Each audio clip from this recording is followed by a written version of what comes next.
is bound with like a fabric binding here. This is like a book. So this is really, really significant. There are two big dissents, one from Thomas and one from Alito. Of course. And as I said, that's why I circled there. You know it's going to be from them, the biggest Trump riders, right? Oh my God. Really substantial ruling here today at the court. Antonia? Lisa, can you give me more on what we're hearing from Justice Clarence Thomas through his dissent here? Just how astonishing some of his argument is.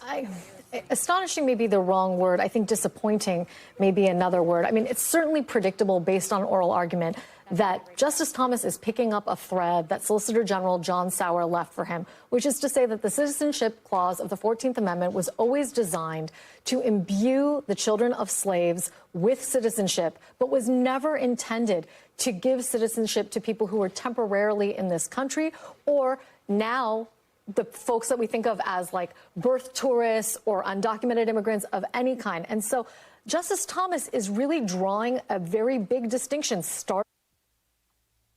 Yeah, this is a bullshit decision.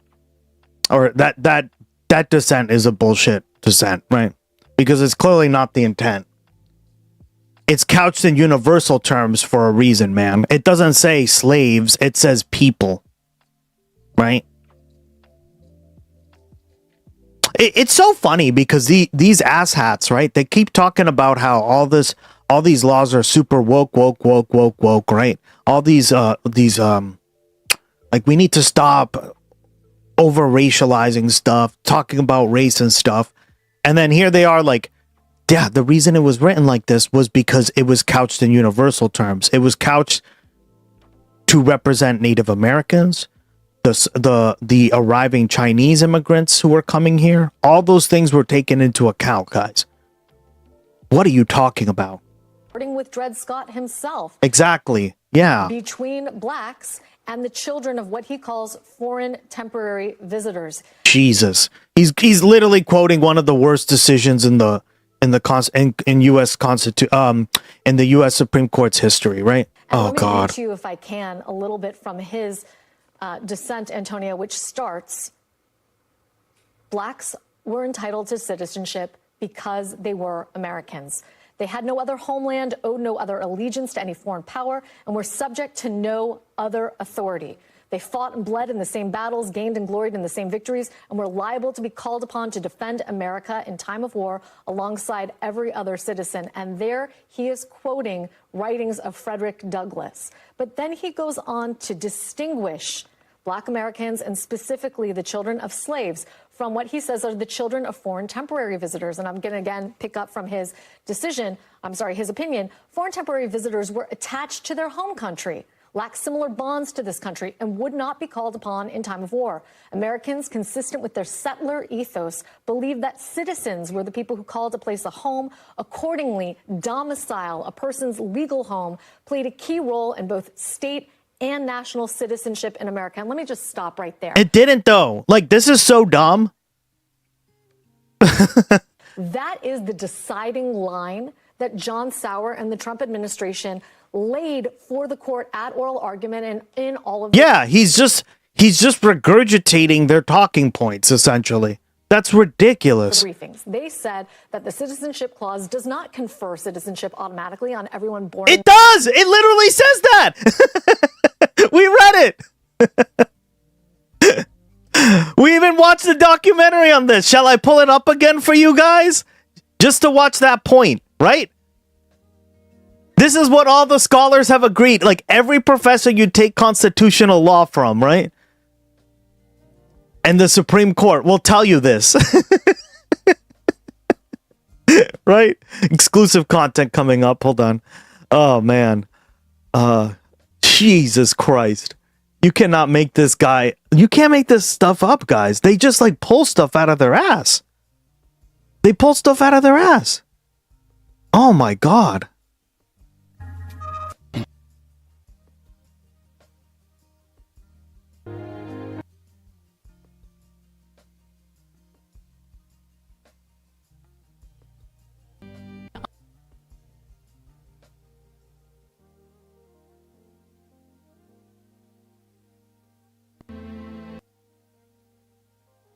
All right. This is why it's important to know this stuff, because when they tell you this stuff on the news, or when Trump says this stuff, or like Clarence Thomas, who clearly doesn't know shit about history, right? And this guy went to Yale. What the fuck? What a disgrace. Holy shit. All right.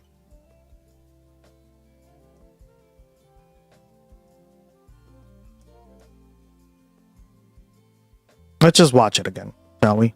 We've seen this part before, but literally the intent of the 14th Amendment, right? Yale is woke. That Oliver Wendell Holmes had witnessed was only a small window on the enormity of the Civil War. When it was over, 600,000 men had perished. Okay, 600,000 Americans died during the Civil War, guys. All right? But the Union held, and the Constitution, like the nation, was reborn. The 13th, 14th, and 15th Amendments together, but above all the 14th Amendment, is the fruit of the Civil War. It is what all those brave men fought for and died for. The 14th Amendment says the federal government is going to protect your citizenship even in your state. The federal government is going to protect you against your own state. No state shall make or enforce any law which shall abridge the privileges or immunities of citizens of the United States. The thing about the 14th Amendment is it's written in general terms. It's not couched in racial terms. It's not couched in gender terms. It's what did I tell you? Right? They're giving examples of different immigrants that have already arrived. And what did the Supreme Court rule? They have the same protections. That's why I wanted to show you this, guys. Couched in racial terms. It's not couched in gender terms. It's couched in universal terms. Citizens have privileges and immunities. People have rights to equal protection and due process. So while it is historically tied to the Reconstruction Acts of the time, the language of the 14th Amendment admits of a broader range of interpretation. If the intended beneficiary... Did you hear that? Because it was couched in universal terms, right? It doesn't say the freed blacks. It doesn't say the freed Africans. It doesn't say these, right? It's very general for a reason. Areas of the amendment were open-ended. Okay, now that we have that established, see why he's just fucking wrong? Now back to the program. This country. And not only does it carve out a number of exceptions, but that the phrase subject to the jurisdiction of was not throwaway language, but that it was intended to say only people who intended to make the United States their permanent. That's what they're doing. If they come here, it's because they want to make the United States their home. What the fuck? No, guys. They're just coming here to kind of like not really become citizens or not really become part of the society or work or do it, right? What a stupid fucking argument that is. What? He's such a clown. Clarence Thomas is an idiot. Now back to your regularly scheduled program. Damn right. Giving immigrant citizenship is how you grow the numbers for your settler colonial project early on. Exactly. Now that they've considered undesirable, they want to get rid of them. Well, yeah, that's right. And it's like, no, it's not how it was ever interpreted, unfortunately, motherfucker. Joint, welcome to the stream. Good to see you. First time chatter. To give themselves up to the laws of this land could be those who could confer citizenship upon their children. So here you see Justice Thomas. Yeah, and that's the problem is if one or two of your parents are naturalized or illegal or whatever. Huh? That's what the intent, because they obviously want to be members of society if they're especially doing this stuff, if they're suing in court for this stuff, right? You have to have like standing to sue for this stuff, guys. So they're saying, yeah, you can't just flat out do this. Israel did the same thing. Does. Yeah, of course they do. Yeah. Sort of taking the bait, drawing a distinction between Black Americans on one hand and those who he calls the children of temporary foreign visitors on. But they're not. They're not. Like, okay, we all know, right? It even makes a distinction. If you're like a diplomat, right? And you have a child on U.S. soil, and you're just like here for work or whatever, in terms of like, because you're stationed here as a diplomat, right? So your job is like to be an official. It's not to work in the country. I mean, I guess you are working in the country, but your job was never to like remain here and work and be a member of society. That kind of immigrant is, right? They're not immigrants. The people I just mentioned, those are diplomats, right? That's why we distinguish the two. These people do want to come here. How do I know? Because they're literally saying that, meaning they sued the government for this case. That's why they have standing. And secondly, right, they had children here, they have jobs, they have all sorts of things going on that are all tied to... Diplomats do not, right? They just have like official business with their position and trying to get their position across to the host government, meaning like the US or whatever, right? And then they go home because oftentimes they get cycled out. Right? So one is almost like based off of like randomness, right? Because you can swap out diplomats constantly, and that's what ends up happening sometimes in a lot of cases, right? The other, I would say this is a distinction that large swaths of the civil rights movement will not accept. We've already heard from the NAACP. Well, duh, that makes no sense. Today, in anticipation of this ruling, I've been hearing from the NAACP all week. The civil rights community does not draw the distinction that Justice Thomas is drawing for them with respect to the difference between the children of slaves and their descendants and others. Yeah, no, I mean, there's been decades and decades of history of actually sort of shared projects, conversation, community building between the NAACP and other Black civil rights organizations and Latino organizations and other immigrant rights groups across the United States. So to me, that's no surprise here. But Veronica, I'm curious how you sort of see the language that Thomas is using here and the sort of the division, I guess, he's trying to create between the descendants of slaves and what he's sort of describing as a repurposed political project. Right, and I think the biggest distinguishing factor for me is the way that they're using this word allegiance, and connecting it to the parents. So when we go back to 1893 and we look at the Wong Kim Ark decision, right? That's the one I was talking about. This is the big one. A person who was born in the U.S. to Chinese citizens, and in that decision they specifically stated that the parents were citizens of China. Their allegiance was to China. They could never become citizens in the United States because of the Chinese Exclusion Act, which was... Right, it was a racist act. Later. But he was born in the U.S., therefore he gets citizenship. Even the fucking racists back then agreed with this shit, guys. Rescinded a very racist law. Yeah. The same Supreme Court upheld that. Jesus. We've gone backwards so much. Even the fucking racists, who ruled on this were like, yeah, no, he's definitely a citizen. Like, his parents can't be citizens, but he is.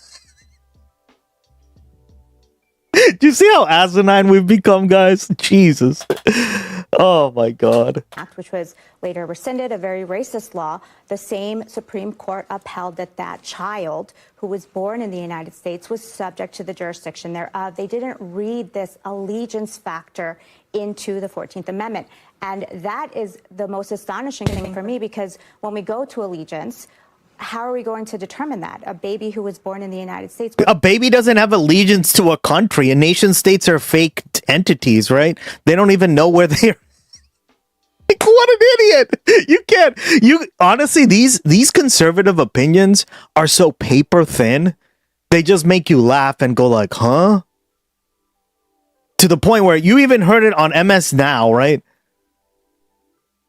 That a racist Supreme Court back then, right, upheld, yeah, like they can't be citizens, but he can because he was definitely born here. Boy, have we fallen, right, guys? Jesus. Allegiance does that baby have? We've done like a reverse. Like, what is this? What? It doesn't speak anything to the parents. And so looking at that and having that be a factor for him, how is that going to be read on later on? Yeah, I mean, there's one baby I'm thinking of right now, which is actually the leading striker on the men's team playing in the World Cup right now, Folarin Balogun, who is the child of Nigerians who came to the United States from London. He happened to be born in the United States, and he has chosen to play for the United States in the World Cup right now. I'm curious, Norm, what you make of sort of actually that split screen of the reality of what America is and who represents us and who chooses to have allegiance to us, whatever that fraught word may mean, and what you're hearing from Thomas here. It's a simple distinction that is as old as the American idea, which was aspirational, Antonia, that all of those born here are American citizens, and the majority decision masterfully traces the evolution of that idea. It's what we call old soil. It was brought over in the English common law. It's been expressed by Congress, including in the Civil Rights Act of 1866. Then putting an end to this terrible divisiveness of the Dred Scott decision in the 14th Amendment, adopted by the Supreme Court, Wong Kim Ark case, 1898, reaffirmed by statute. Kavanaugh got that right, even if he's wrong about the Constitution. The Thomas opinion, which is the longest of all of the opinions here, Thomas's dissent, is just plain wrong. There is no such distinction. I myself am the child of a migrant. My father came here. This case was so meaningful for me as co-counsel at Democracy Defenders Fund.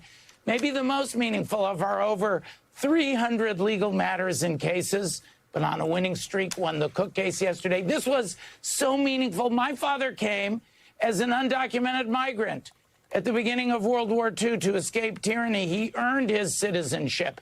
There is no such thing in the American idea as that distinction that Clarence Thomas is drawing. It's an outlier. It's an afterthought. It's wrong. It will go in the dustbin of history. Fortunately, these five, if you count Kavanaugh, 5.5 justices, got it right. The idea of America is that everyone born here is a citizen, and Donald Trump doesn't get to excise that part of the Constitution with his Sharpie.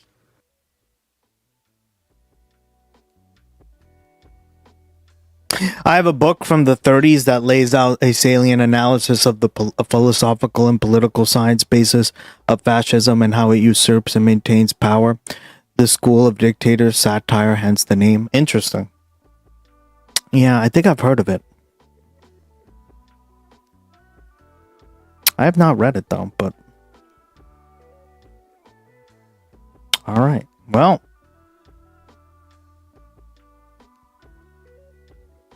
that was an interesting decision there.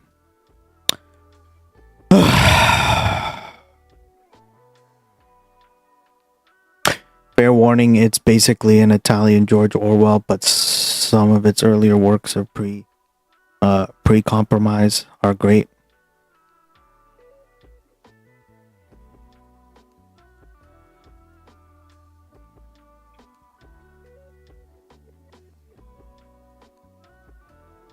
Yeah, I mean,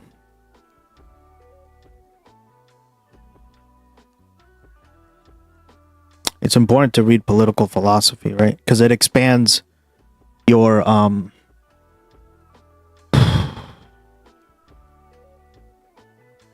like even the satire stuff I find really funny, but on top of it being like almost like a reflection of what you can expect from these kind of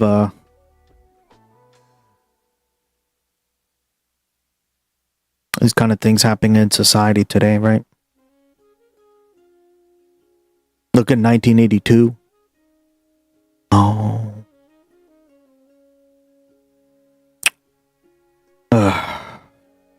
I'm assuming you also went to, you just like political science, or you studied it as well. And the fact is that was written while the original fascist movements were forming in Italy. Yeah. Interesting. Well, that's when they all started to form, right? Yeah. I'm still learning. Nice, yeah. It's a big part of political science, right? Like we talk a lot about it on this stream.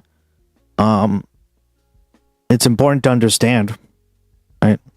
We've gone over a few of the books that you should definitely read, but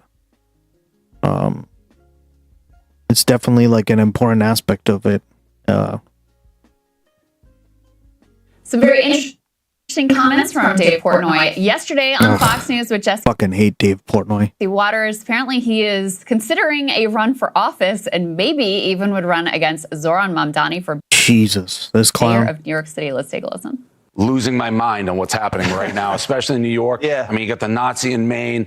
This really... The Nazi in Maine, okay. Really worries me. So...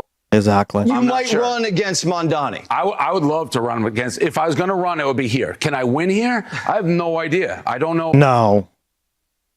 This guy thinks he can win against Mamdani, right? The demographics, whether they get enough votes. There's a lot of people who like me in New York City. I know that. I've done a lot of good in New York City when I wasn't thinking about politics, whether it's the Barstool Fund, pizza places. So it wasn't for show. I've had a real job. I've done real things, unlike these clown politicians who have never had a job and never been in the real world for a day. Right. But the people voting for these people who just won are like these young, white, like Ivy League-ish, elite-ish women. It's like, who are they? Like, they'll never vote for me. They'll never believe in common sense. When you're unhappy, you want to make other people unhappy, and that's... I don't think your election is going to go too well if you start off by insulting the voting base, you know? And I mean, Tommy not to Bahama take for this too mayor. seriously, but we talked yesterday about how Zoran's favorability just keeps going up in the state at large, but in the city of New York specifically, which is obviously his constituents.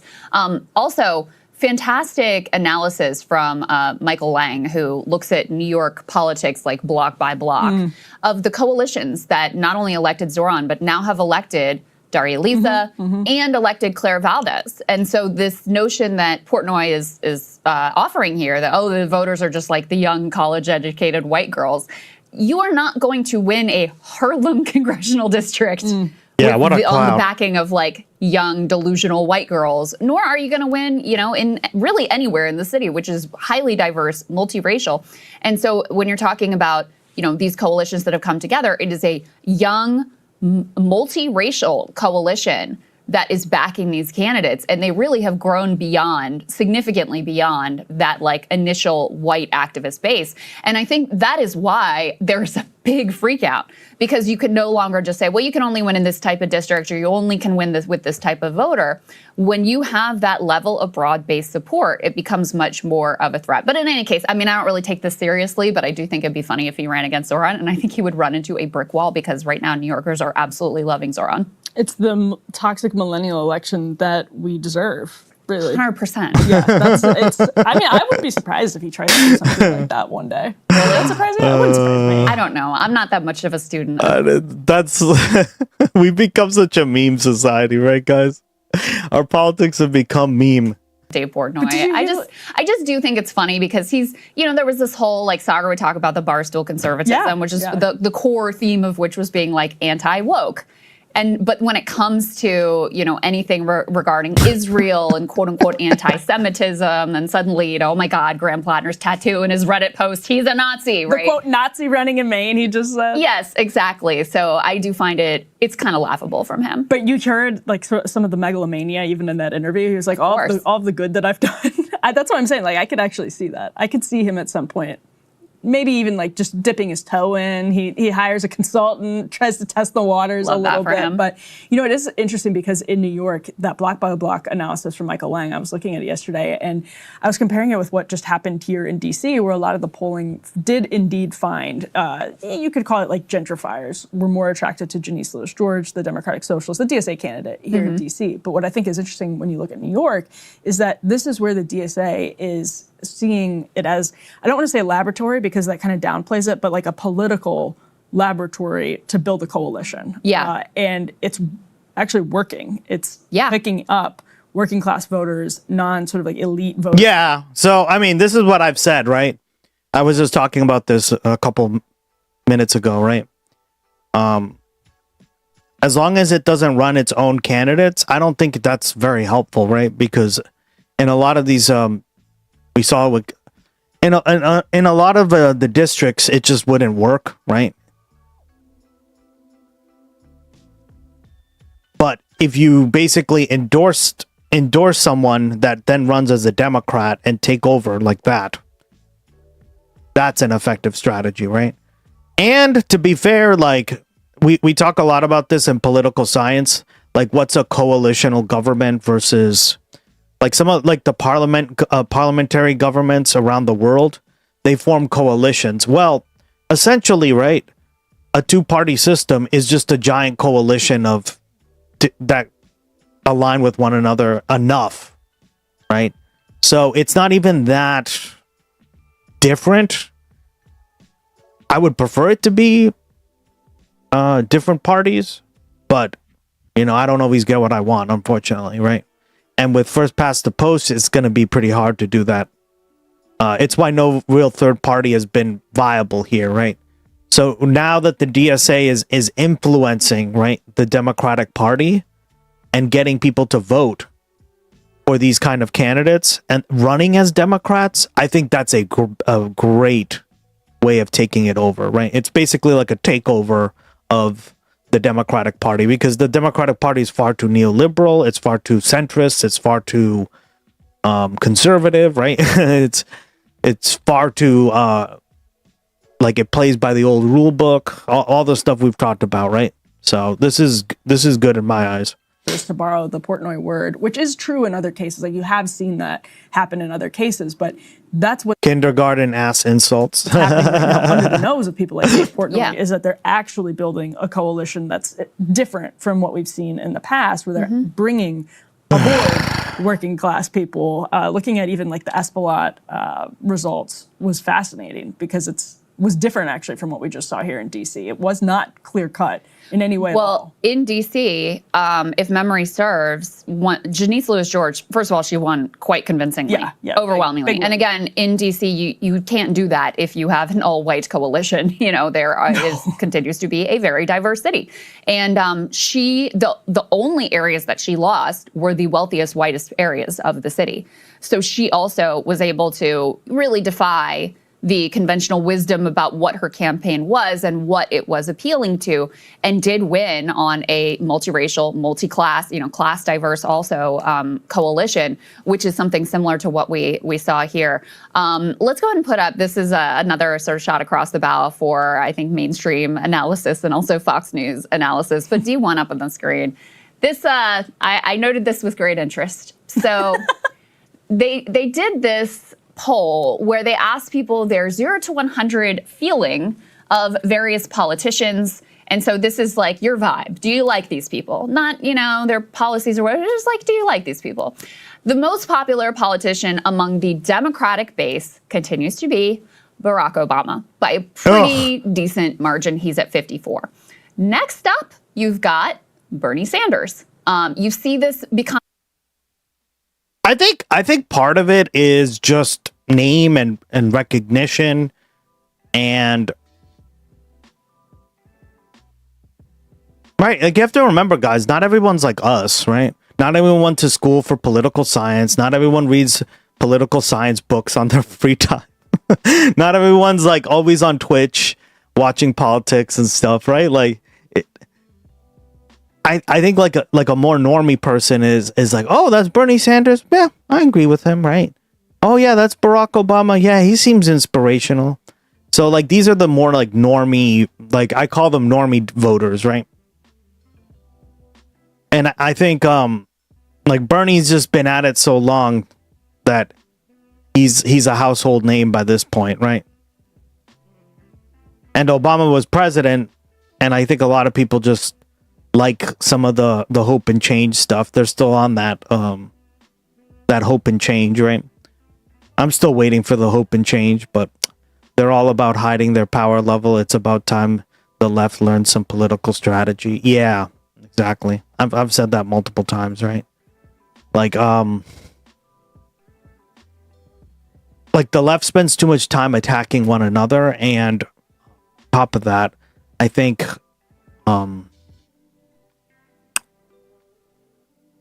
that they're not as they don't play the game as well as like let's say Republicans, right? It's why Republicans have been more successful. Like I said this before, guys, you have to be like there are three kinds of people in political politics, right? There are the game deniers. There are the people who sit there and say, why even bother with this? This is electoralism. Who cares about electoralism? Ugh. How dare you even give me that electoral crap, right? And then there are the people who are like, well, we got to play the game, and we can't do anything without this, right? And they just like accept the game a little too much, right? Those are the game acceptors. And I always try to be on the third category, which is, you want to play the game, but you want to change the game, right? Because remember, guys, at the end of the day, politics is a game, right? It's basically a way that we've all agreed on a societal level to exercise the levers of power and not give it to one person to determine everything, right? At least here in the United States. That's why everything is done through representatives. And now you could argue that's not a great system, of course, right? And I would agree with you. However, you're not playing the game if you're just sitting there denying it exists, right? And I think that's what a lot of people on the left fail to see, right? Like I see people who just shit talk all the time, right? And then there are people that, well, we can't do anything because the Republicans won't. We need to play ball with the Republicans. Both are wrong, right? We can do both. We can be a party of change. We can be like a group that actually changes stuff and play the game at the same time, right? You can walk and chew bubble gum at the same time. I hate this false dichotomy crap that you cannot like try to change the system and make things better for people. Because that's the whole point of politics. That's what you learn in Politics 101, right? In college, literally. Like this is the whole like apparatus that you're dealing with. And which is why I got into politics, right? Yep. They don't learn the game or the rules. Exactly. You got to learn the game and the rules, right? And that's like why you research how the Congress works, right? You research how the Supreme Court works. You learn about this in a class setting. You learn about it by yourself, whatever, right? And then you go like, yeah, but this is fucked. How do we change this? Right? And you can clearly tell like the game acceptors from the deniers, right? The game acceptors are the ones who are like, well, the Supreme Court has spoken. We're cooked. What are we supposed to do? The Republicans will just do it. And then the game deniers are like, they're all corrupt. Who gives a shit? They're all just a bunch of racist motherfuckers who will always vote for partied interests. And listen, that might be right to a certain degree, right? I mean, I just said something similar. However, you're not seeing me saying I'm disengaging. I'm not going to do anything after that, right? And I think we run the risk on being in the left when we do that too much, especially on our own side. Does that make sense, guys? That's what Project 2025 was about. A bunch of fascist nerds got together and were like, how do we take power legally and then slam the door before they can take it back? Thank you. Right? The Republicans understand this message perfectly, what I just said. Okay? It's the left that I have the most problem with. And it's funny because it's like they're my own peoples, right? It's like, yo, what the hell? Why aren't you seeing it this way? I don't get it, right? I really don't get it. It's like they wouldn't be doing this stuff if there wasn't merit to it, right? Like there are people literally being like, voting doesn't matter, this doesn't matter. It's like, yeah, so if voting doesn't matter, why are they trying to restrict the vote? Because reasons, right? Oh, okay, what? See? So I'm not saying it's the end all be all either. Don't get me wrong, right? And that everyone needs to, of course not. It's just things are much more nuanced than none of this matters. This is what we need to do. And then nobody follows you because nobody understands, right? And education isn't the only thing that's going to change this. It's actually getting out there and having like activist movements to pressure stuff, meaning pressure political institutions, right? So it's a bunch of things all at once. And you can't just say it's, well, I refuse to, I like sit there like a cross-armed bitch and be like, no, I'm not going to do it. Fuck you. No, you have to, right? It's a part of the system.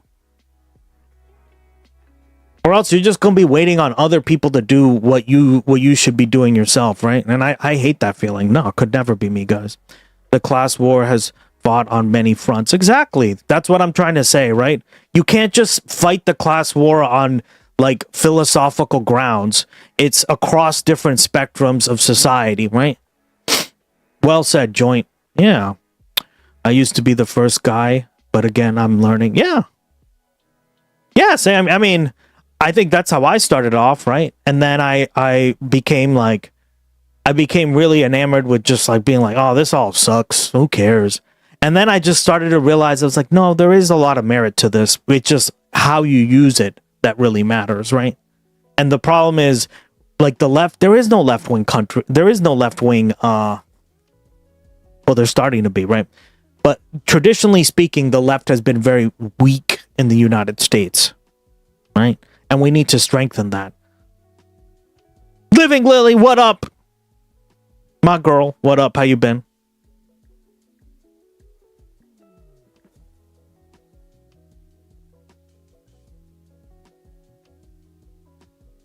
Becoming very relevant in a lot of continues to be Barack Obama by a pretty decent margin. He's at 54.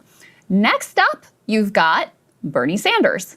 You see this becoming very relevant in a lot of these primaries. So he has endorsed, for example, Abdul El-Sayed in Michigan, and Abdul has been running ads touting his Bernie Sanders endorsement. And from this poll, you can understand why he's doing that. Guess who comes in right on the heels of the GOAT Bernie Sanders himself? Zoran Mamdani. And then you have the Democratic Party overall. I'm actually surprised that it scores that well. Pete Buttigieg, John Ossoff, and then you have AOC.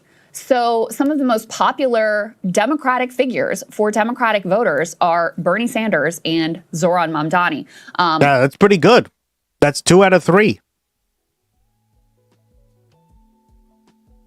Guys, that means 2 out of 3 people are...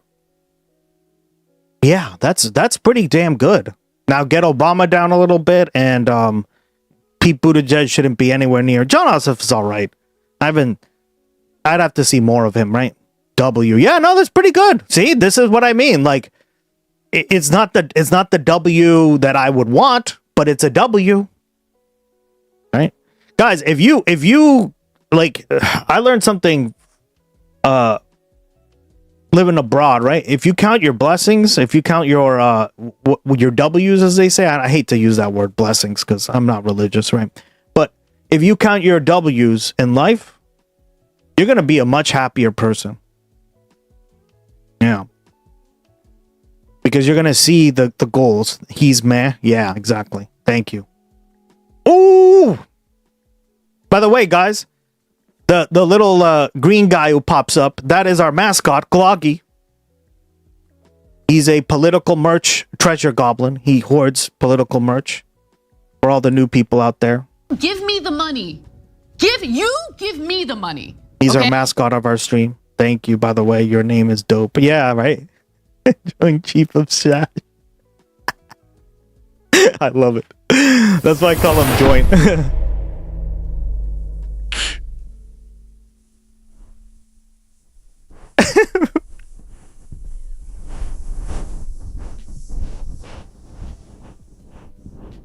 Living Lily just dropped a tier 1 gifty sub bomb. Everyone take cover. He glitched out a little there. Yeah, he's an AI that runs locally on my PC. So yeah, he just was like, there's achievements here. Yeah. I'm actually working on the achievement system tomorrow because I'll be probably taking off tomorrow to work on it. But we're getting achievements for just about everything, right? And we have a point system, so you can play fun little side games while we watch some stuff. Yeah, there's a lot of stuff I have on the stream. You'll see. Bloggy is a huge part of it. If you watch consistently, you get a stream streak, and he'll say whatever you want. So there's a lot of stuff here, man. Damn right. Yeah. And the achievements, I'm going hardcore with those. So, like, I'm gonna be giving titles to people and stuff based on like what they've achieved on stream and stuff. So it should be fun. I think that is pretty noteworthy. And the Republican ones here, too, are interesting. First of all, no Republican really rates all that high. Yeah, which is kind of noteworthy.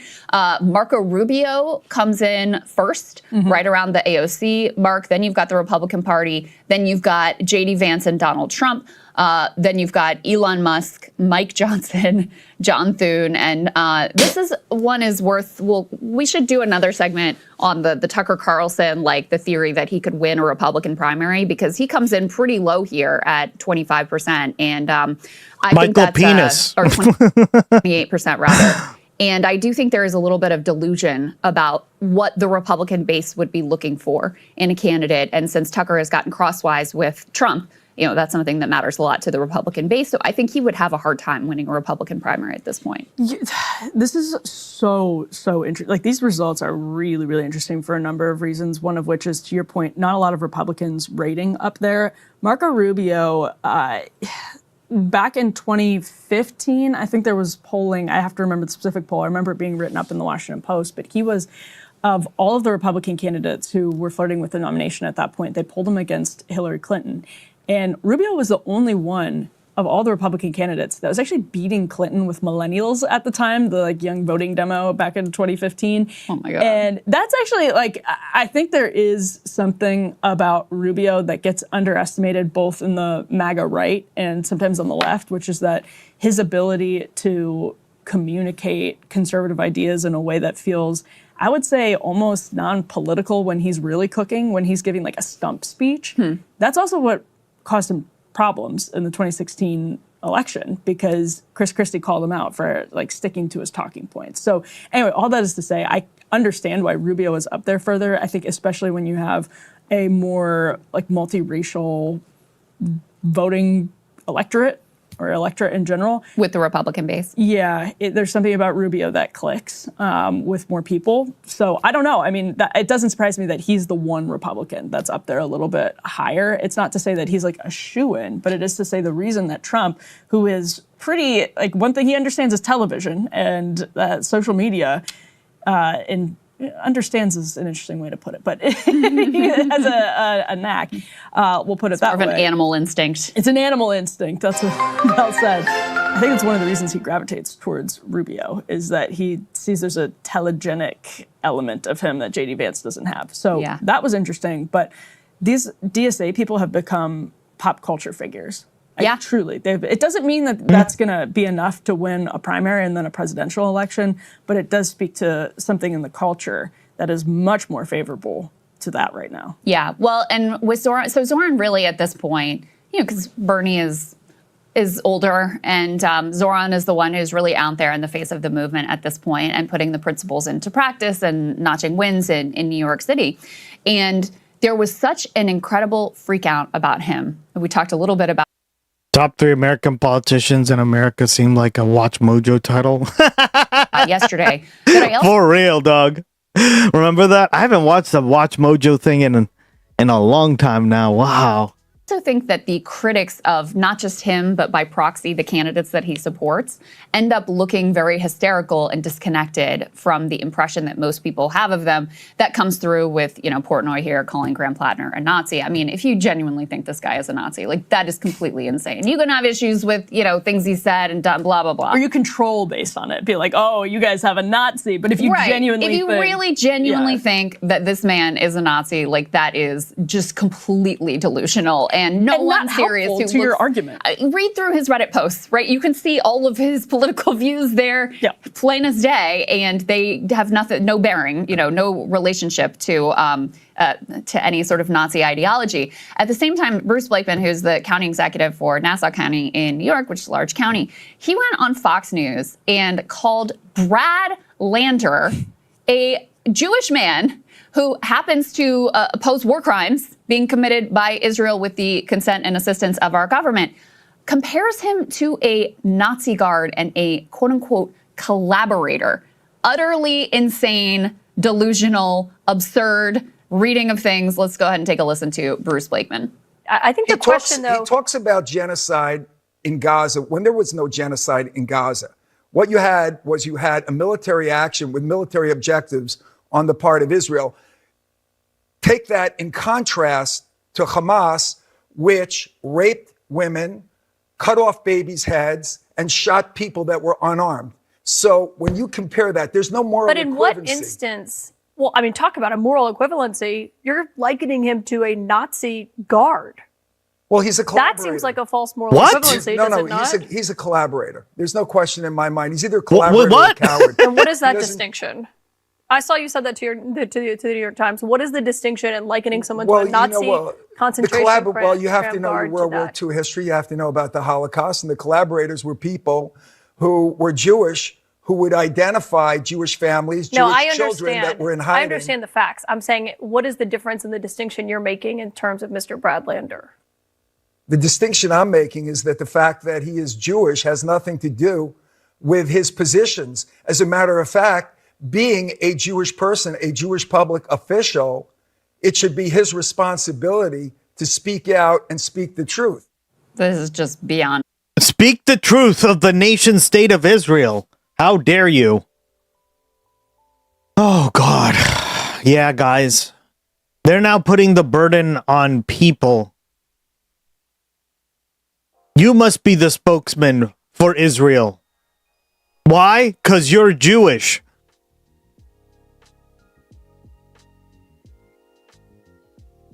What an asinine fucking statement. Oh my God. When even Larry Ellison's CNN is pushing back, you know you're saying some insane shit. Yeah. Disgusting. And of course, he well has said, right? to repeat the atrocity propaganda lies, the babies that are beheaded, you know, the mass rape, which is contested. And then I love this. He says that Hamas shot people who were unarmed.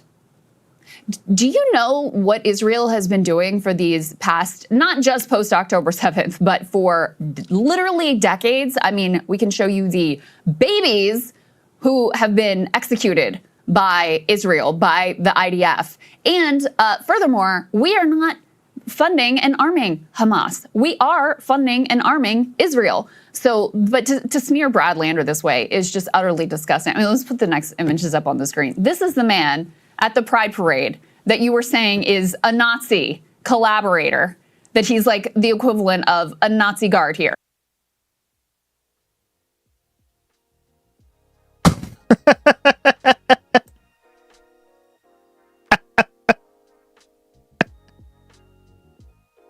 What a joke.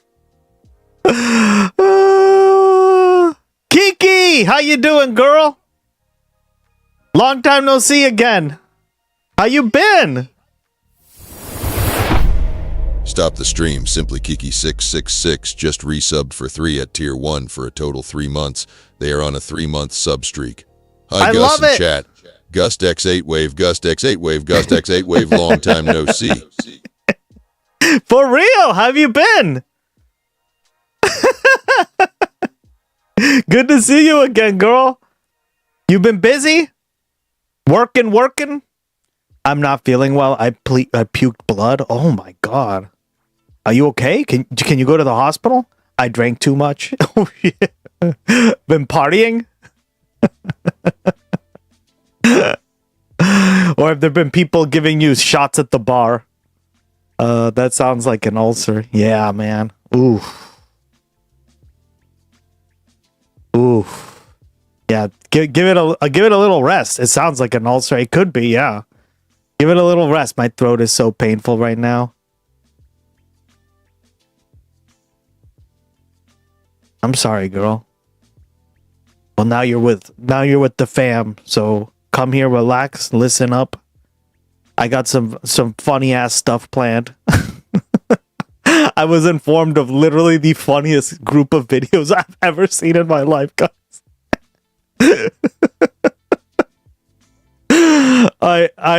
Guys, I was laughing all night at these fucking videos. They were so funny. I don't even know which one to start with. They were so good. All of them. I was like, these need to be on every Twitch channel. That's how funny they are.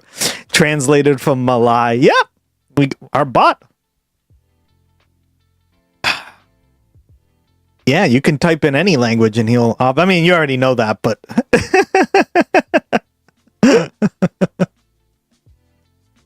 Kiki. Missed you, girl. I'm glad you're here with us. Relax. Hope you feel better soon. Take some medis. It's just... And so this is where any normal person... Like, I know there are Fox News grandmas that will eat this kind of thing up, right? But CNN grandmas. And maybe some... By the way, check your Discord, girl. CNN grandmas, but not that many, I don't think, at this point, given how not just young people in Democratic Party, but there has been a whole shift of viewpoint in the Democratic Party top to bottom, and very much among independents as well. But, you know... I love you guys. You guys are we're all so close here. I love this community. Side of the Fox News and right-wing echo chamber, people are going to look at Brad Lander and listen to him talk and his viewpoints and hear you compare him to a Nazi and think you are completely insane and out to lunch. Yeah, like anyone who thinks Graham Plattner's a Nazi too, it's just such a joke, right? Like, excuse me? Like, the guy definitely was a drunk asshole getting a tattoo in a fucking... Right? We even went over that. Like, if you were to, like, point out, like, on a board, which one was the... I wouldn't have known. They all look exactly the same. And one of them was the Nazi one, and the others look exactly like that, but are not. That was like the craziest thing where like nobody's saying that, right? Because again, they care more about the fact that he's talking about all these issues that are going to hurt billionaires, right? Because it means more taxes, more scrutiny on their asses, et cetera, right? And I used to work, including on people like me, until like, 5 years ago, especially the last several years. But it's really powerful and it's really gross. And it's also, I'll just argue, if you're a proponent of a robust alliance with Israel, it's not helpful to your cause whatsoever, because you are totally... first of all, the smear has lost its power. But second of all, you are totally misreading and arguing against a straw man, which is not, again, going to be helpful for you to defeat the arguments of people who are saying, look at what Israel did in Gaza over the last several years, continuing to just say you're a Nazi collaborator doesn't prepare you to defeat that argument. I think he may have been going down that. Of course. Yeah. And I've said the same thing, Joint. But here's the thing. On the left, we have to be willing to accept that people change, right? People change. Even if that's the case, which I'm fully... in fact, I even said that. I was like, probably. We have to be the party or the side that, like, the left is all about progress, right? People just don't arrive at perfection or arrive at getting to a better place. You have to work towards it, right? And everybody's at a different point in life, right? It's about equity, not equality. Right? Equality is important, but you also have to see that not everyone starts in life in the same place, right?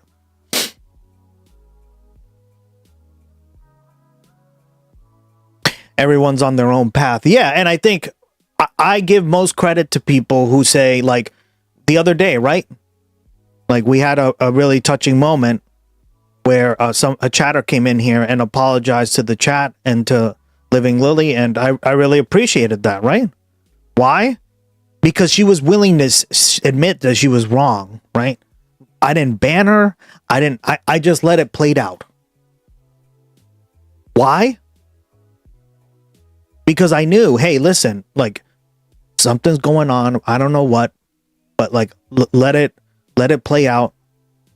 Hopefully they're right. And guess what? I was right. See, this is what I'm saying.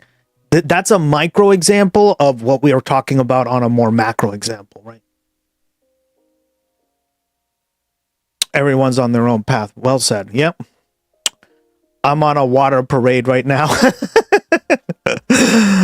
W growth. Hell yeah. Argument in the court of public opinion, especially now that people have so much more access to information bypassing the traditional gatekeepers. That argument actually is very interesting as like a media artifact, because what you see him almost coasting on, thinking he can coast on, is just saying, well, you got to know the history of World War II and the had babies. And Caitlyn is pushing back. Yeah. And he wasn't, I honestly think he was surprised to get that level of pushback on. Well, he should have gone on with Jake Tapper or Dana Bash. It might have gone differently. Might have gone in a different direction. But those were basic questions, right? Like those are totally fair basic questions. And again, I think you could reflexively kind of coast on the goodwill a lot of Americans had towards Israel and the genuine opposition. This is what I think is so disgusting about it. The genuine opposition a lot of Americans have to actual bigotry. Like we have made enormous strides. If you look at public polling on anti-Semitic sentiments, like what we have made in terms of progress on that in this country very quickly, by the way,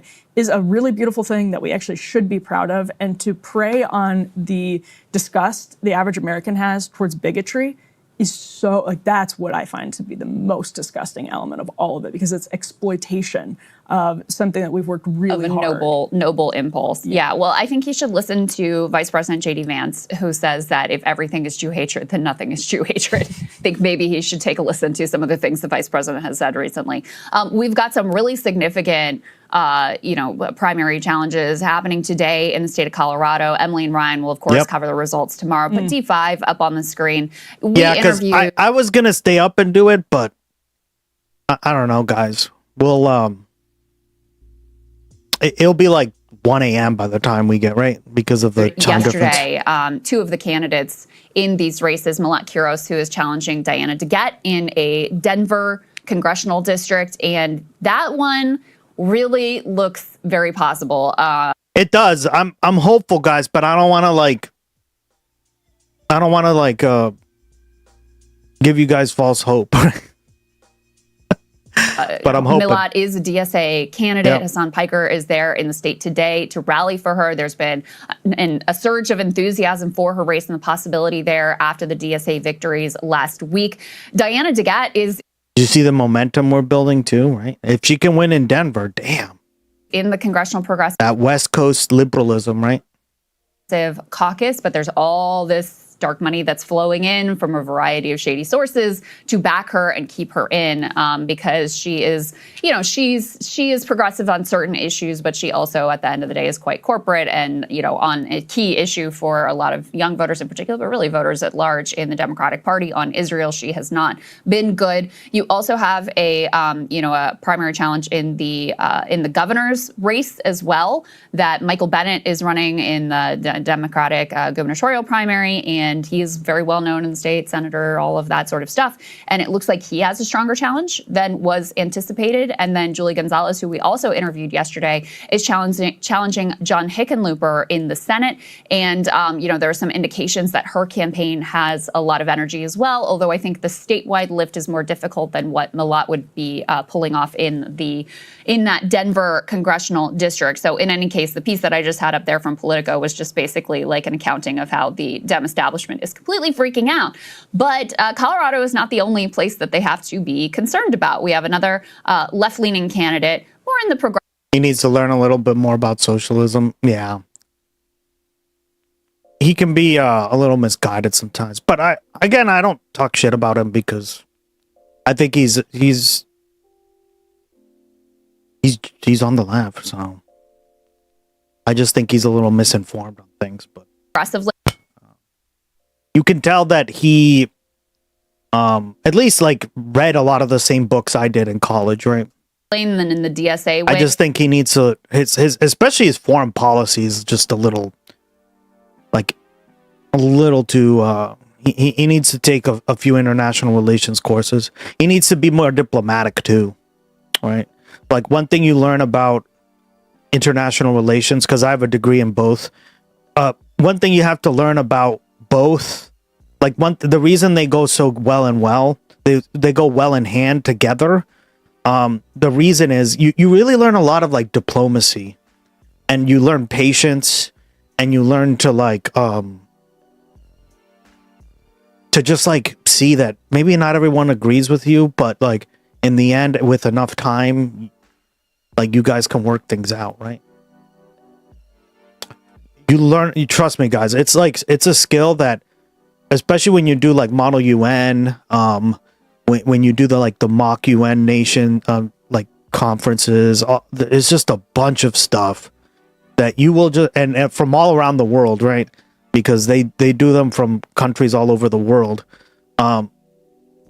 You just like learn that we're really not so different, and a lot of these things are just misinterpretations of words.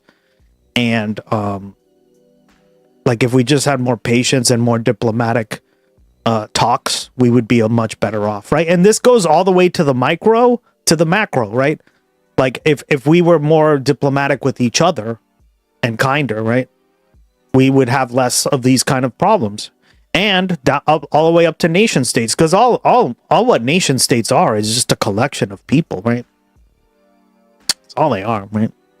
With systems of hierarchy built into them, right? But that is leading in the Minnesota Senate primary. We can put the D4 element up on the screen. This is the latest poll out of Minnesota, finds Peggy Flanagan, who is the current lieutenant governor, at 43%. Angie that's Craig, pretty good. Who is a very moderate Democrat. I think she was like healthcare medical device something. Anyway, she comes from a corporate job into Congress. She's at 36%, and you've got 22%. That's good, because that means that there's not enough support for her right away, right?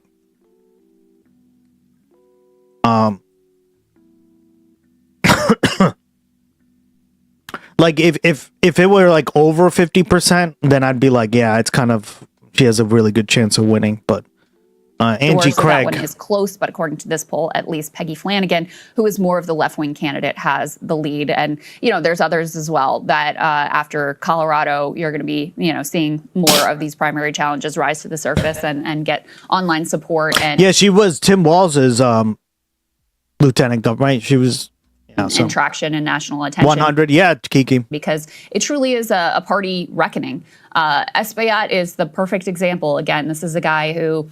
Yeah, and Goldman, Brad Lander's opponent, who he took out, Dan Goldman, in Manhattan, is another perfect example. Where a very Jewish district. So if you're saying he's a Nazi collaborator. One of the most Jewish districts in the country. You're calling a lot of Jews in New York Nazi collaborators, or supporters of a Nazi collaborator. Yes, and Lander didn't win by a slim margin. No. It was called immediately. It was... Yeah, it was the fastest race. We called it almost right away, right?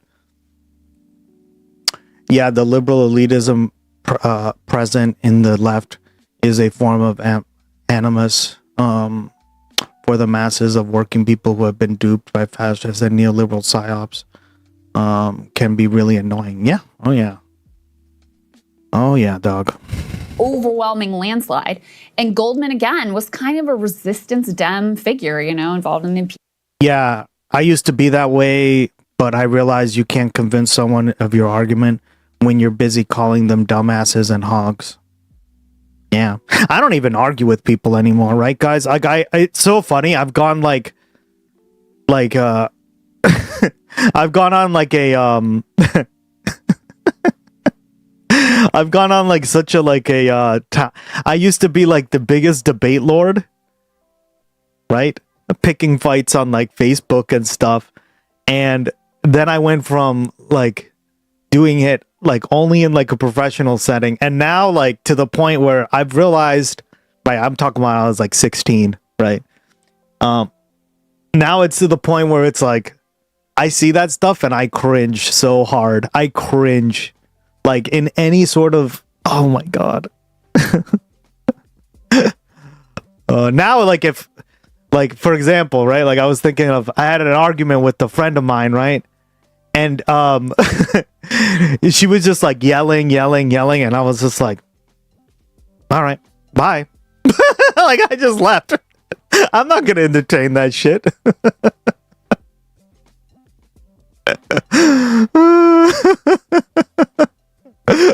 Because like you're not gonna necessarily convince, like debates are different than like those kind of engagements, right? And calling people dumb and hogs and right, it's just not gonna work. So like you just move on, right? You go like, okay, yeah, it's like if we talk again, cool. If not, whatever. Hassan wanted to come to Singapore, but he was afraid he would get arrested. Damn. Same, but on Twitter. Yeah, Twitter, same, right? Like Twitter, I used to be like that on. I just think that's so like cringe now. I look at that and I'm like, ugh. Now it's all Mossad agents and bots. Yeah. Hearings and all this sort of stuff on certain issues, position himself as progressive. But at the end of the day, voters said, yeah, but you support moral, atrocities that are unacceptable to us, and we want nothing to do with you. And so that's, why they overwhelmingly voted for. I would die. We would watch that live stream if Hassan went to Singapore. Like, I would watch it on the stream right there, right now. Like, that would be incredible. Guy they felt a lot more not because I want to see him get arrested. I just want to see like his reaction, right? comfortable with Brad Lander. Yeah, and Ryan will be here, of course, to break down those, as you mentioned, Colorado results tomorrow. Also should mention that Angie Craig got the endorsement yesterday of Minneapolis Mayor Jacob Fry, who's been obviously out front of the yeah, exactly. That's what I've noticed, right? When they can't feel like they defend their argument. That's what I've noticed. Like some people will just be too stubborn to admit that they're wrong, right? Guys, I admit I'm wrong all the time, right? Like I think about that, and like I just admitted to you guys just recently, right? I was like, yeah, I probably should have watched Star Trek a lot earlier. I feel bad about it, that I didn't give it a fair shot, and right, how it relates to politics and all this stuff, right? But like I'm constantly doing that in my own head. I know when I fuck up or do something wrong, right? But if the other person ain't willing to do that, what the fuck are you arguing with them for? It's like arguing with the wall. Nah. You just don't say anything and just be like, okay. That's what I do. It doesn't make me like lose sleep in the slightest, motherfuckers. When they feel like they can't defend and can't grow if you don't know what your work when you're wrong. Exactly, right? You have to be willing to admit you're wrong, right? 100%, right? And this is why I always like preface my statements with, I'm not entirely sure, but, or if I don't know something off the top of my head, right? I will say something like that. I'm not an expert in this field, but, right? And you know who taught me that? My dad. He said, like, from a very young age, he's like, if you don't know what the fuck you're talking about, don't say anything. Right? Or say you don't know what you're talking about. Because that way you come from a position of humbleness. Shout out to Dad. By the way, he loved your Happy Father's Day messages. He's watching right now. He thought it was very sweet. He said he didn't watch that part of the show because he had to go drive my mom somewhere. So then he went back onto the stream and watched it. Dad, yeah, for Father's Day.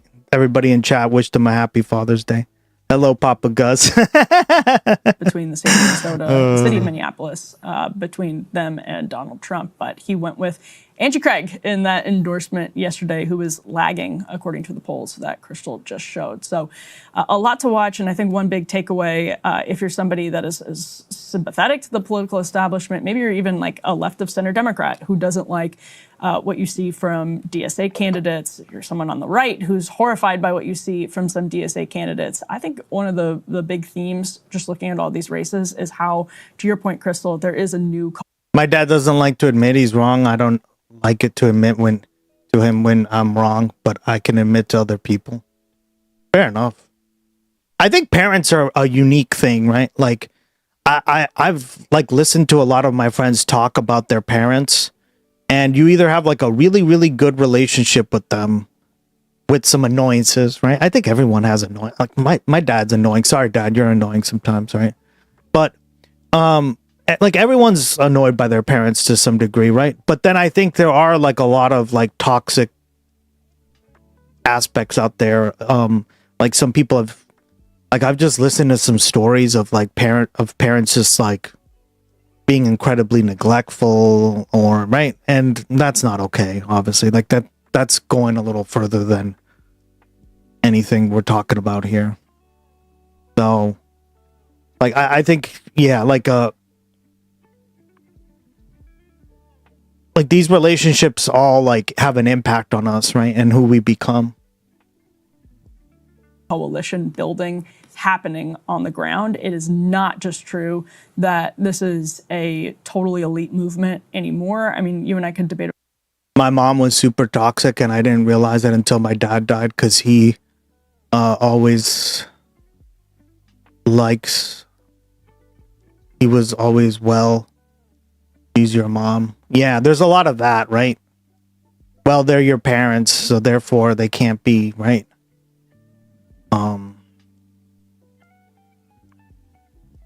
And like you told me some stuff about your mom, Living Lily, so I completely agree, right? I wouldn't be saying that if, like, I am not of somebody who likes to sit here and call out toxicity left and right. I think a lot of the times, like, we do kind of like overuse that term, but like, yeah, I genuinely believe that she's a toxic person at this point. Everything you told me is like, whoa. About whether that was always the case. Yeah, I love my dad though. Yeah, exactly. There's you have to everybody has like a range, right? Like Living Lily's mom is clearly like very toxic, right? My dad's father was very toxic, right? How do I know? Because I just listened to him speak in the car when I was like 8 years old, all the way till recently, right? And he literally was a toxic person, right? Like I don't use that term lightly, and I think you shouldn't either, right? I think we tend to overuse that term. If you have a disagreement, you're not toxic, guys. Like that's not toxicity, right? If you guys don't, like, you need to work it out, right? That's what you learn about in being like a diplomat and political science, and especially international relations. You learn that like conflict is a nature in relations, like whether they're in friendships, girlfriend and boyfriend, right? Parents, etc., right? Political science, international relations in general, right? There's always going to be conflict, but they're not all toxic, okay? Like I freaking hate that. What's toxic is one person just completely never just will never say anything on the subject, or they just are dismissive of the other person's feelings, right? Or of the other person's side or whatever, right?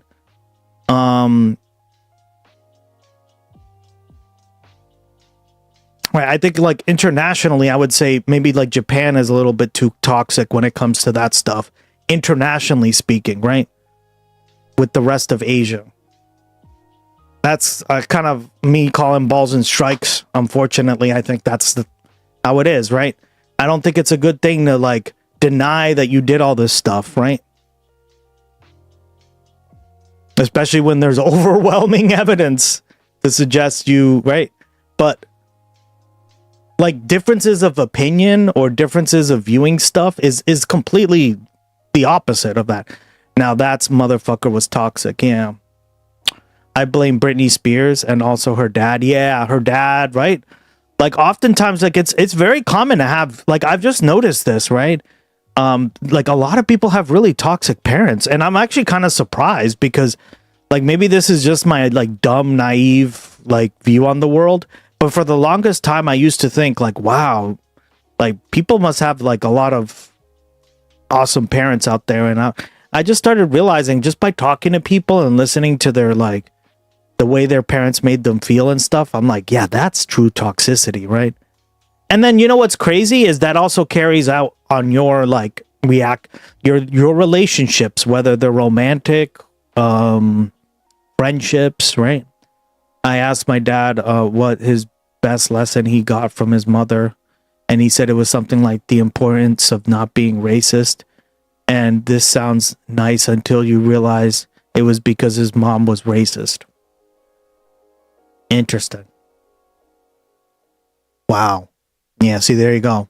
Sometimes like parents can be a mirror into how you shouldn't act. And I think that's the problem I have, is that people like often don't do that, right? Why do you think I talk about this like technique I learned, right? It's called mirroring. It's like seeing something in somebody else and then being like, yeah, I see a lot of that in me. I need to do better as a person, right? And there you go. That's what your dad did. So congrats. Not everybody can do that right off the bat, right? They don't learn that stuff to do it. But there you go. Your dad did. So he deserves credit. He deserves a lot of credit.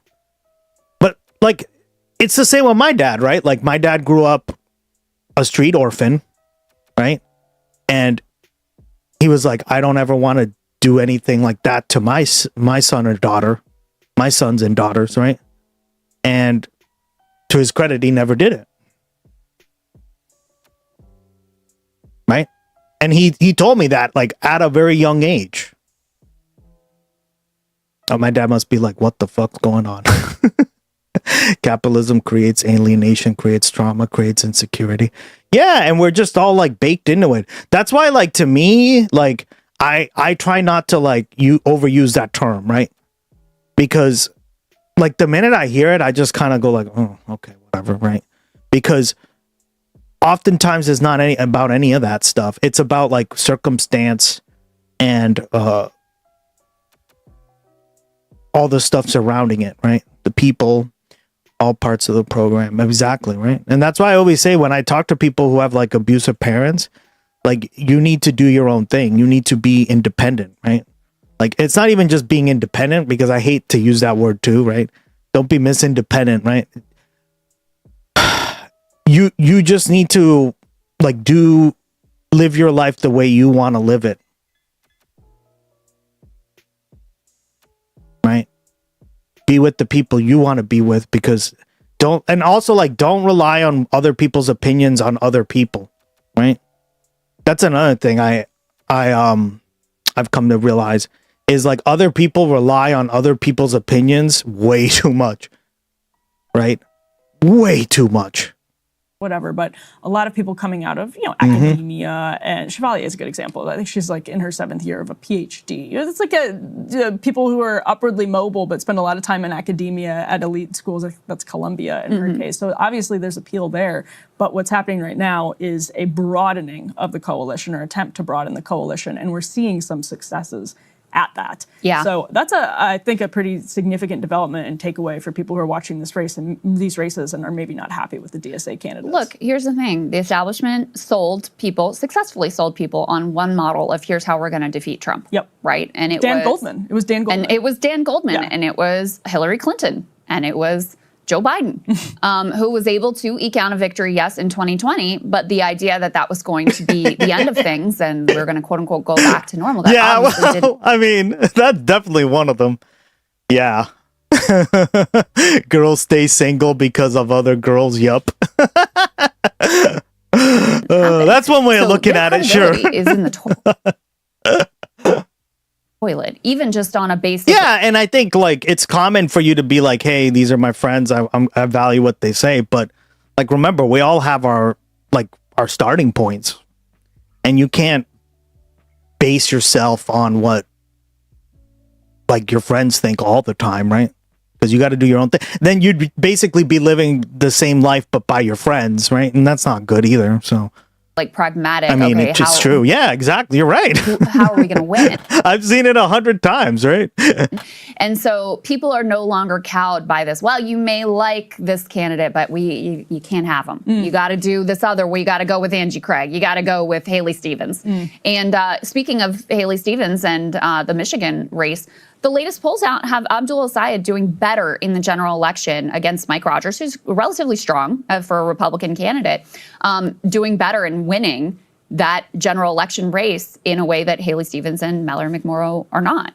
So all of those adages that have been sold to people about what you have, the way you got to suck up and accept from your Democratic representatives, they're just not buying it anymore. So the base has always been more aligned ideologically with the Bernie wing of the party. And everyone wants you to break up with the guy the minute things go wrong. Sorry, guys, my phone's ringing. Everyone wants you to break up with the guy the minute things go wrong, but long-term relationships don't work like that. Well, yeah. And that's why I was like, yeah, you're just going to be single for the rest of your life. Cool. now that the establishment wing has destroyed their credibility on their electability argument, it has opened up a lot of possibilities. And obviously, there's been deep disappointment, too, with the way that the Democratic establishment has handled themselves in the Trump 2.0 era. And then you add Israel to that mix, and it becomes quite a powerful force to be reckoned with. And final thought for me, we'll tie this all together with your Utah segment, Crystal. But if you are unhappy with either left populism or right populism, because a lot of right populists are very unhappy now with left populism, finding less kind of like handshakes as there was previously on antitrust and big tech, and to the extent that was real, there's clear division now. But if you're unhappy with that, obviously, I think we can all agree. Oh, what did I just walk into? Oh, nothing. Living Lily was just giving some examples. I bet you have a lot of examples, Living Lily, of that. you look like you're speaking from experience, girl. Good for you. So many people just don't get it, and I'm like, I do, because I try to listen to what my friends say about one another, and it's just like, woof. Oh yeah, no, I'm bad. On exactly what Crystal just said about the. Hello, everyone, just watching a little before work. No worries, Kristen. Whether it's the Republican establishment or the Democratic establishment. And Trump, as somebody who's anti-establishment or wanted to tell people was anti-establishment, is currently tabling the housing bill, the bipartisan housing bill between Tim Scott and Elizabeth Warren, because they won't pass the SAVE Act, which, again, is a huge priority for the conservative grassroots. I think it's crazy what Republican senators have done to try to block that from getting to the floor. But holy smokes, your boomer president is tabling a housing bill to get the SAVE. Like, you can maybe try to do both of these things. And he's trying to say that without the SAVE Act, you end up not having a country. But I'm just saying. Most people are controlled far more by their emotions than they realize. Yeah. The options that you are. And like, emotions are important, but you also have to be logical on stuff, right? I've lost friends because I wouldn't break up with my boyfriend, who's an amazing guy, and it's like, why don't they talk about our relationship with anyone but him? Exactly. See? Yeah.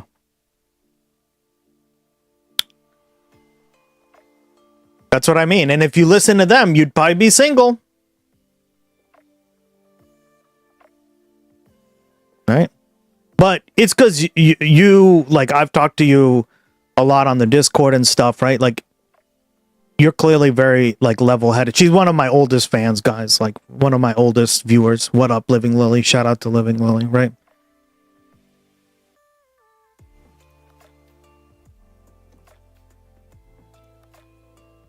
Listen to how friends talk about how others, because one day they will be talking about you the same way. Yeah, exactly.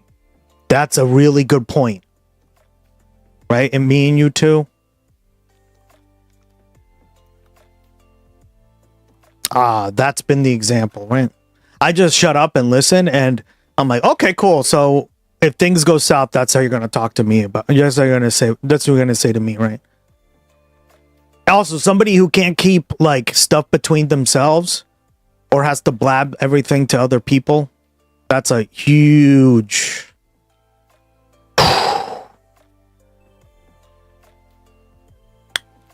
Yeah. It's their way or the highway. Yep. Yep. That's when I was like, these girls. Remember Ron Weasley being like, these girls, they're trying to kill me. That's how I feel. Ladies. This is like my favorite line in the whole fucking movies.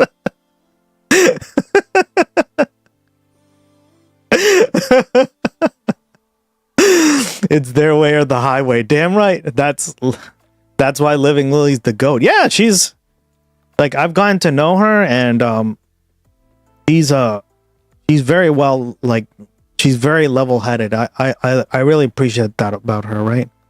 She tries to be like very like neutral on stuff.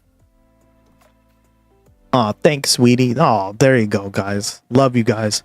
We're such a great community in here. Join, I know you're brand new, but this is just a typical day here at the GustX broadcast. I don't know, but you sounded like a sweet Griffin when you said it. Like Stewie Griffin. Yeah, hold on. Let me see if I can find it, right? I've been trying to find that clip because I find it so funny. Like, it is the funniest clip ever.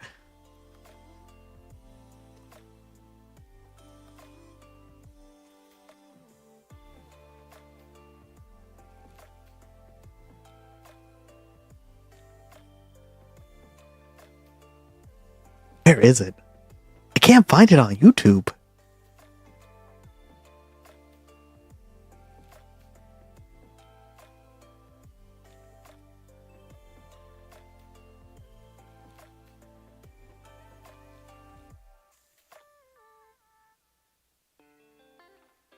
Yeah, I can't find it, but it's a funny clip. Offering young people, the more insufficient those options are, the more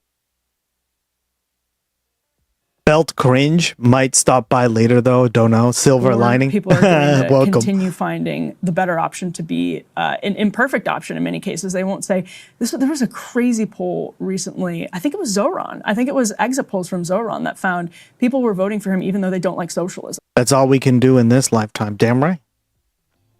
If they are telling you other people's secrets, you best bet they're telling you. Yeah, exactly. I hate that, right? I hate when other people blab like our shit that we talked about personally. Like I like if I tell you something, unless it's something I tell everybody that I know, right? Like what the fuck am I trusting you to do that for? You're blabbing like our personal business to other stuff? Like no, hell no. They're voting for democratic socialists even though they weren't supportive of socialism because the other options are so terrible. So start offering better options and stop blaming China for running an op that's making people Speaking of China, favorable to socialism, like doomerism, like Silver Lining, welcome, yeah. Start offering over on better options. Stream Portal. We'll come Stream back Place. to that when we get to the Utah block, the Chinese alleged misinformation angle here. Indeed. All right. Now, everyone, prepare your mouths. This is literally some of the funniest videos I've ever seen in my life. My Chinese speakers in chat, let me know if this is correct Chinese because I don't know. But we're going to start with this one.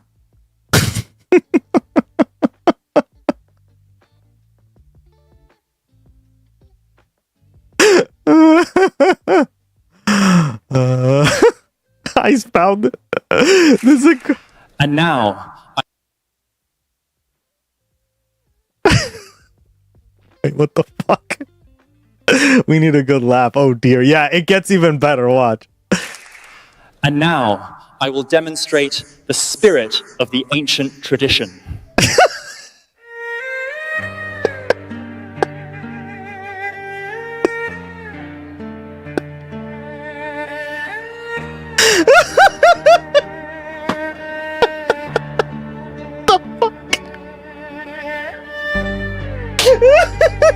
He's alive! Turning Point China!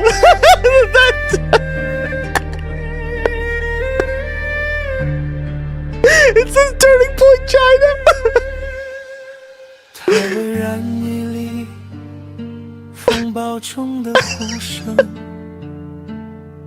信念坚定，一颗重生的心，总是代价高昂，他人道出真理，他为耶稣而活，无惧死亡降临。Really? 我们是 Netanyahu.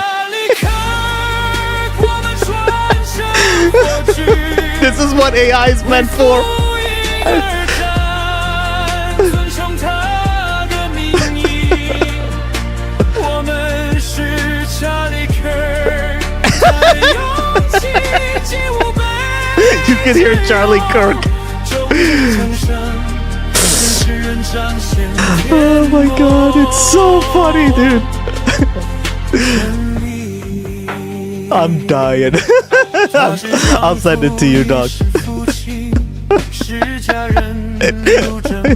Turning point, China. Oh my god. Oh, I'm dying, guys. I'm crying. Oh, the next one's even funnier. This is so bad, it's good. Yeah.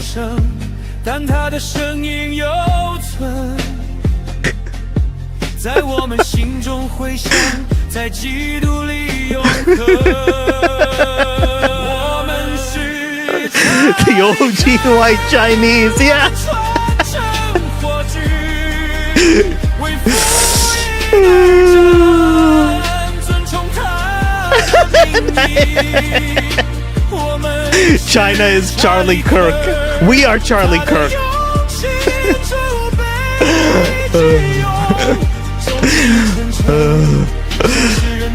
Look at just P. Diddy in the background. Oh my god.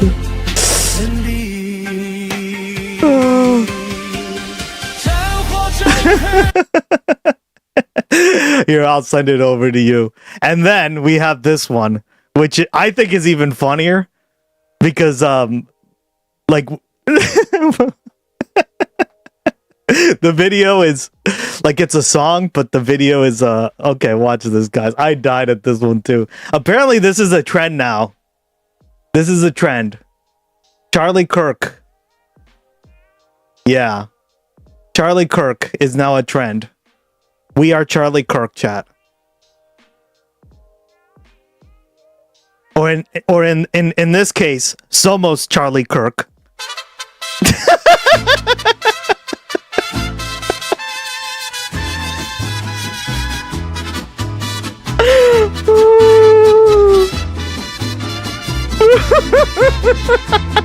Damn, that emoji got cheeks.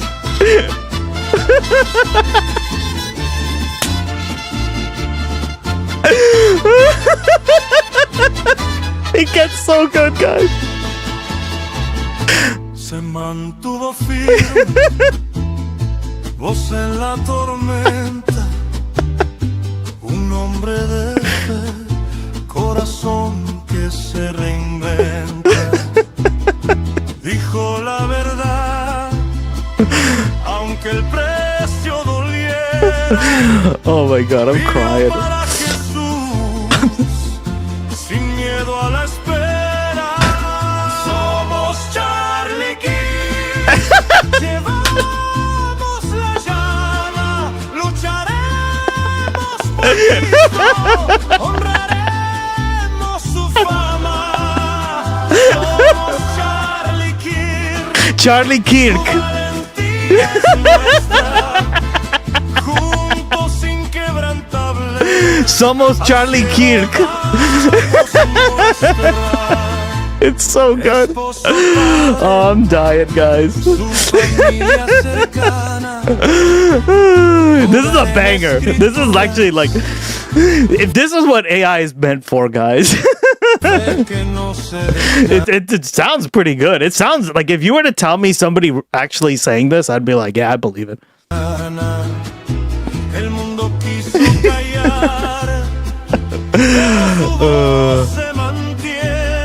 It has no neck. I know. I'm actually crying. I know. It's so good.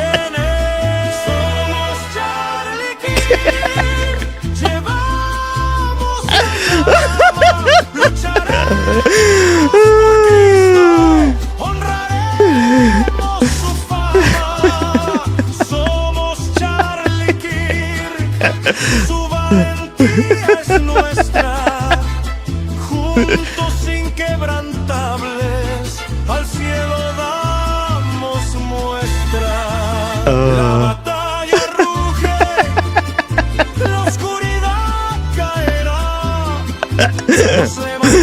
Somos Charlie Kirk, chat. It's so good. Because I miss him so much. Gotcha, yeah. Same. I miss him too. He's definitely with Cristo right now, right? Cristo is Christ. So that's like you hear it in the song. That's what's so funny too. It's just like, what?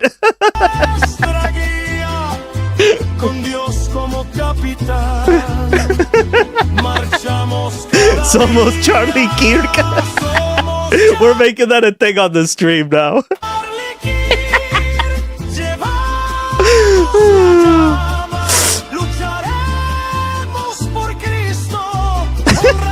I miss him like the hole in the neck.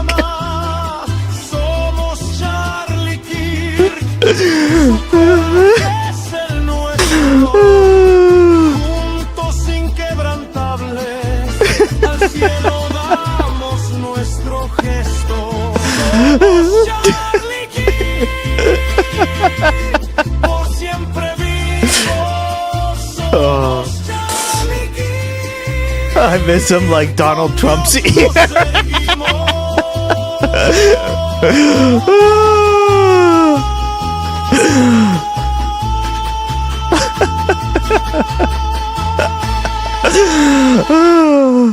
Guys, I mean, and there's so many of these.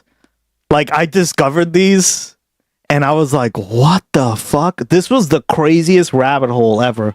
Like, there's this one, there's so many of these now. Look. Se mantuvo firme, voz en la tormenta, un hombre de fe, corazón que se inventa, dijo la verdad, aunque el precio doliera, vivió para Jesús.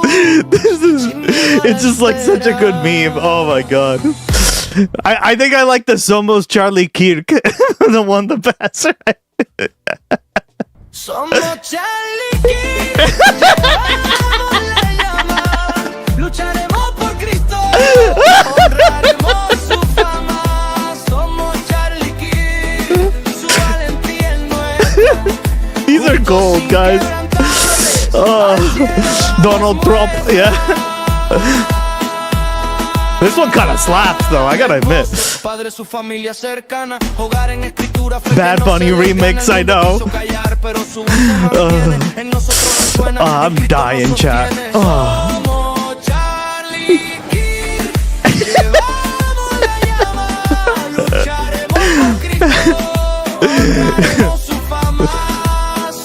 Jesus, family, freedom, we the people.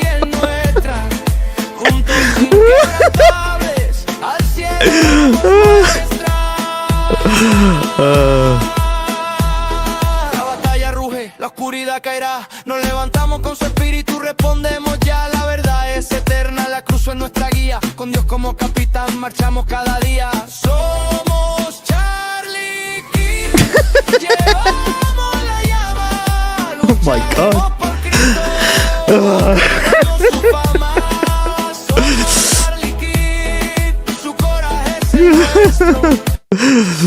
Juntos inquebrantables, al cielo damos nuestro gesto. Somos Charlie Kirk.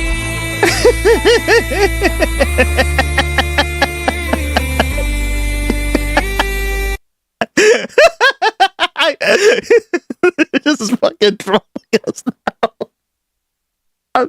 He's just like,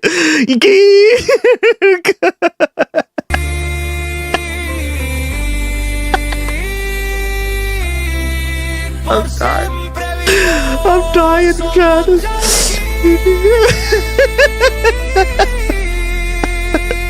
Charlie smirk.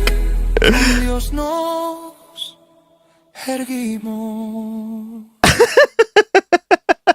Yeah. All right. I'll send over the mariachi one too, because that one's honestly really, this one's great too. I mean, this whole rabbit hole, right? There's like a communist one. It's so funny. We are Charlie O'Kirk. Oh no. I haven't seen this one. Oh no. Like, we could spend all day looking at these apparently. Oh God. Yeah, I'll send that over. Oh my God. What is this one like? Oh my God. Oh no. Oh no. We are all Charlie Kirk. Oh no. We are Charlie O'Kirk.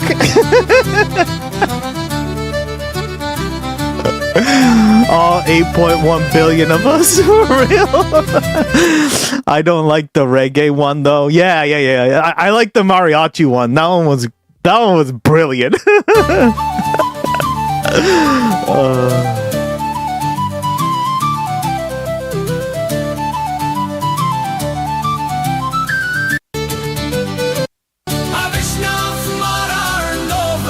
Oh, it's literally like in Irish. That's crazy. And Gaelic, right? Gaelic Irish.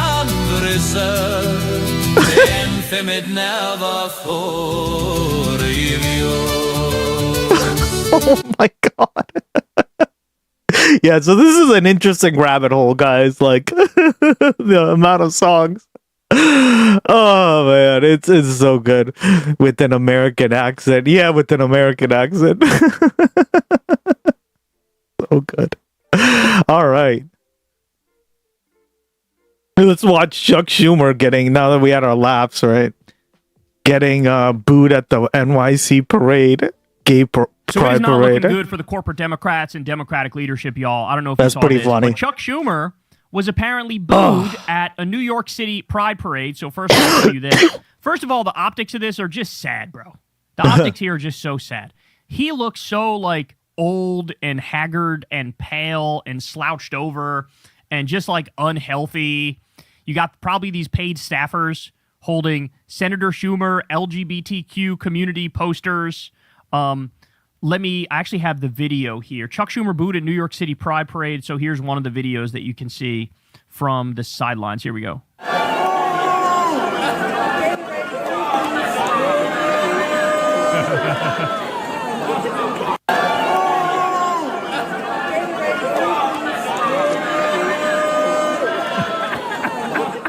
I got another video. Hold on. Here we go. A mixed reaction for Chuck at Pride. Senator Schumer made his presence felt at New York City Pride, and the crowd was divided when he spoke to them in New York City down in the Village this afternoon. Okay, here we go. Happy Pride, everybody. Happy Pride. Happy Pride, oh God. I was the first senator to march in this parade, and I'm not the last. I was the first senator to march in this parade, oh God, and I won't be the last. Okay, hold on again. I was the first senator to march in this parade, and I'm not the last. AOC, please save us. AOC, this U.S. Senate seat in New York has your name written all over it. You don't even have to motherfucking campaign. You don't have to fundraise. You don't have to campaign. You don't have to say shit. You could run a campaign against Chuck Schumer as a primary from your motherfucking couch and win by double-digit skis, okay? AOC, please, for the love of Christ, please, let's take this seat from this old, gelatinous, falling apart at the seams, pale, slouched old man, because time has simply passed him by. He's a creature from a previous era. He cannot keep up. He doesn't know how to fight MAGA. He doesn't care to fight MAGA. He's the insider of all insiders. He's deeply bought by special interests.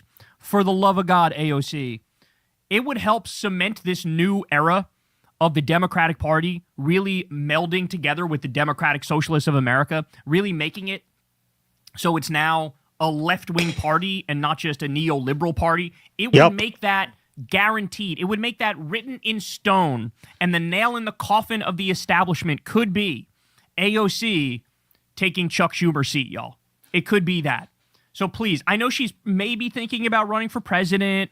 I know that she might have other plans. I know that, and it's not easy being in the spotlight all the time, as she is. Clearly, like, she in many ways has been put into the spotlight by the right. Silver lining, what do you mean video hangs? Making her the face of the Democrats in some respect. And I know that's a pain in the ass. However, there's a U.S. Senate seat with your name written all over it. This man has zero shot, bro. Zero shot. AOC, for the love of God, please save us.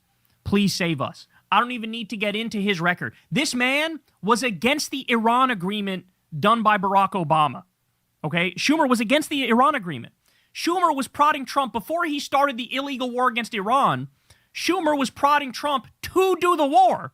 He was saying, Taco Trump is trying to make side deals with Iran. No more side deals, Taco Trump. Literally what he said. Like, why are you trying to get any sort of an agreement or peace? Fucking attack him. What's wrong with you? You got to stand up to the mullahs. In so many ways, this man is hardcore pro-Israel. He's as corporate as a corporate Democrat gets. He's soft on billionaires, right? He raised a lot of money from fucking Wall Street. He's got to go. He's got to go. He simply does not represent the base at all in any way, shape, or form. So I'm telling you, man, AOC, this is your seat. It's got your name written all over it. Please, for the love of God, draft AOC to take this U.S. Senate seat. My Lord, save me from this nonsense. Hey, y'all, do me a favor and like and subscribe. It helps out big time in the algorithm. Click the bell as well for notifications when videos drop. And watch that video on screen right now. You know you want to.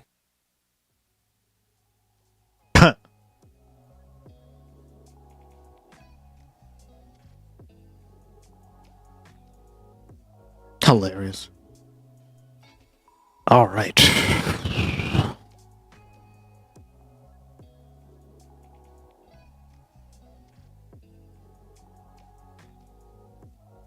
Covered that.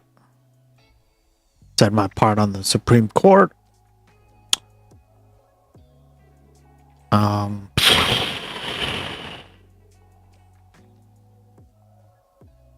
Oh my God. I'm just getting Charlie Kirk videos. We gotta watch this one.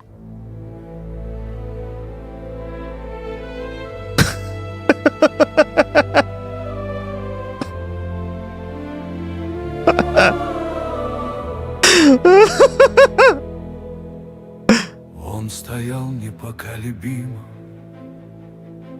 голос среди бури, человек убеждений.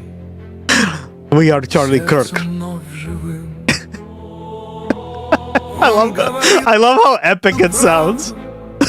Когда цена была высока, Epic! Он жил для Иисуса, не боясь умереть.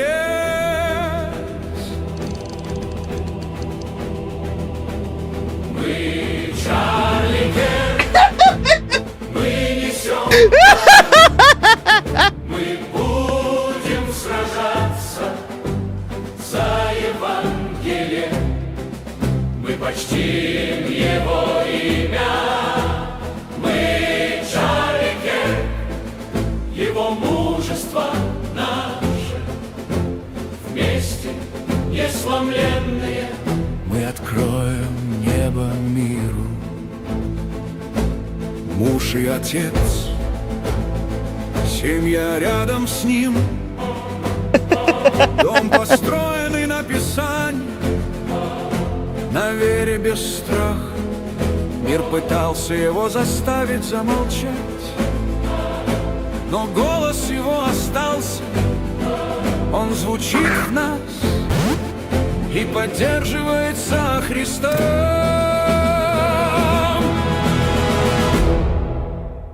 Мы Чарли Кирк, мы несем пламя, мы будем сражаться за Евангелие, мы почтим его имя. Мы Чарли Кирк, его мужество наше, вместе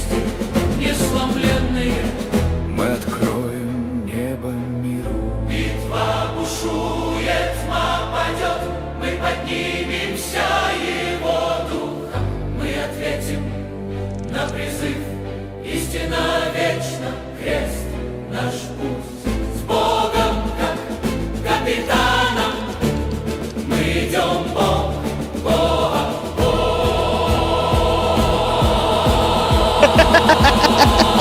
Мы Чарли Кирк, мы несем пламя. Мы будем стараться за Евангелие. Oh my god, it's so good.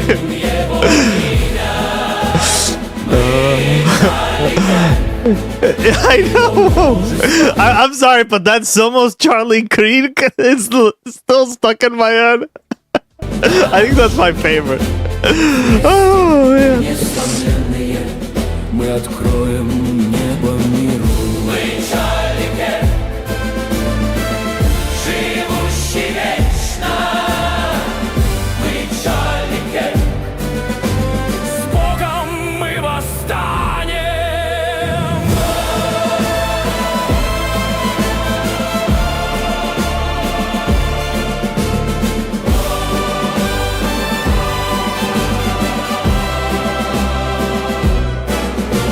Think I'm a Trumpist? Yeah, poor living Lily.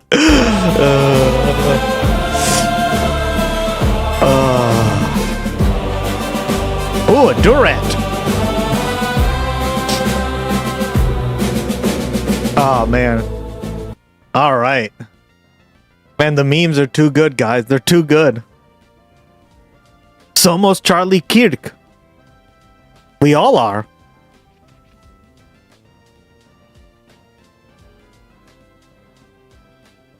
Oh God! People care what this fucker has to say still. Jesus. I don't have anything in common with Miss Chevalier, and I really don't want to be in.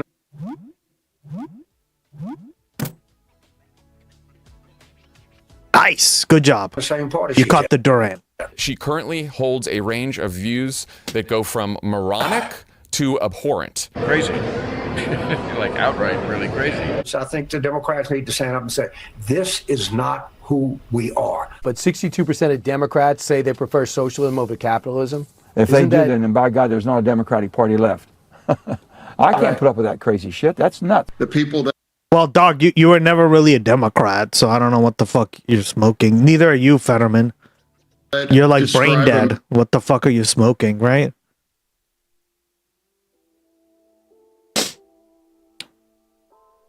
Huh? But guys, remember, somos Charlie Kirk. America as an effing disgrace and would wipe her face with. Stop the stream. Rogueweeds just resubbed for 6 at tier 1 for a total 12 months. They are on a 10-month sub streak type shit. W, my man, 10 months. That's almost a year.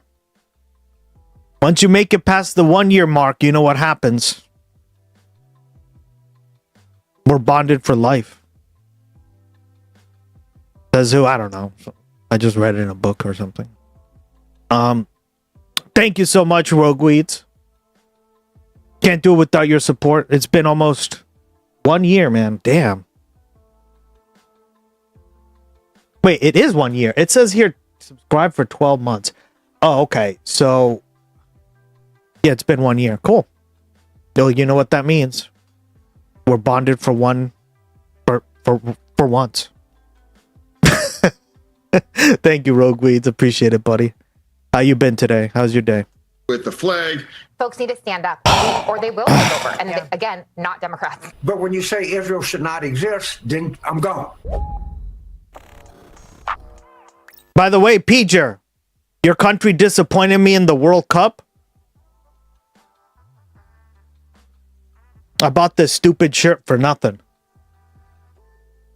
I blame Peter.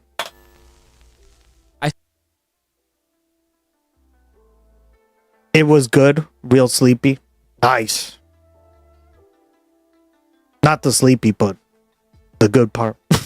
I hate being sleepy. Eating skitties now. Eating those skitties. Oh shit! It's starting to pour outside, guys. Holy shit! Yeah, which ones?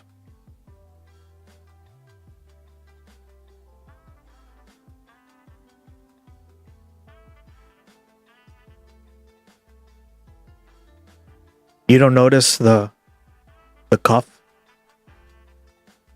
Sincerely apologize to you, dear viewer, for making you suffer through the rantings of those shit-for-brain centrists who are still apoplectic about the socialist takeover of the Democratic Party, but I, for one, enjoy their shrieking because I know. Even though it is directly into my veins right now. Tap it. insufferable, it's cathartic because their tears are a sign of our imminent victory. And when it comes to James Carville in particular, what did they do? They disappointed me.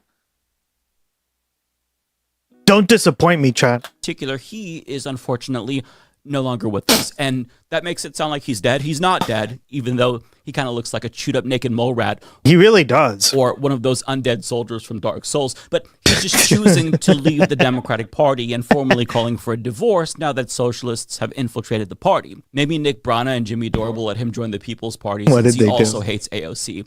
But as mad as he is, we actually do have... I'm going to tell on you and to my mom. Go ahead. I told her already.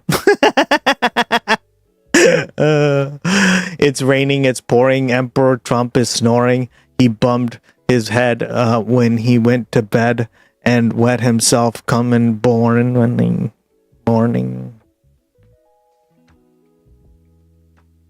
That was clever. I like that. I already told her, girl. How? You'll see. Mr. Carville to Witcher 3 reference. thank in part for these socialist victories, ironically enough, because if it weren't for his terrible advice, socialists might not be doing as well as they are right now, and I'm not being facetious.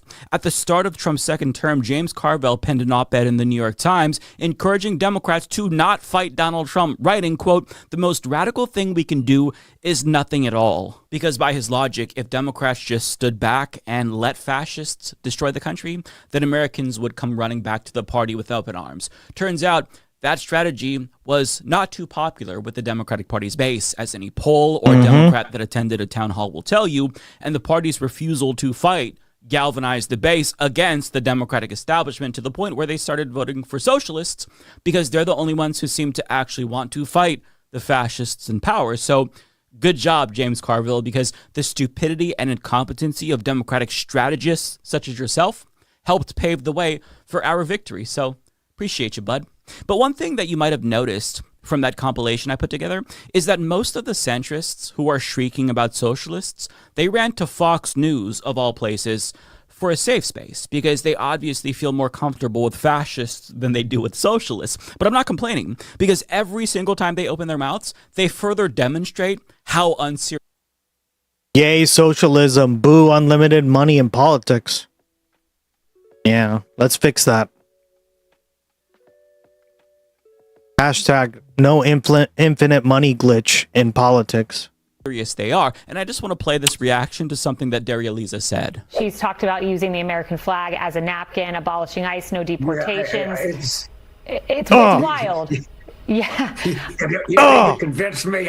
That's one thing that you and I are in the same place. I promise you. Yes. Now, Fetterman also brought up her comment too. Why you would even agree on this stuff, right? Like, she fucking hates you, dude. What's the point? See, this is another thing these like centrists or Dems, right? They don't get. It's like you're just a tool for them.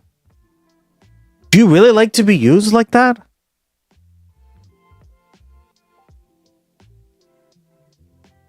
Pumped and dumped? At least you got something out of it. In this, you're just getting fucking laughs. And then slapped in the face. Boo, U.S. Supreme Court. We need an amendment. Yeah, we really do. And for context. No, hashtag no infinite money glitch in politics. Damn right. October 666. I love your name. How you been? Good to see you again. You were over at Breaky, right? It was fun.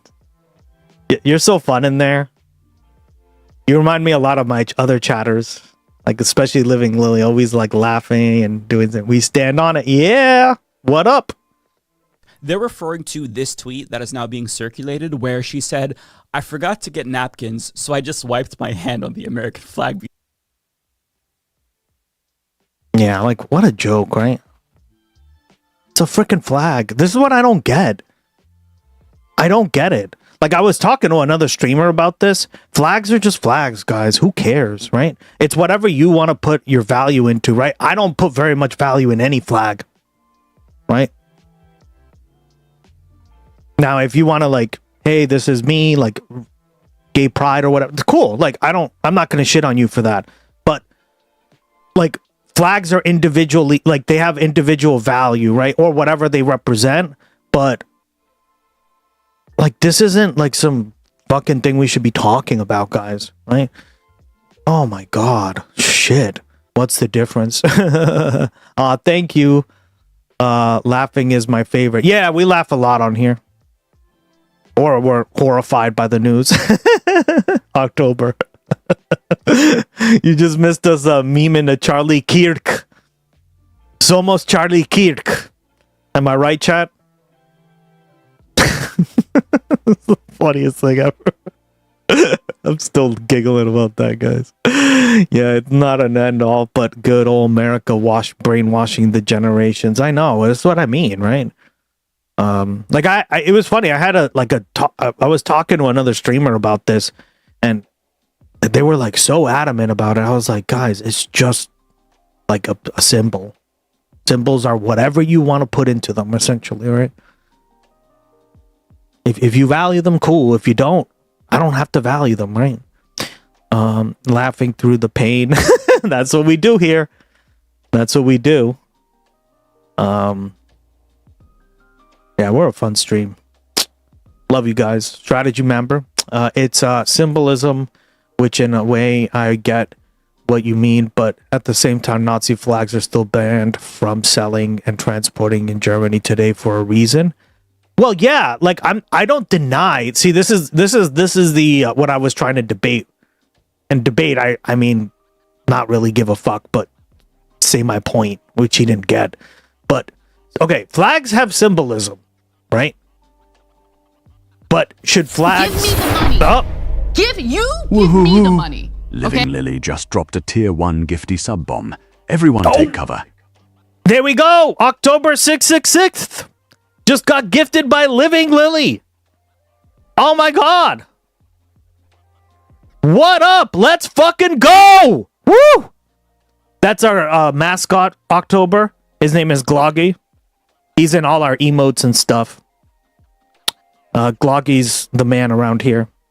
He does our shout outs and all that stuff. Welcome to the commune, girl. Yeah.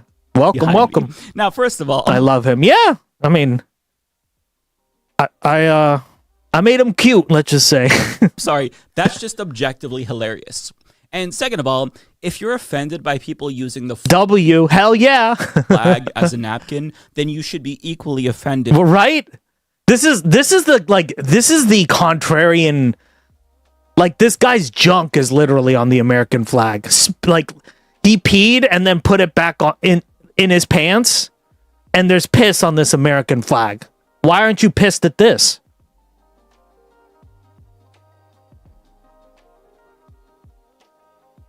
Right? I mean, guys, it happens. Okay? That's why you always shake 3 times, okay? But some guys don't do it. Always shake 3 times, gentlemen.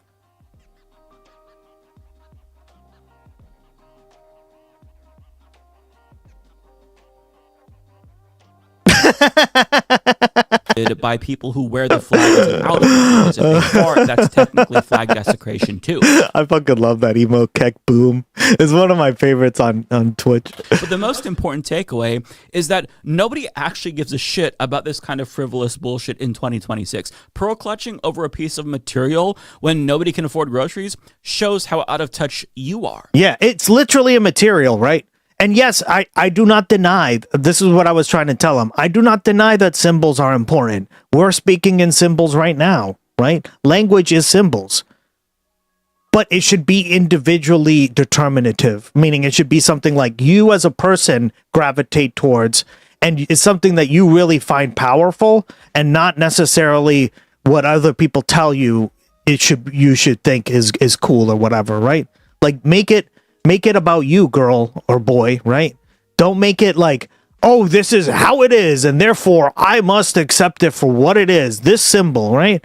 Because at the end of the day, it's just a fucking flag. Who cares? It's made by humans. It can easily be by humans, right? Shake it once, that's fine. Shake it twice. Oh, God. Can't wait for that.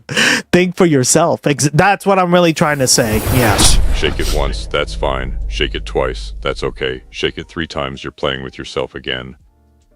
Oh, shit. No jorking. No jorking in chat. Jorking it.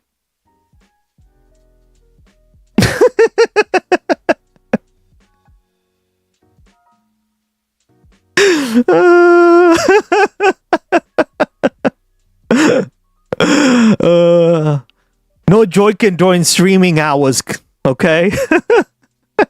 Shake more than 3 times isn't no longer shaking. Right? Oh man, you're so funny, me and you too. Charlie Jorkin. Yeah. You only know it if you're a 90s kid. Yeah. Sorry, Papa Gus. I know. He must be... What the hell's going on? Honestly, my dad watches this stream, and it's like the funniest thing in the world. Yep. Group joiking. We're all just joiking in here. What do you mean? That's all we ever do in here. I love it. My dad watches this stream, and he's like... Like, you could just tell that there's like a bit of a delay. It's adorable, but he finds it really entertaining. They're joking all over the place, kid. Yeah, they are, kid. And whenever I say things like this, conservatives will retort on Twitter by threatening to desecrate a pride flag, I guess to bait me into revealing my own hypocrisy. And to that I say, you got me. Don't you fucking dare do that. I would be so offended if you burned a piece of material. The pride... Exactly. That's the problem, is like it. I wouldn't be offended. In fact, I don't spend a lot of time even remembering this stuff, right? Because to me, it just has very little value. Flag is basically the gay Horcrux, and if you burn it, the homosexuality will be flushed from my... The gay Horcrux! What up? Chuga, chew. We got a hype train chat thanks to Living Lily. It ending at 6:30, 2026, 9:27, 14 p.m. So let's keep it going. Thank you, Gloggy. Appreciate it. Living Lily, she started a hype train. Subscribe to get those emotes. Go, go, go. Body like a demon, and I'll immediately lose all of my... That I say, you got me. Don't you fucking dare do that. I would be so offended if you burned a piece of material. The pride flag is basically the gay Horcrux, and if you burn it, the homosexual... I love that. I'm going to start using that. It really is like the gay Horcrux.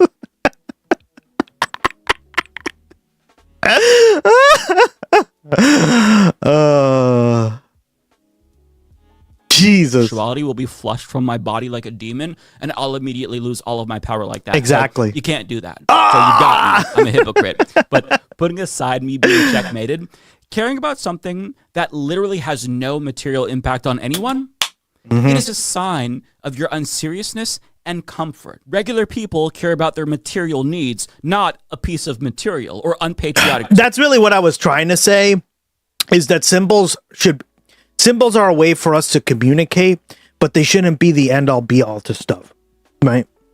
Because that in itself becomes a right-wing way of thinking, right? That's basically what I argued. And strategy member, that's basically what I would argue as well to what you just said, right? Is that essentially, right, the reason the right loves like Nazi symbols and salutes and all this stuff is because they love symbolism. They love these kind of things. They love it to death, right? And if the left is going to be like on the... It's not that we don't use them, obviously, like we're communicating in symbols right now, right? It's just that we have to think of it much more pragmatically, like he just said. This is a very good take. Yeah. tweets. Like on the list of things that I'm concerned with, somebody who is rubbing their hands on the flag or farting on the flag is so fucking low. It's so fucking low. I like that doesn't even like I would be like, okay. Yeah. Gotta keep it chugging. Damn right, girl. It doesn't even register. But let's to be fucking fair, go. The centrists aren't just well, and they are saying this about the flag and detract from the actual issues. Exactly. That's what they do, right? They point to these symbols or whatever, and it's like, yeah. But then the actual issues they don't give a fuck about. Right? Like class issues and stuff, right? No, come on, guys. Offended by socialist lack of patriotism or their refusal to kowtow to Israel. They're also pissed off that Democratic voters are electing socialists who are challenging the economic status quo that they benefit from. But they're not just pouting on Fox News. They're doing something about it. And they're doing something that they've never actually done before. They're considering organizing for the first time. I say this because, as Axios reports, centrist Democrats are plotting a counterattack against the left, with one anonymous House Democrat saying they're probably going to have to organize. Oh no, don't you dare do that. And another saying bluntly, there's going to be a war, which I guess indicates that they've entered a new stage of grief after dealing with the initial shock where they were freaking out, according to Politico, and having anxiety, according to CNN. Gotta keep the silly people, peasants' attention occupied while XYZ China in the end. It's like all the smoke and mirrors, you know. Exactly. Well said. We talk about that all the time. They're done crying. They're putting on their big boy pants. They're wiping the vomit off of their mouths, and they're cooking up a plan to make us regret that we were ever fucking born. I say that because they've officially fired the first shot in the war against the socialist left, and they are very clearly not playing any games. I mean, we should have taken them seriously because what they did is something that is going to hurt every single socialist. And no, we're not just talking about mean tweets. So the question is, what are they doing that's going to hurt the socialist movement? What did they do? What could they have possibly done? What tool did they have in their arsenal to make us suffer? Well, according to the New York Times, they publicly rebuked socialists with a strongly worded letter where they basically say, oh no, how did I guess that one? Strongly worded letters. Didn't they want us to do that against MAGA as well? And Trump? We got to send them a strongly worded letter, chat. That's going to really solve the problem. I'm so glad this is happening. I say take over this party and eject these people immediately. Immediately. Nuh-uh. The Democratic Party is not socialist, and they're calling it the Promise to America, where they fire back at socialists with so many focus group tested platitudes, it'll make your head spin. Writing, America is stronger than our politics. Politics forces false choices between extremes on the right and left. We reject them. Too many Americans have not benefited and I've said this multiple times. When you read this stuff, these people are conservatives. They're just like more centrists. Oh, okay. But they're conservative, right? Everything in the statement is, no, we need to conserve the way America is. But the truth of the matter is, and I've said this multiple times, the problem with conservatism is it doesn't accept that things change. There is a constant called time. People change, right? Things become different. Culture changes. People change, right? More people come to the U.S. that are not of a certain kind of culture, right? And then it becomes like a different culture. Culture is constantly changing. Language is constantly changing. And what we on the left should be doing, and what, you know, I try to do every day on here is, yeah, that's just how it is. So we need to adapt. Why are we trying to like suck off these old ass ideas that don't really matter all that much? A strongly worded letter, I'm clutching my pearls. God damn it, girl. Hands off those pearls. Yep, exactly, October. They're all gonna have a boyfriend. If you've ever seen White Chicks, I've seen that movie. My sister loved it. My sister like played that movie on frickin' repeat. Oh my god, it was...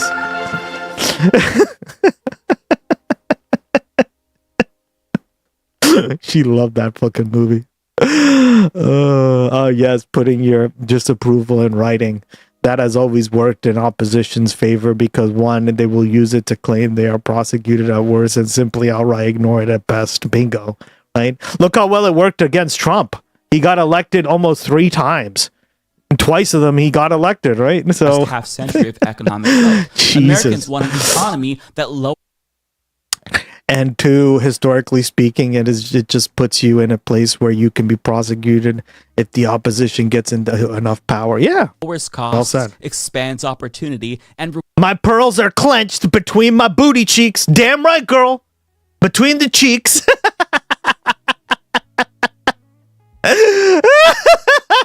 I love that. Living Lily.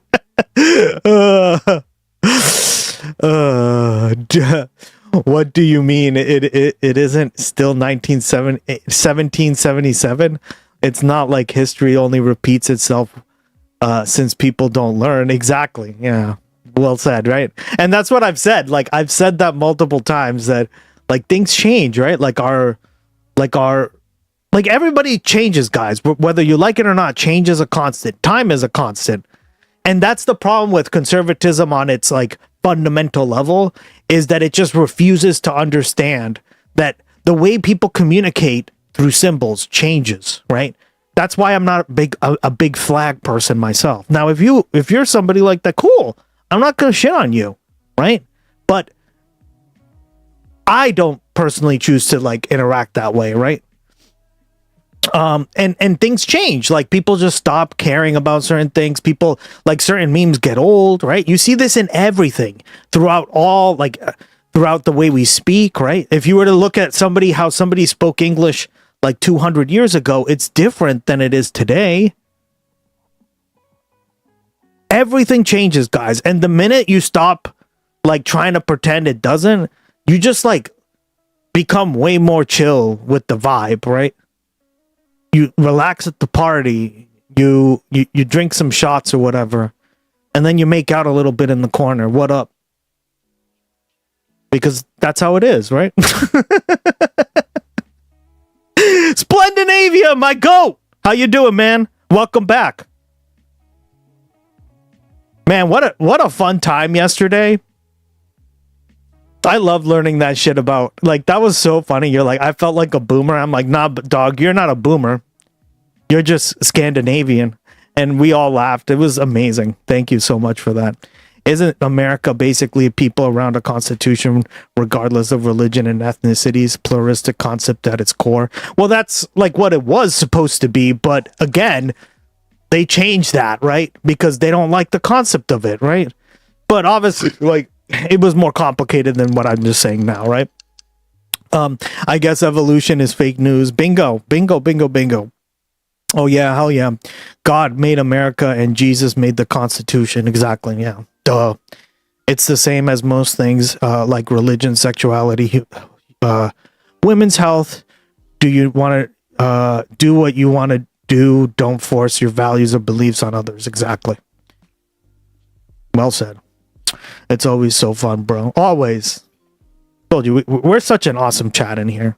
I love you guys. Amen. And Jesus also made D's nuts. Got him. I love that. I remember watching a recording from late 1800s, and a scientist is talking about how gay electrons are atoms.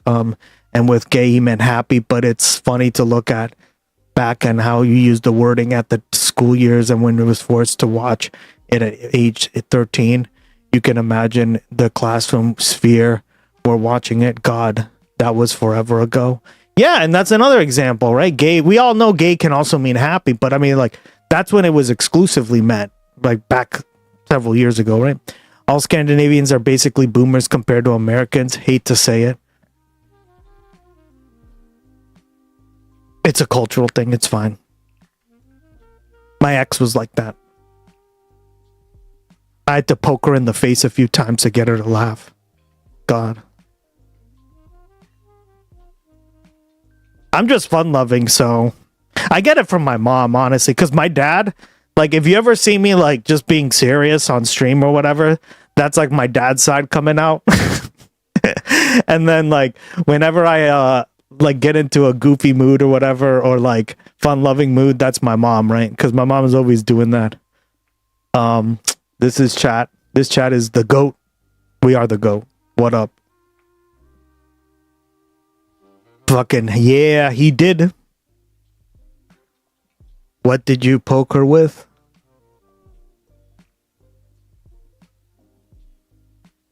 Several things. But I started with my finger. Rewards the people who work hard every day. Americans want safe communities and institutions that solve problems. We believe in building more to lower costs. You got to start with that, guys. Otherwise, it's fuck. Expand opportunity. We believe Democrats succeed when we speak to the whole country and value persuasion over purity. They then ask you to sign their pledge so that way they can collect your information. I had to poke my girlfriend in the face. Yeah, well, that also helps too. Just clipped. I had to poke. Yeah, you can hit clip. You can also just type it out. I have it as like a command, right? Had to poke my girlfriend in the face a few times. My blackmail business is up and running, baby. Too funny, dog. I love you, man. With requests for donations every single day. But if you look at their page of signatories, it's hilarious to see that they've included a search bar just in case. It's so funny. I had somebody talk about the stream, and they were telling me that all you do is like watch like politics and news and stuff. It's like, well, yeah, that's kind of like what it predominantly is. But we do a lot of stuff on here, right? It's not just like 100%. Like we try to focus it on that, but like we have a lot of fun on here, right? In case you're unable to find one of the 15 Democrats who signed on to this letter. And obviously the reason why this number is... We are all going to become millionaires here. In here, Gus, chat. We have funsy breaks. Yeah, we do, right? Because we're learning, right? It's like learning. We're learning. We're like, I'm kind of showing you guys what I know based on my degrees. We're watching memes and stuff, right? It's not like other streams where like all we do is play games, duh. But we do everything, right? It's just all like, it's all in the veneer of politics, right? But if you guys hang out here, you know it's more than just that. So small is because neoliberal Democrats, even if they might hate socialists, they know that they could be targeted next for primaries if they basically come out and tell the base to go fuck themselves. And I've got to say, after getting past the initial stun of that powerful attack, of that strongly worded letter, which I'm still recovering from, by the way. Me too, man. I couldn't help but these strongly worded letters. Think this is why you all keep losing. Learn, absorb, and laugh. Yeah. Well, I think it. I think it's a lot easier to wait. We can't do it. It's not going to be like that every day, but as much as we can, we do it, right? That's why, like, I consistently stream.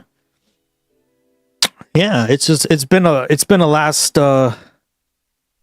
awesome being on here. I love that I love streaming for this reason. Damn right. If only Gus wasn't broke as fuck, we could actually blackmail him. Yeah, true. Facts.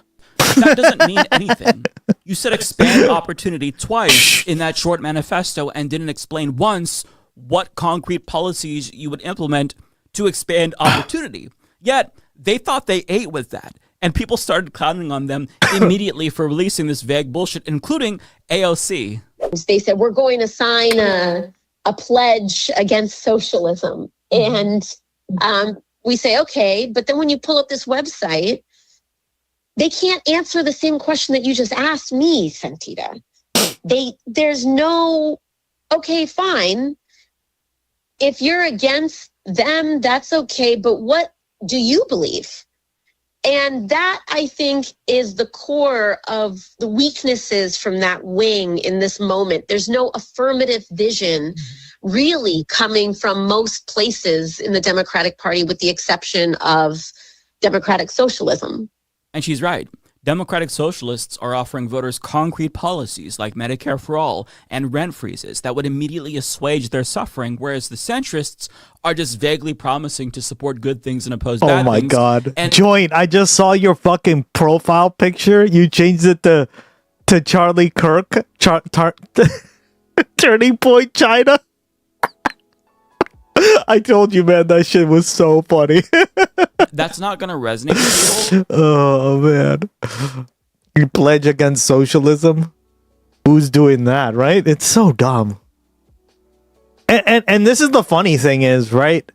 They would tell you what they're against, and Scandinavia, you as like an Icelander would be like, we have all that stuff here in Iceland. What's the problem? That's the funny part, right? In fact, Iceland is like the least of them, right? The least socialist of the block, right? Because I would say like maybe Sweden or Norway is certainly more, a little bit, has more policies like that. Maybe Sweden, right? Denmark? Nah, Denmark is, yeah. I don't know. I'd like to hear your opinion on it, but Blue Room, welcome back, buddy. How you been?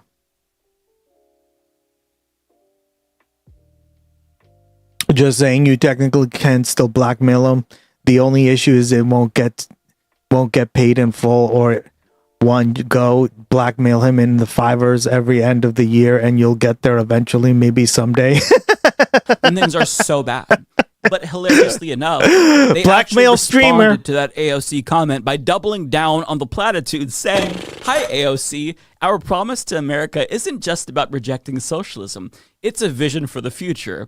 Our principles say it best. We believe in an economy that works for everyone, not just those already at the top. We believe in secure borders and safe communities. We want government that works to solve problems. We want a politics of persuasion. And most of all, we are proud of America." And people predictably responded by asking them again to explain what the fuck any of that even means. Quote, "These are slogans. What are your policies? The promise to America brought to you by McKinsey and Company. You're literally not saying anything. Quote, we like good things and not bad things. You believe in a lot of shit you never ever deliver. What you do deliver is constant funded war in the Middle East and voting for Trump's additional ICE funding after they shoot Americans. LOL, AOC says, what do you believe? And the centrist pledges principles that apparently don't include one actual policy? Platitudes to America." And I don't think a single person responded positively to what they said there, because it doesn't really mean anything. And I have to reiterate that this is why they're losing, because they very clearly don't know how to read the room, and they don't have any concrete policy solutions, to the point where it's just laughable. Like, I don't even know why they're trying.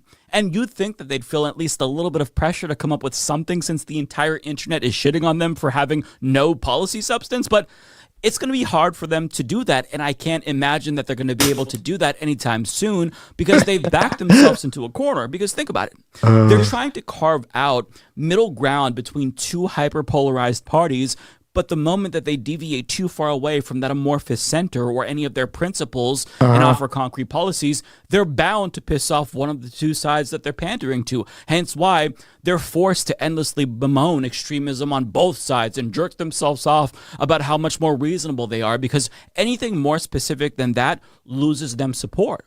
If they actually take the time to expound upon what they mean by a secure border, for example, they would lose fascists the second they promise to rein in ISIS brutality and respect the Constitution. But if they don't promise to abolish ICE entirely, they'd lose Democrats. And this is the dilemma that they face with every single pressing political issue in this country. So they're forced to make up the least offensive fence-sitting position in an effort to appease everyone, but in doing so, they end up pleasing no one.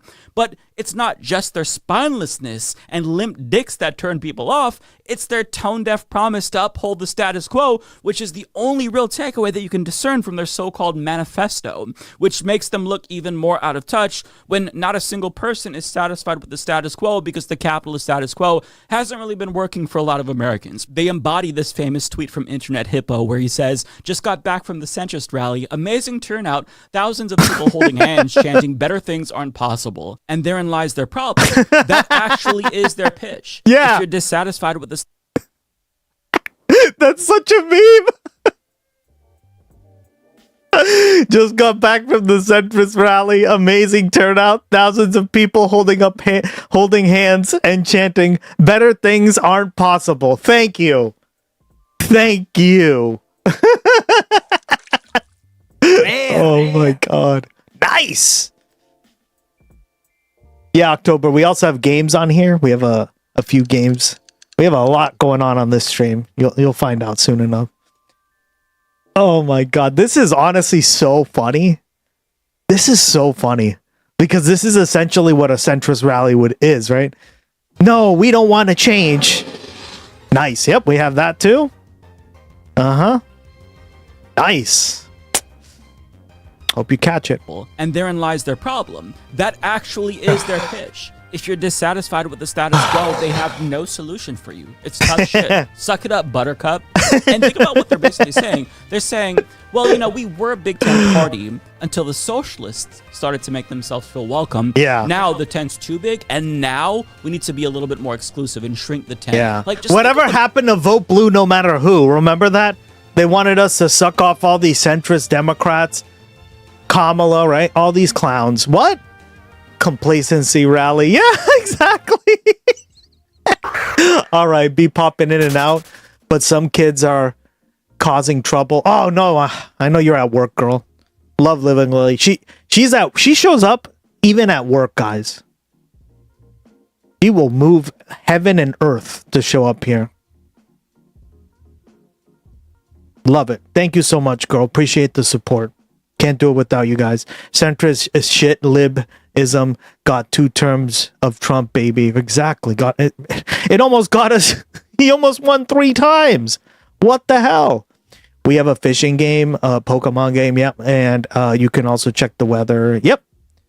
And you can lurk if you need to move from the stream. Yep. You can also, there's like a lurk command. There's a bunch of stuff. Hey, Mandaria! Are you all getting closer to socialism? I heard something about an awesome vote.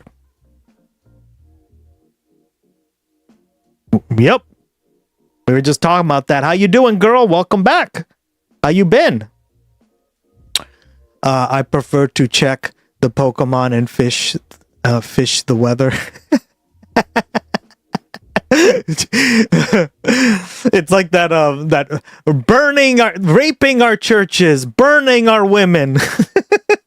You know that meme? Jesus. Message that sends to Democratic voters specifically. To see I'm not even here. All right, girl. Keep it a secret. Electeds welcome every fascist neocon into the fold year after year, only to suddenly draw the line at socialists. It's like a slap in the face. Like it is. It's like, what are we even doing then? Right? We're taking over. Fuck you guys. It's their mask off moment. They're confirming that vote blue no matter who only applied to the left. But if centrists are the ones who get outvoted in primaries, then the rest of us better suck it up and fall in line. Otherwise, we're useful idiots for the Republicans. Bingo. But the second, that's why, guys, I call them planted opposition. I say this all the time, and I fully believe it now. I've believed this for over a year at this point. Like, I would say right after Trump got elected. So right around the time I started streaming, right? Someone running for neighborhood just knocked on my door. She seems nice. I think she's more progressive candidate. Oh, okay. Cool. Yeah, look into her. Highly recommend it. Yeah, look into her. Make sure she's... Because you're going to be voting for Abdul, so... their turn to suck it up, to hold their nose and vote for the lesser of 2 evils in their opinion. What do? They run to Fox News to attack socialists at the behest of Republicans, and they call for a fucking political divorce. What an amazing self-own to essentially invalidate every single thing that they've told us about party loyalty, especially during the Trump era. And Ta-Nehisi Coates had the same point on MS Now, where he explained this is not a great look for them. Whatever you think of future Congresswoman Chevalier, she represents actual voters. Okay, she represents actual voters. And what James Carville is saying is that those voters should be disenfranchised. That he is so disgusted. She's endorsed by the DSA. All right, great. With whatever opinion she has, that those voters should be disenfranchised. And I don't get it, man. I don't get it either. That is a district filled with black and brown people. They made their choice, and he just doesn't respect it. You know what I mean? Which to me says, not so much, They pulled out one of these, right? It's not so much a statement on Palestinians. It's not so much a statement on Israelis. It's not so much a statement on, anything that future Congresswoman Chevalier has said. It's a statement on how he feels about black and brown people. And the fact that they are useful to him when they vote the way that he agrees with. When they don't, kick them out the party. They don't deserve representation. That is exactly right. But since they don't have a vision of their own, they're forced to fearmonger about. I just think they're politically inept. Well, they're not. The reason I say they probably aren't, right? I kind of see where you're coming from, but I will retort with this is for some reason, when it comes to the stuff that they care about, it always gets passed. And for some reason, they all tend to be millionaires and don't want to pass the stock, like banning in Congress stock law, right? That we covered a few weeks ago. Gee, I wonder why. That's why I say they're probably not inept. They're just planted opposition. But like, I see your point too. Like, I kind of agree there. The big bad socialist boogeyman like Republicans to try to scare voters into voting against their own self-interest. But here's the thing. Socialism is only ascendant because capitalism has failed so thoroughly in this country. And that is an inconvenient fact that they refuse to reckon with. But thankfully... Yeah, and it's like when you refuse to work on your problems, it's just like in real life. Guys, politics and like real life, like how you interact with people and all, it's all the same, right? It's just that there's a micro example and there's a macro example, right? Like politics is a more macro subject, and like psychology and relationships tend to be more of a micro example, right? But it's just like actual life. If you fail to work on your problems, you're going to be unhappy and not have a like deep connections that you crave. It's just it's a failure, right? And you have to see it for that. Coats, that is, yeah. Let's see. I paid $160 for my brother, and I go to the gala where he was speaking and got snowed out. They said they were going to figure out something, but then I never heard about it again. Since I was through a local Muslim society, I just considered it a community donation at this point. Interesting. I love him for this. Yeah, he is cooking these days. He really is.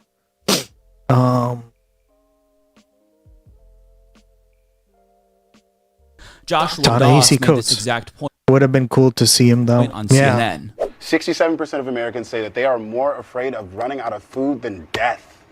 And then we've. What the fuck? Did you hear this, chat?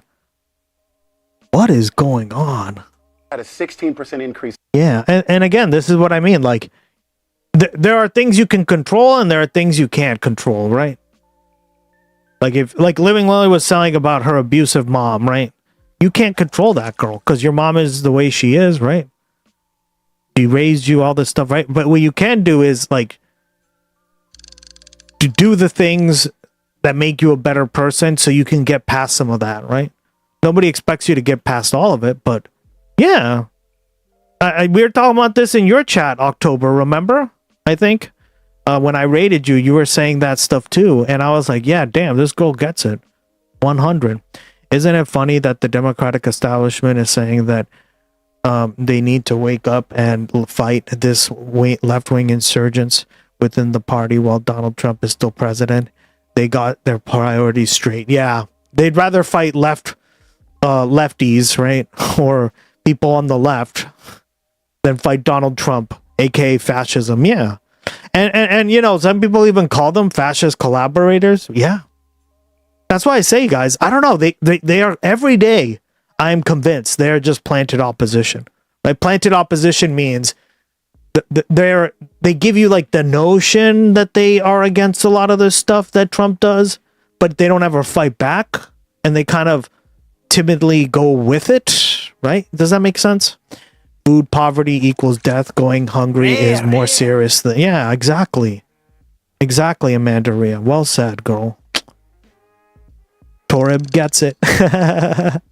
It's because most likely they are, yeah. As long as they feed the capitalistic piggy. Exactly.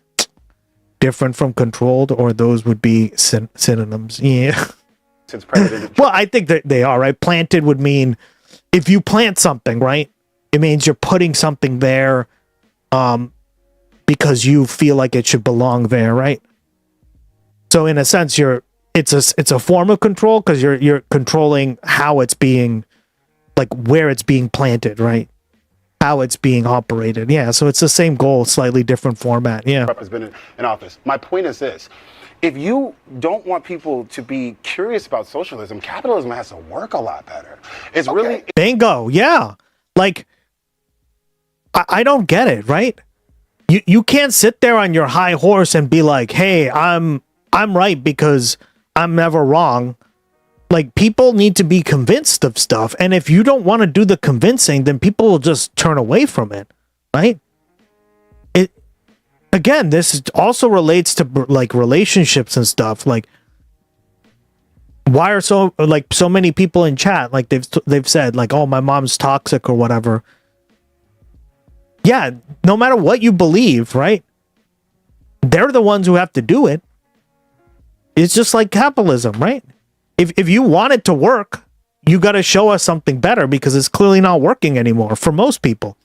It all comes around full circle. Exactly. And that's like the facts of life, right? It's really I don't think anyone's gonna. I don't think President Trump would disagree with what you just said. Well, guess what? Today, President Trump was out here talking about America will never be a socialist country. America will never be a communist country.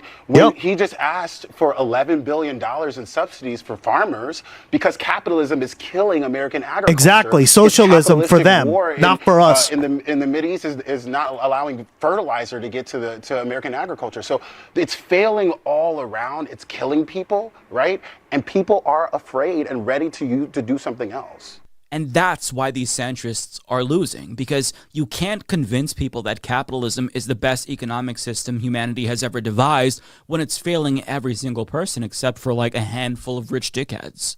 And in the context of American politics, socialism only seems radical because it's diametrically opposed to capitalism. But when you deconstruct the right-wing talking points and actually educate voters about what socialism really is, it's surprisingly familiar and, dare I say, more reasonable, as DSA candidate Milad Kuras put it. You know, when I talk to voters about what we're doing and why I'm a democratic socialist, I remind them that we have socialism already, right? It's in the roads that we drive on. It's in the schools we send our kids to. It's in the fire stations we call upon. I'm just asking that we extend that security to our healthcare, to our housing, to our nutritional food, to our higher education. Bingo. Well so said. that we're actually meeting the basic needs of everyday working families in this country so that we're not just getting by and surviving, so that we're actually thriving. And in the wealthiest, most powerful country on earth, we're not asking for much. I mean, that's only... Nobody else can sit at the rich kids table, CAC-W. Their interests are the same as Republicans. Protect capital hegemony. The donor class owns the Democratic Party. Yeah, well said. The most reasonable proposition ever, is it not? And when you reduce socialism down to its core, which is workers owning the means of production, it almost seems unreasonable and radical to be against that, because as Americans, we've been taught to value freedom and liberty and democracy, but yet our government has never explained to us why we shouldn't also have those same ideals when it comes to the workplace. Why is there an exception there? Like, yeah, I've said this multiple times, right? This is like the workplace and the political space are one in one. They go hand in hand, right?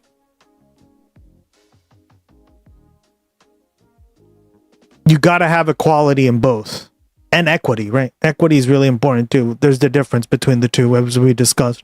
For sure, the U.S. wants people to think, not to read, and just to go with what they want. If the government can't control my speech, why should my employer be able to control my speech? I bet you all people who hate socialism, communism, have never read the Communist Manifesto because, spoiler alert, its lessons and politicals are somewhat based on several constitutions that were made from people's rebellions. Think France, Dutch, notably the U.S. Constitution. Well said, yeah. If we get elected leaders in the country, why shouldn't I be able to vote for who runs the corporation that I work for? Why shouldn't we also expand democracy to the workplace so people have a say over the individuals who make decisions about the company that affect their lives? I mean, this is our livelihood we're talking about here. Why is authoritarianism acceptable in the workplace but not in the body politic? It doesn't really make any sense, right? There's a discrepancy there that our government has never tried to address. We dedicate most of our days to employers who roll over us with a fucking iron fist like tyrants. So is it really that unreasonable to want to extend democracy and freedom to the workplace too? I'd say no. And thankfully, more and more Americans agree with me. And those centrists, they look foolish because you can't really argue against that, right? You can't argue against the main alternative to the system that has devastated the world and hollowed out our entire democracy. They can't just say, like, we want to uphold the capitalist status quo because it's working really well for us. Fuck you, I got mine. They actually have to make an affirmative case for capitalism. And as you saw, they're flailing. They're face planting. They can't do that. It's really hard, if not impossible, to sell people on a system that they know is exploiting them. So the best they can come up with is some incremental alternative that marginally improves things while still leaving the status quo intact so they can benefit from it at our expense. For example, we heard from Jon Favreau, one of the Pod Save Johns at the start of this video, and he'll sometimes pretend that he's progressive, but behind the scenes, he's doing everything he can to also maintain the status quo. As journalist Lindsey Blount reported back in 2024, in 2018, when Medicare for All was gaining momentum, pro-insurance industry advocates founded a nonprofit called United States of Care to explicitly fight against Medicare for All and propagandize for pro-business friendly ACA policies. And guess who was on the Founders Council of that particular interest group? Jon Favreau. And some of the talking points that this group picked up to funnel enthusiasm for Medicare for All into a more... He usually goes live approximately 2 p.m. my time. Gus, you'll never hit the time of day to raid out to Dave. I'll drop. All right. Incrementalist alternative. Those talking points were used by mainstream Democrats like Kamala Harris, who once did support Medicare for All because she felt pressured to by the base, but later retreated after feeling pressure from the insurance industry. So the hysteria from centrists that we're seeing is due to their... Oh yeah, guys, join the Discord. There's a lot of new people here. Make sure you're joining the Discord. Post all your political stuff in there. I'll try to cover it as much as possible. Post your political memes and your other memes, because we found one of the funniest memes I've ever seen in my life. Somos Charlie Kirk. I gotta replay that now. Oh, there you go, guys. Fear that the status quo that they've benefited from may soon be coming to an end. Nice! And good job. Unfortunately for them, it's Make it your intro song. I know There's not really. I gotta replay that after this. It's stuck in my head. Oh, Living Lily was absolutely right on that. She's like, it's gonna be stuck in my head for the entire night. She nailed it. It's almost as catchy as "I will vote for Donald Trump." Oh man. Anything they can do to stop that, as hard as they try. The status quo is going down in front of our eyes. But the question is, who do you want to build the new status quo? Because it's going to be either fascists or socialists. Socialism is the antidote to fascism. So it's us or them. The choice is binary. And as you've seen, the centrists are having a really hard time deciding who they're going to side with in this battle. And they're trying super hard to pitch some third alternative. Maybe they can call it third way or triangulation of sorts. But I mean, as you saw, their effort has been laughably half-assed. And even USA Today published a satirical piece by Rex Huckabee making fun of their petulant shrieking titled, "I am a centrist Democrat and I am terrified of success. We appeal to the center," which is an ambiguous blob-like thing that exists only in the minds of Democratic strategists whose brains stopped working in the 1990s. Exactly. And I just want to read you a couple of paragraphs to demonstrate how easy it is to dunk on these dumbass centrists. Quote, "Like my good friends in the Republican..." Damn. When you're getting this shit from USA Today, you know you've just like lost the war. Give up, guys. Fuck off. Favreau is one of the better centrist libs, for sure, but his meltdown over Dara Lisa confirmed his centrist brain rot. Yeah, I don't get it. Ugh. They came on Leftist Mafia a little back. They are a big fan. I was so excited. Democratic socialism is already compromised. Party, I fear any kind of democratic socialist as Gloggy well as any scream. progressives Yeah. who are actually progressive. I love it. They all seem far too fixated on helping, quote, the people. Blech. It's our job to become mildly perturbed when Republicans do something we oppose and then later smile and shake hands with those same Republicans Exactly. while we all drink expensive whiskey and talk about the money we're all getting from corporate donors. Bingo. As an avowed centrist, I don't want Democrats to feel excited about voting. This for is me. great. I want them to vote for me because I'm an almost imperceptible amount left of center. I'm safe, and to vote for me is marginally better than voting for a Republican or staying home. Passion and effectiveness have no place in politics. And in closing, he writes, you see that Republican truck speeding towards us? The one that has run us over time and time again? Isn't that fun to look at? Who knows? Maybe if we stay still and do nothing, this will be the time it finally misses us. Maybe. So as you can see, it's not hard to dunk on these dipshit centrists. For and the real. Arthur Clock Oh, I love This it. is what we all think of these individuals who are shrieking the loudest. And, you know, they should take widespread mockery as the hint that they're actually the ones no longer welcome in the Democratic Party.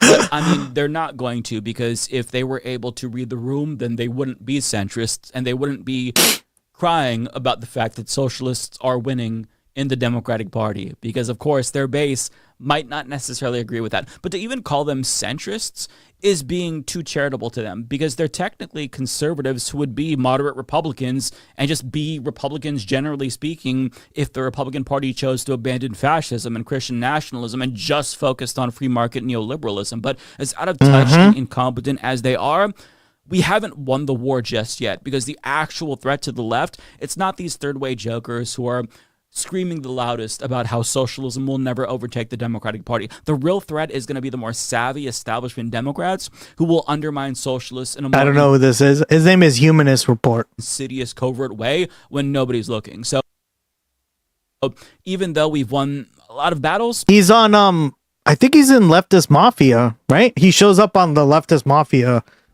on the Surfs too. They all like hang out together and do streams together. Yeah. the war is not over. But that doesn't mean that we haven't earned the right to celebrate and even gloat, because we absolutely have. Yeah. All right. Now we got to play it because it's been stuck in my head.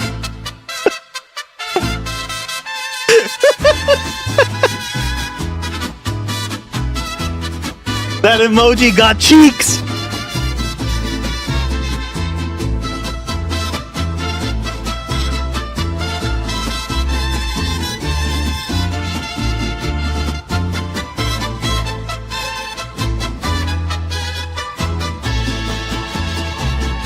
Se mantuvo firme, voz en la tormenta, un hombre de fe, corazón que se reinventa. Dijo la verdad, aunque el precio doliera, vivió para Jesús, sin miedo a la espera. Somos Charlie King, llevamos la llama, lucharemos por Cristo, honraremos su fama.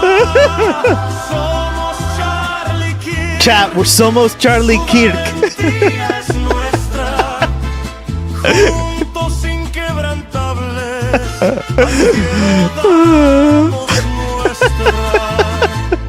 Esposo, padre, su familia cercana, hogar en escrituras, fe que no se desgana. El mundo quiso callar, pero su voz se mantiene, en nosotros resuena, en Cristo nos sostiene. Somos Charlie King, llevamos la llama, lucharemos por Cristo, honraremos su fama. Somos Charlie King, su valentía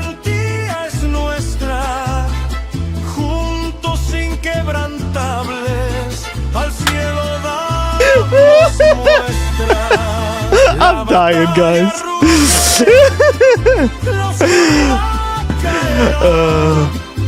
Nos levantamos con su espíritu, respondemos ya. This is what AI is meant for, guys, to do this kind of slop.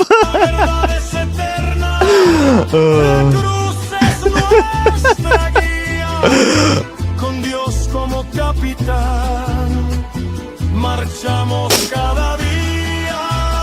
Somos Charlie King, llevamos la llama, lucharemos por Cristo, honraremos su fama. Somos Charlie King, su corazón es nuestro. Yeah. Juntos inquebrantables, al cielo damos nuestro gesto. Somos Charlie King. You're gonna be singing that for the rest of the day, I guarantee you. Somos Charlie King. Somos Charlie King. Con Dios. This isn't even the only one, right? There's like hundreds of these. I'd spend all day here just playing these, right? We heard the reggaeton version. We heard the Mandarin one. This was hilarious, right?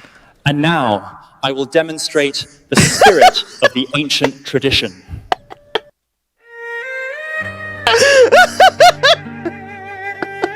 It's so bad.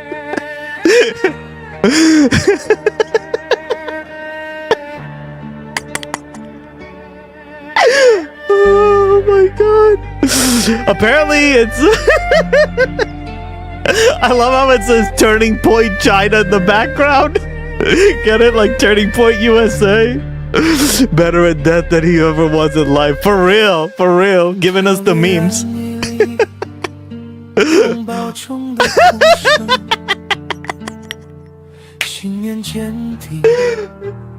I'm dying, guys. 总是代价高昂，他人道出真理，他为耶稣而活，无惧死亡降临。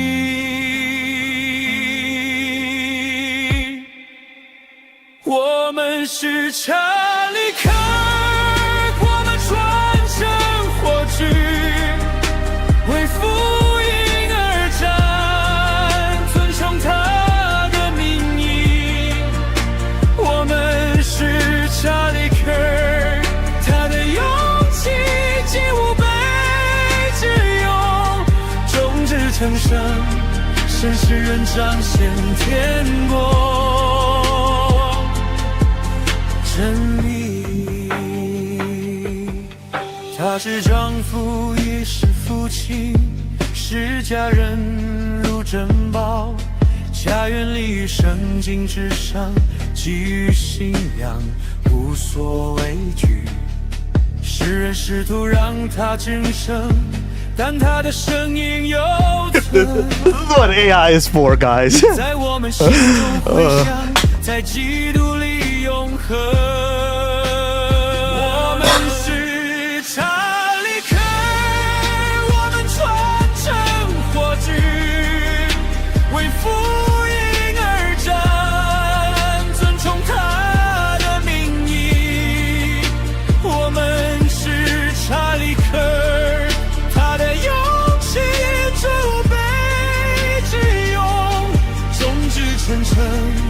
向世人彰显天国真理，战火憎恨，黑暗中将溃散。我们承袭他的精神，响应那神圣的呼唤。真理永恒不灭，世界指引方向。以上帝为统帅，我们并肩前行。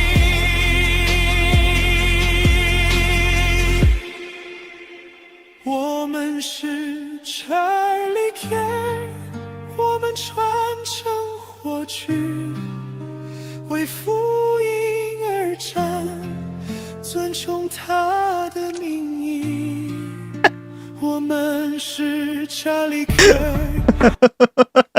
This is art. I know, it's fucking cinema. This is fucking cinema. I can't even speak. I'm laughing.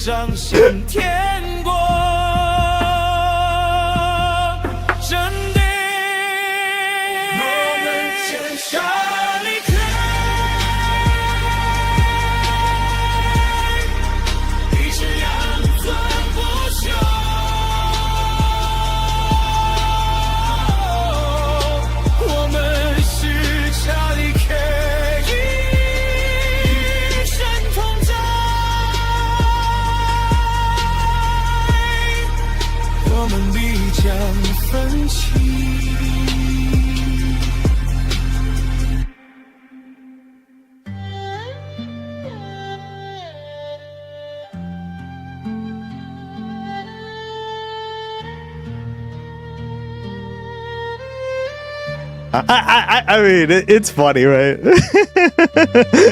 I'm like, these are really underappreciated. Apparently, they were created 2 months ago, but I had to share them with you guys because, oh, they're too funny. I laughed my ass off.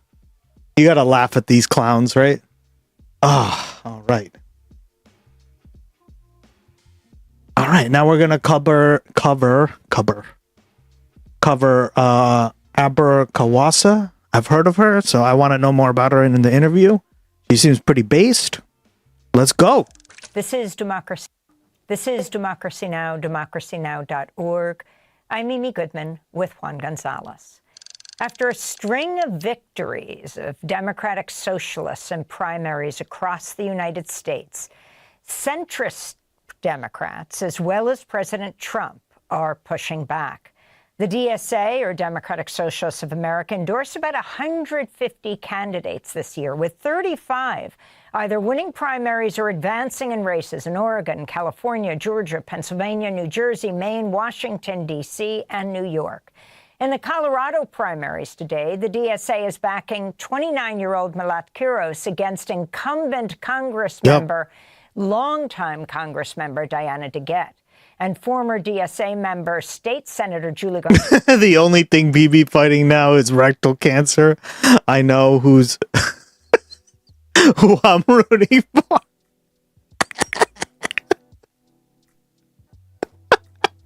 Split today. You don't donate.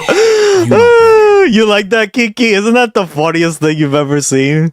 We are Charlie Kirk. I love the one in Spanish too. That shit was so funny.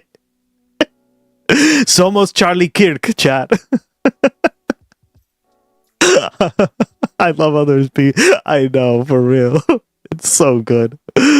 GOP Congressman Wesley Niels is quoted saying he plans to buy lobster tails and ribeyes while suggesting that 60% of Americans living paycheck to paycheck don't work as hard as I do. Yeah. The do-nothing congressman, right? Okay, gotcha. Thank you for the 14, the 12, I mean. Appreciate it, buddy. Unseat Senator John Hickenlooper. Sorry, not sorry. No, I'm rooting for the rectal cancer, too. The only time you can say that. But in this decade, the DSA has grown from about 5,000 members to over 100,000 members in 200 chapters across the country. On Monday, President Trump called the Democratic Socialists the greatest threat to the nation. It's not socialism, it's really communism. They use the word social democrat because it sounds so nice, but it's really communism you're talking about. I think it's the biggest threat to our nation there is, maybe since our founding. That includes World War I, World War II, September 11th. It includes the Pearl Harbor attack.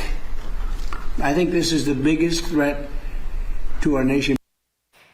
Just 2 days after the DSA sweep in New York primaries last week, a group of centrist Democrats, led by Long Island, New York Congressmember Tom Suozzi, signed a letter titled Promise to America, distancing themselves from the DSA. The letter states, quote, "We are capitalists, not socialists. We want safety, not lawlessness.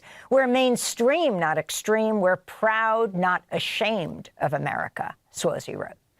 Well, we'll be joined shortly by a proud Democratic socialist who won her primary for the New York State Senate last week. If she's elected in November, she'll be the first Palestinian American and the first Muslim woman in the New York State legislature. This is Abir Kawas speaking to supporters after winning her primary with a 20-point lead against State Assembly member Stephen Raga last Tuesday. If after October 7th, imagine if every single Democratic politician said, in order to end this cycle of violence, we need an end to occupation.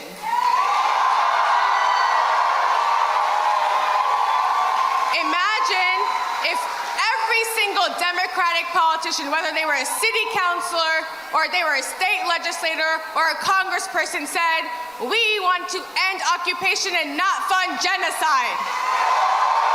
Cycling Bohoy, welcome back. We could have 10 days in a row, my man. Thank you so much. How you been? Welcome back. Saved thousands, hundreds of thousands of lives of Gazans and Palestinians. And that is why we say I'm good. Another world is You? possible. Oh, I'm doing excellent, man. We're having so much fun today. That is a world where Gaza is free to live. That is a world where working class communities in Queens and New York, all over the United States, but all over the world, have dignity in their lives. That is a world where student activists like Mahmoud Khalil, like Liqa Kurdiya, could have spent the last year Damn with their right. families instead of missing the birth of their child and languishing in prison for a year.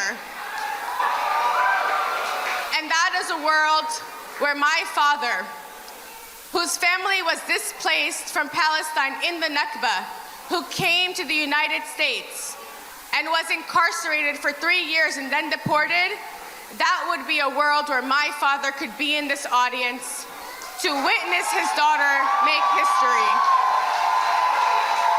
That's Abir Kawas, Democratic nominee for the New York State Senate from Queens, joining us now in our New York studio. Welcome to Democracy Now!, Abir. Congratulations on your victory in the Democratic primary. Thank you. If you win in November, you'll be the first Palestinian American to hold a seat in the New York State Senate. Yes, I believe the entire New York State. If you can go through your platform, as President Trump not only calls DSA members like you the greatest threat the United States has ever known, on the same day, talking about the housing bill that he has yet to sign, calling it a yawn, and calling affordability a con job. Well, firstly, I want to say it's incredible to... Of course it's a yawn for Trump. It's not like this affects him, right? And the minute this stuff doesn't affect a narcissist like him, he doesn't give a shit. This is a mask off moment for him. Oh my God. The first Palestinian and Muslim woman in the New York State legislature. And that is for many reasons, but beyond representation, I believe that is really mostly because as a Palestinian, I come from a group of people who have been waiting for years and years and years for politicians to speak out against the human rights abuses, the genocide, the occupation of our people. And we are a group that has been erased, has been ignored, and has been denied our rights by people in office. And so to actually have the opportunity to be elected into office in this moment is so monumentous, because it really gives a chance for us to not only go in and advocate for working class communities, for communities that are struggling, but also advocate for communities that are erased, like the Palestinian community. But it also gives us a chance to go in with strength and to say, this is what people want to see. Now, you mentioned, you know, the president and him talking about democratic socialists as if we are a threat, when really what we are saying is that we want to make sure that people who are struggling are provided the best social services possible by our government, are provided the best transit, the best education, you know, the best healthcare possible, the most affordable healthcare possible by our government, our same government that is spending billions of dollars killing people abroad. So for me, that is not a threat to people. I think that is a really hopeful message that so many Americans and so many people are looking for. And that is why we were able to win in these landslide victories. Abir, I wanted to ask you about some legislation that was introduced by Zohran Mamdani when he was an assembly member, and State Senator Jabari Brisport, the Not on Our Dime Act. And what's been your role in that campaign? Yes. So I worked with then Assembly Member Mamdani years ago to help write and introduce a bill called Not on Our Dime. Now, we had found out as Palestinian activists on the ground that millions of dollars were being raised in New York State to fund settler entities, to fund settlers going to Palestine to steal Palestinian land, to commit atrocities against Palestinians, to commit violence against Palestinians. And we said that is not okay for these organizations that are raising these monies to do that under the guise of charitable status. And that was something that we introduced to the New York State, both through socialists in office, then Assembly Member Zohran Mamdani and Senator Jabari Brisport. And one thing that is really fundamental about what we did was that when we introduced that bill, people thought that that would be the end of Zohran Mamdani's career. People had said that to him. People had said that this was, you know, one step too far.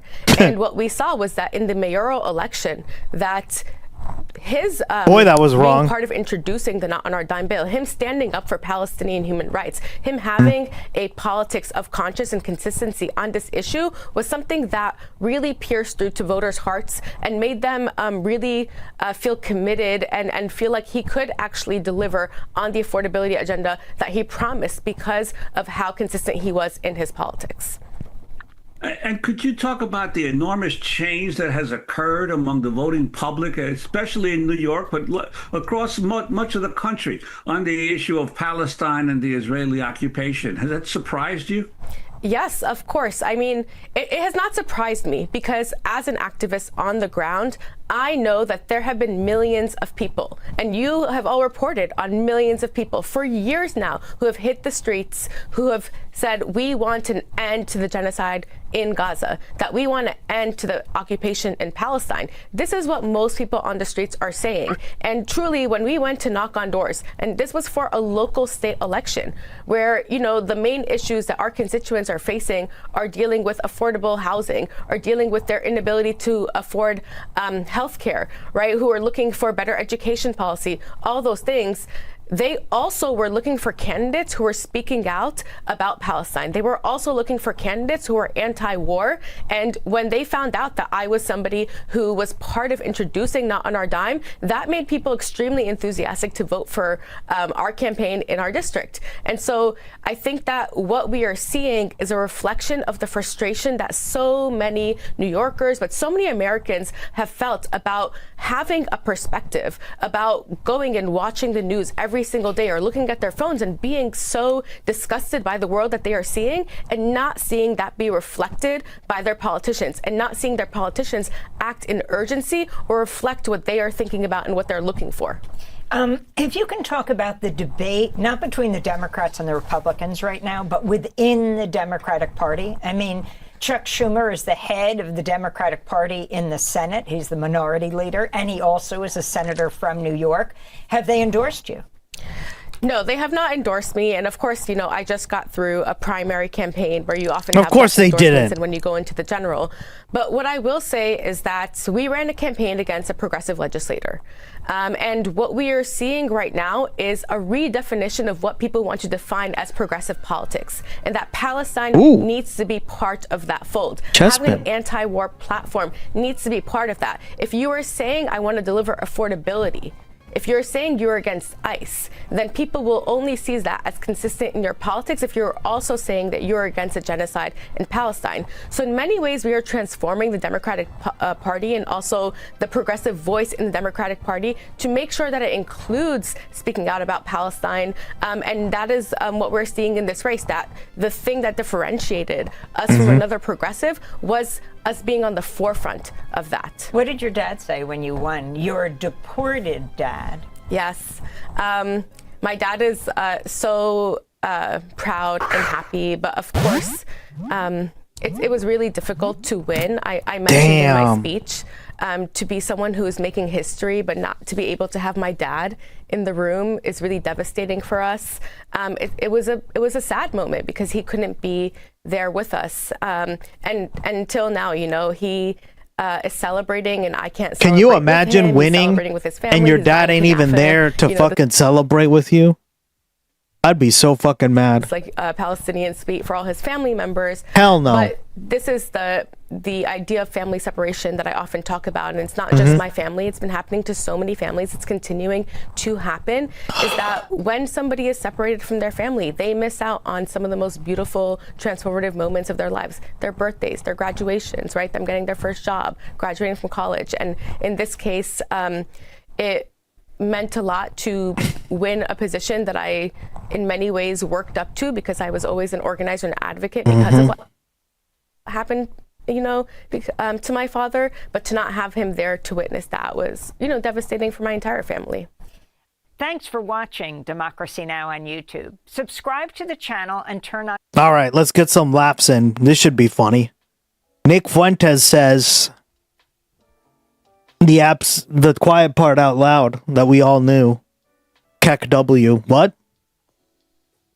So Nick Fuentes accidentally says the quiet part loud here, and you mean this, says what we all what know, we've been but saying, nobody on yeah. the right would like to admit. And this is kind of glorious. Gives a tremendous amount of ammunition to his ideological opponents, like yours truly.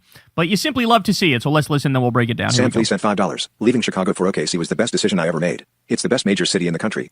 Oklahoma City, dude. What are you, on drugs? Yeah, I'm gonna go to Oklahoma. I'm gonna get a big 10-gallon hat. I'm gonna walk around like this. I'm gonna walk around like this with my belt buckle. Hey y'all, I'm in Oklahoma. What are you, high? You think I would ever? I'm gonna live in Oklahoma where it's fucking 10 trillion degrees and the whole state is red? I don't think so. I've never been there, but I don't think so.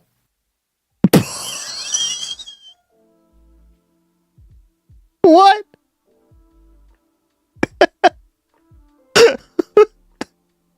This guy just hates he just hates his side so much, right? He's become so doomer pilled. I don't know what's wrong. I actually like liberals. I actually like living near and around liberals. See, I told you.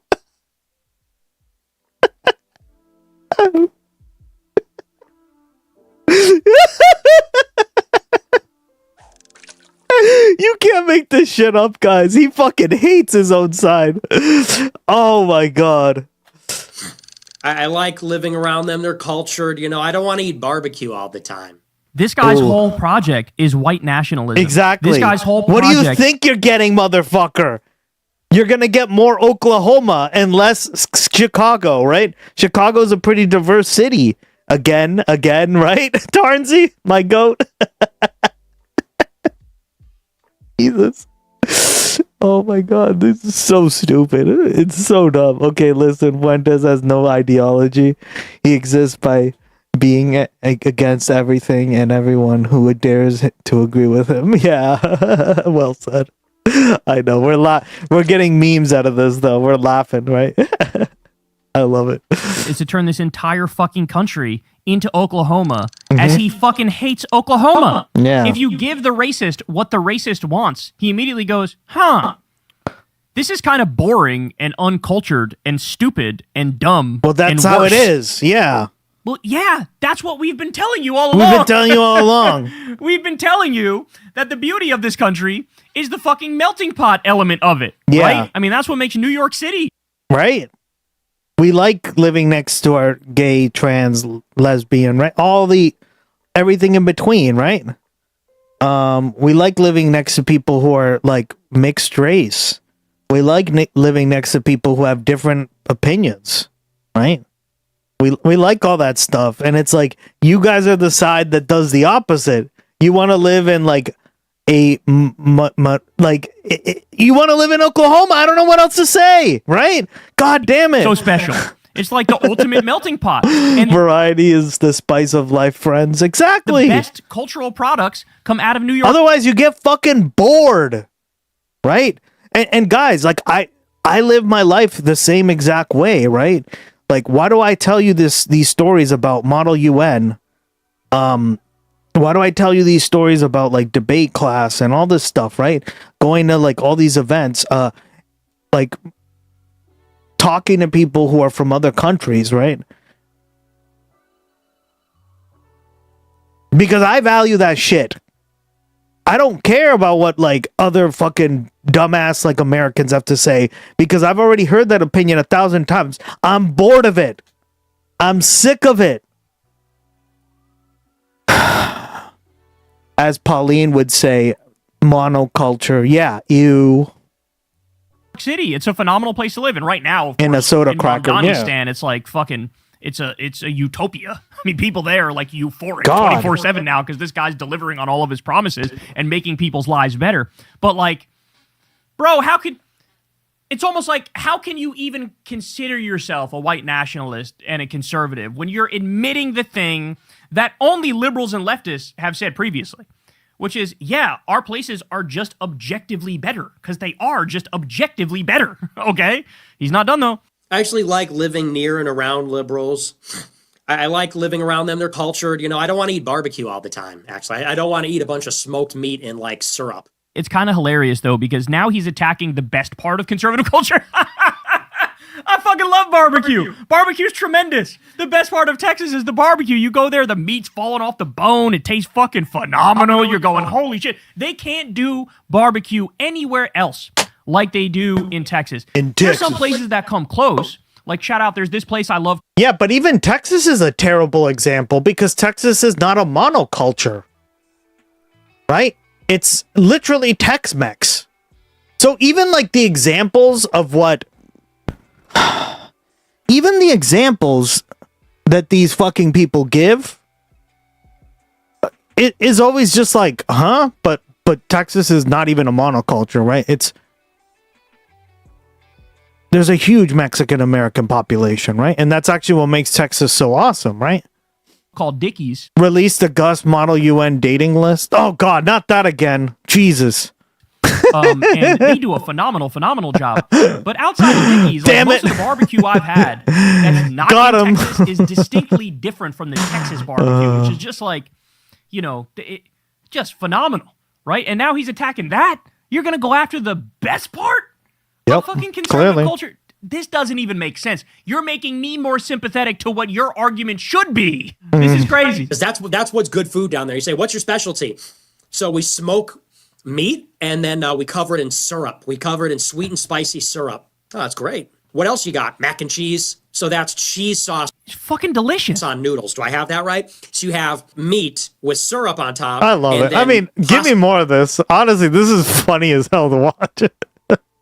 He's just so doomer pilled. He fucking hates his own side, guys. He hates all these clowns. A year ago, Fuentes was on a tirade against LA and New York because they're pluralistic hellholes. Now he's just shitting on red cities because they're boring and not diverse. I know, it's amazing. It's like, pick one, motherfucker. He has like ADD. He can't fucking choose a side, right?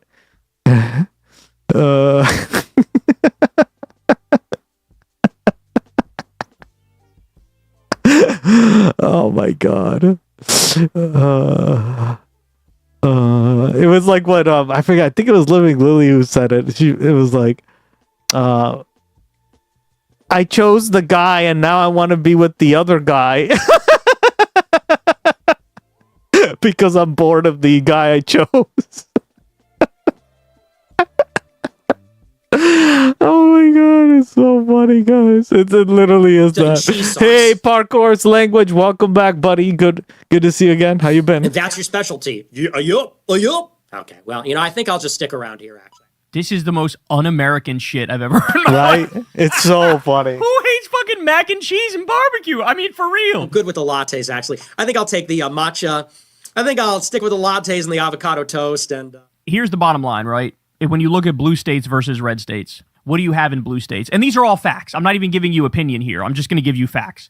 In blue states, you have longer life expectancy, better health outcomes. More people have health care.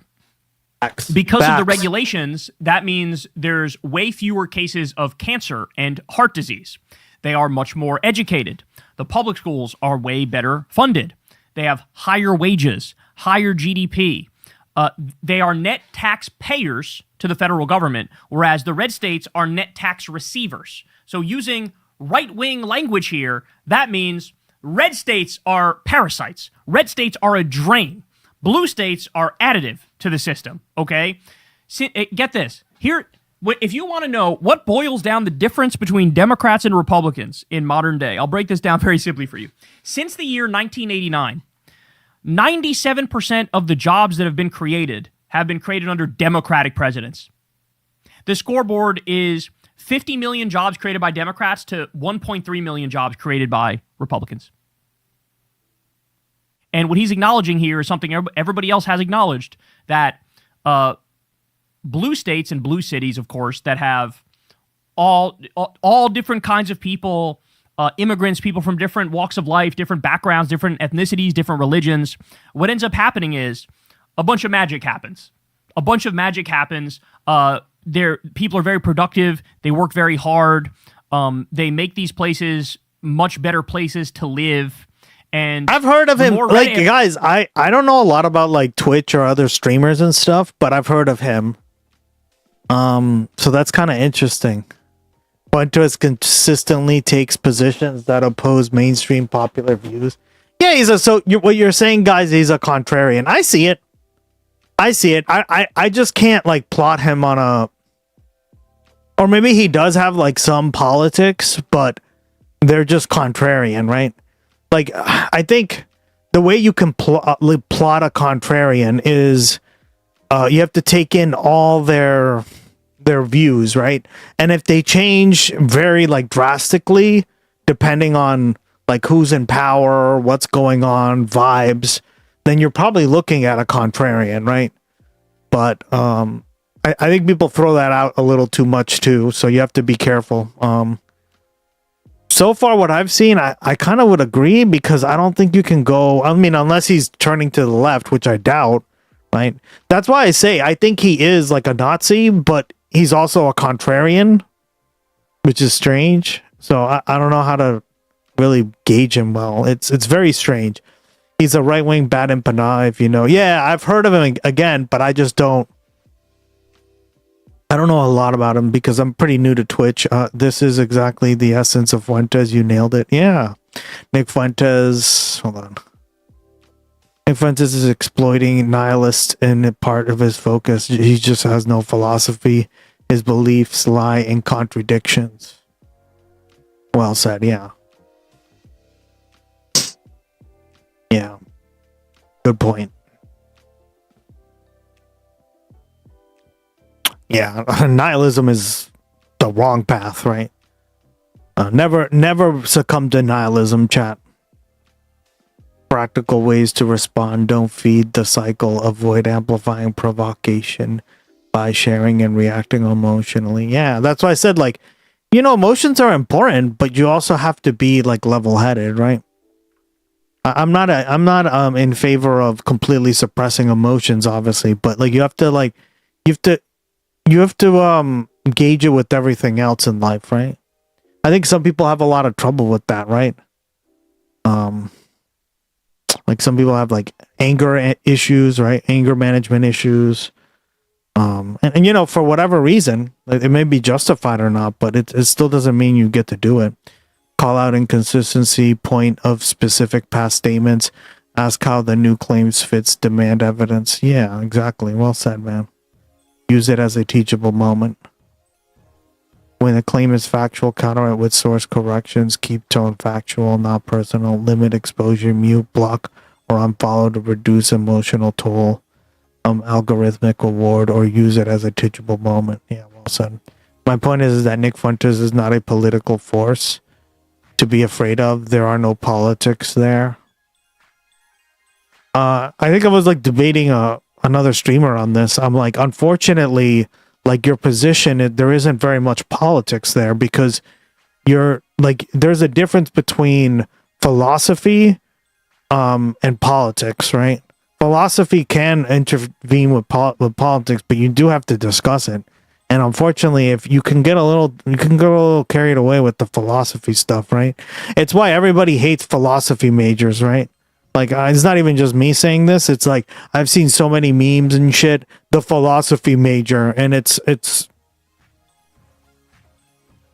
right? It's because they tend to be kind of like stuck up and annoying, right? And up their own ass and like the smell of their own farts, right? And that's not good. Like, you have to be philosophical to a certain degree, of course, right? And it's an important aspect to understand, but you shouldn't be like, that's your entire life, right? Unless you are like a philosophy person, then go right at it. But like, that's not politics, right? Both Napoleon and Caesar were underdogs for the most of their time, politics and military leaders. Yeah, exactly. Well said. Areas are just a lot more rural and a lot more stagnant, right? And look, this is coming from, look, I'll admit up front, I actually am uniquely equipped to like rural living a lot. Because despite what it seems like on camera, I'm actually a very introverted person. I'm just a fishologist. Land. Damn right, girl. You just like the Outback, Mrs. Fishologist here. You know, it's nice to Gloggy's Outback Simulator. be able to go outside in my underwear and everything's chilling that way. But like, I actually like rural areas. But the fact of the matter is, and they're all right. I don't know. I find them kind of boring. Right? I think it's like whatever floats your boat, but I don't mind them. When I visited Costa Rica, I stayed in a month in like a very rural area, and I liked it. But then I was like, if it wasn't for the internet and all the stuff I could be doing on the side, I would have fucking hated it. Right? And everyone's different.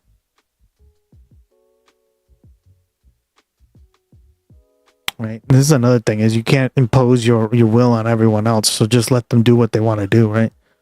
That's the best remedy there.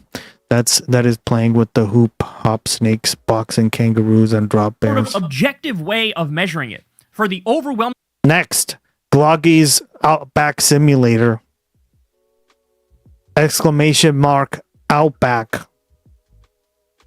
To go hunt kangaroos. You shot the kangaroo. Congrats. Majority of Gloggy will comment on you shooting kangaroos. People. Blue states... I heard they taste fucking delicious. Is it true? Patricia, have you had a kangaroo? I heard they taste really good. I want to get kangaroo meat. Apparently they have a lot of CLA, which is good for you. Okay, everyone, I'm going to work. All right, girl, love you, appreciate you being by. See you next time. Look at Kristen B going off to work, all responsible. See you soon, girl. Don't do anything stupid. In blue cities, yeah, I've had kangaroo snags and meats. It's tougher than most meat. Oh, that sucks. I heard. Well, it makes sense because it's very they're very muscular, right? Can you have like ground kangaroo? I wonder if like grinding it would make it taste better, right? Like you have kangaroo burgers. That'd be kind of cool. Ultimate boss, the Emu King. Yeah. That'll be the Emu. Gloggy will have to face the Emu King in Outback Gloggy Adventure. To play now, just do ! Outback. You may encounter the Emu King coming to a stream near you. Now back to the stream. A million times over, you'd want to be there more than you'd like to be in red states. And so the fact that he acknowledges it, I don't even think he realizes it, but it just massively undermines his entire political project, right? Or just put the kangaroo emote to like play. That'd be funny. It doesn't undermine my political project that I kind of enjoy rural areas, because I'd rather be in a rural area but also have everybody around me have universal health care and free college and a living wage. And I'd rather not warmonger, right? And I still want to tax the rich. And I want to take that money and redistribute it. I think people should have free daycare, for example. So, like, there's no contradiction in liking rural areas and left-wing policies. That's consistent. But for him, I feel like it is sort of, it's untenable to be like, oh, I like these liberal areas with all these black and brown people, as ironically his whole political project is to kick out all the black and brown people. Yeah, it's stupid Just as this fuck. idea of like, oh, everything will be great and there'll be like no crime if we just have, no more black and brown people. It's like, dude, have you looked at fucking Wall Street? They're like the worst criminals on planet Earth, and they're like 99.9% white. Look at the military-industrial complex. Same shit. Like, I mean, it's completely and utterly untenable to act like, oh, just like become ethnically homogenous and everything will be great. Or it's actually the opposite and things get way, way worse. Way worse. So quite an admission there. And I don't know, maybe one day he'll recognize that it sort of undermines his whole ideology and his whole philosophy. I'm telling you, man, he's one of those guys. I think he secretly hates his audience, and I think he is almost like a closet elitist liberal. Don't you guys agree with that? Like, there's deep inside Nick Fuentes, there's a closet elitist liberal. There's a Richard Hanania waiting to get out of Nick Fuentes. Yeah, I think so. And the more time goes by, the more resentment he feels towards the right, the more that thing sort of rears its head. Hey, y'all, do me a favor and like and subscribe. It helps out big time in the algorithm. Click the bell as well for notifications when videos drop, and watch that video on screen right now. You know you want to. All right, let's check in with Steve Kornacki, the khaki, our GOAT. See what he has to say on this election. Colorado, am I right? Jesus, imagine being from that state. Could never be me. Welcome back. If it's Tuesday, voters are voting in Colorado. Two of those races could have major implications for the power of progressives in the Democratic Party after establishment Democrats were put on their heels last week in New York's primaries. Democrats are also eyeing Colorado as an opportunity to flip a competitive House seat in the fall. And both parties have candidates fighting it out for a chance to replace the term-limited Governor Jared Polis. Joining me now is... Who's crap. He literally pardoned Tina Peters, right? We covered that for a while on the stream. What a waste of time that was, because she just got away with it. NBC News chief data Jesus Christ. analyst Steve Kornacki, and also with me, Kyle Clark, who's an anchor and political reporter for our Denver affiliate KUSA. Steve, let's start with you and where things stand in these races. Progressives really hoping to make inroads. In fact, Congresswoman DeGette's district and the Senate primary in particular, what do they need to do to be successful? Yeah, let's start in that first congressional district there. I think everyone acknowledges that the longtime incumbent here, Diana DeGette, at the very least, is in some serious jeopardy today in this primary. Her main challenger here coming from the far left, Maylot Quiros, backed by the Democratic Socialists of America, running to the left of DeGette, really stressing Israel, criticisms of attacks on Israel, sort of core campaign. That is a model Map that Daddy. we just saw Damn right. some insurgent Democratic candidates successfully use in New York congressional districts last week. We've seen it in some other districts around the country. And just demographically, if you're looking at this first district in Colorado, what you're looking at here basically is Denver. It's not all of Denver, but it's a big part of Denver here. Yeah, it's like looks like about easily over 70% of Denver, right? The core of the district, and I think demographically, you got a lot of young, college-educated renters, political. That's awesome. Okay, that's a good. It's good to know the demographics, because generally demographics determine turnout, determine energy, right? So this is important. I don't know the demographics of Denver, Colorado, unfortunately. Politically progressive types. Yeah, That's exactly. sort of been the mix that has worked for that style of politics elsewhere in the country. So it's another test for it tonight, but certainly on paper, this is the kind of race that if you're DeGette, first elected back in 1996, you're probably sweating a lot in these final hours heading into the vote tabulation. Where there is more suspense, I think, here, just in terms of whether it's going to be competitive, would be this Senate primary. John Hickenlooper, originally elected to the Senate, back in 2020, being challenged by a state legislator here, Julie Gonzalez, again, ideologically running a similar campaign here. But the question is not the city of Denver and some other progressive pockets throughout the state, but whether this expands across the entire state here. Obviously, Colorado, we don't have a lot of sort of statewide primaries to measure a candidate like this against, but you do know back in 2020, Bernie Sanders did win a relatively crowded Democratic presidential primary in Colorado. Sanders and Elizabeth Warren, probably the two most leftward candidates back in that primary, got a combined 55% of the vote. Hickenlooper, by the way, in 2020, he was opposed on the left in his primary bid. He got 59% in that primary, won all but one county here. So this is a sort of a mystery. There's only been one poll. We're not even sure what to make of that poll. So this is the question. Will this one get close tonight? Yeah. And then we also have Colorado's 8th district. That could be a battleground this fall. What are you watching for tonight? Yeah, so I mean, take a look here. Democratic matchup. We know the Republican is Gabe Evans. He was elected in a very close race back in 2024, and we know it's going to be closely watched this November because, look, this is a district that Donald Trump carried by 2 points in 2024. It's a district that Joe Biden carried by 5 points back in 2020. It is a swing district. You're looking here at the Democratic primary. Most of the suspense here is whether it's a Routenell or Shannon Byrd here, a state representative, a former state representative. These are the two leading candidates here. And the backdrop, again, not just a super competitive district, a swing district in November. This is also a district with a very large Hispanic population. A lot of population growth in this part of Colorado. You're talking about Adams County into Weld County, city of Greeley, Colorado, Commerce City. A lot of population growth, a lot of Hispanic population growth. It's a population that Donald Trump made a lot of inroads with in 2024. One of the reasons he was able to narrowly carry this district. So again, it's going to be close this November, and we'll watch this race particularly to see about those Hispanic inroads the president made in 24, whether they're holding up or receding in 26. Okay, great, Steve. Thank you so much for that. We appreciate it. Let's turn now to Kyle Clark. Kyle, you've been covering these races for months, and maybe level set for us. Are Colorado Democrats ready for the same type of progressive push that we saw in New York last week?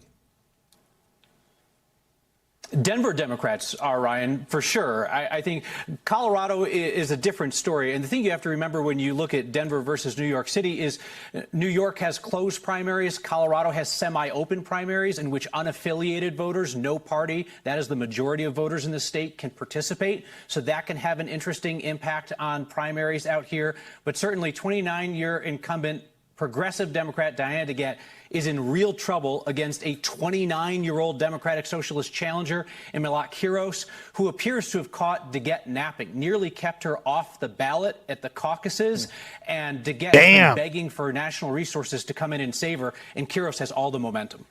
Is it about one specific set of issues for both DeGette and Hickenlooper, or is it more just kind of the mood of the Democratic Party right now? Is it specific to Denver, or specific to Colorado, I should say, or is it more part of this nationwide movement that we're seeing to the left for the Democratic Party?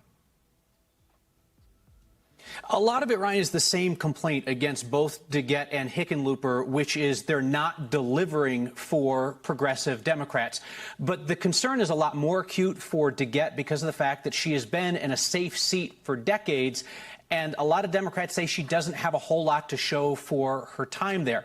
Now, as for John Hickenlooper, he was a very popular mayor of Denver, went on to be a pretty popular governor. He has incredibly strong name awareness around the state. Democrats generally like him, even if they don't think he's been a particularly effective senator. They remember his time as governor and his time as mayor. But most importantly, he was not caught napping. He was ready for a challenger. He kept high-profile folks out of the race. So he has a former Democratic Socialist who's challenging him. I would be surprised if that race is close. She hasn't made it a statewide race, has not deployed resources, whereas as DeGette found herself napping. Interesting. That's a great point. And also, you've got a very competitive governor's race there. Two different primaries tonight, both on the Democratic side, one involving the incumbent Senator Michael Bennet, another on the Republican side as well. Just give us an idea of what you're looking for in both of these races. Oh, yeah, Michael Bennet. Certainly. So Colorado's Attorney General Phil Weiser has a couple of things accruing to his benefit tonight. He has been able to sue Donald Trump 65 times, keeping his name in the headlines as a strong anti-Trump voice, saying that Senator Michael Bennet has acquiesced to Trump too much while he's been in the Senate. And the other thing that Weiser has going for him is that he's not a creature of Washington. So even though he's an incumbent, he's benefiting from the anti-incumbent / anti-Washington wave in an interesting way. He was a real long shot underdog to Michael Bennet when this campaign started out. It's believed that this race is going to be neck and neck tonight. And Bennet, of course, would keep his job that he appears to hate in the Senate, that he wants to leave and come be governor. He would keep that job if he loses. If he wins, he would then time his resignation to pick his own replacement in the U.S. Senate. And the thought is that it would most likely be one of 3 Democratic reps from Colorado, Joe Neguse, Jason Crow, or Brittany Pedersen. And in the Republican race, just quickly, what your thoughts are there? It's a wild one. I mean, Colorado Republicans have elected one Republican governor in the last 55 years. They have a very mainstream legislator, Barb Kirkmeyer, who's running, but has not caught fire in any way in the primary. There's an ultra-MAGA pastor named Scott Bottoms who has trouble with the Ninth Amendment, often saying some things that he can't back up with facts. And then the front runner is a ministry leader named Victor Marx, who claims to have rescued women and children around the world, kind of like a Rambo meets Billy Graham character. But he doesn't appear to have proof of his claims, and he wouldn't straightforward answer the question about how many people he's killed. He likes to brag about that kind of thing, but wouldn't get into specifics. Jesus. I'm sure our viewers have seen you pressing both of these candidates on those exact topics. Kyle, you do great work there in Colorado. So great to get your insight into these important races tonight. Thank you. We thank you for watching, and remember, stay updated on breaking news and top stories on the NBC News app or watch live on our YouTube channel.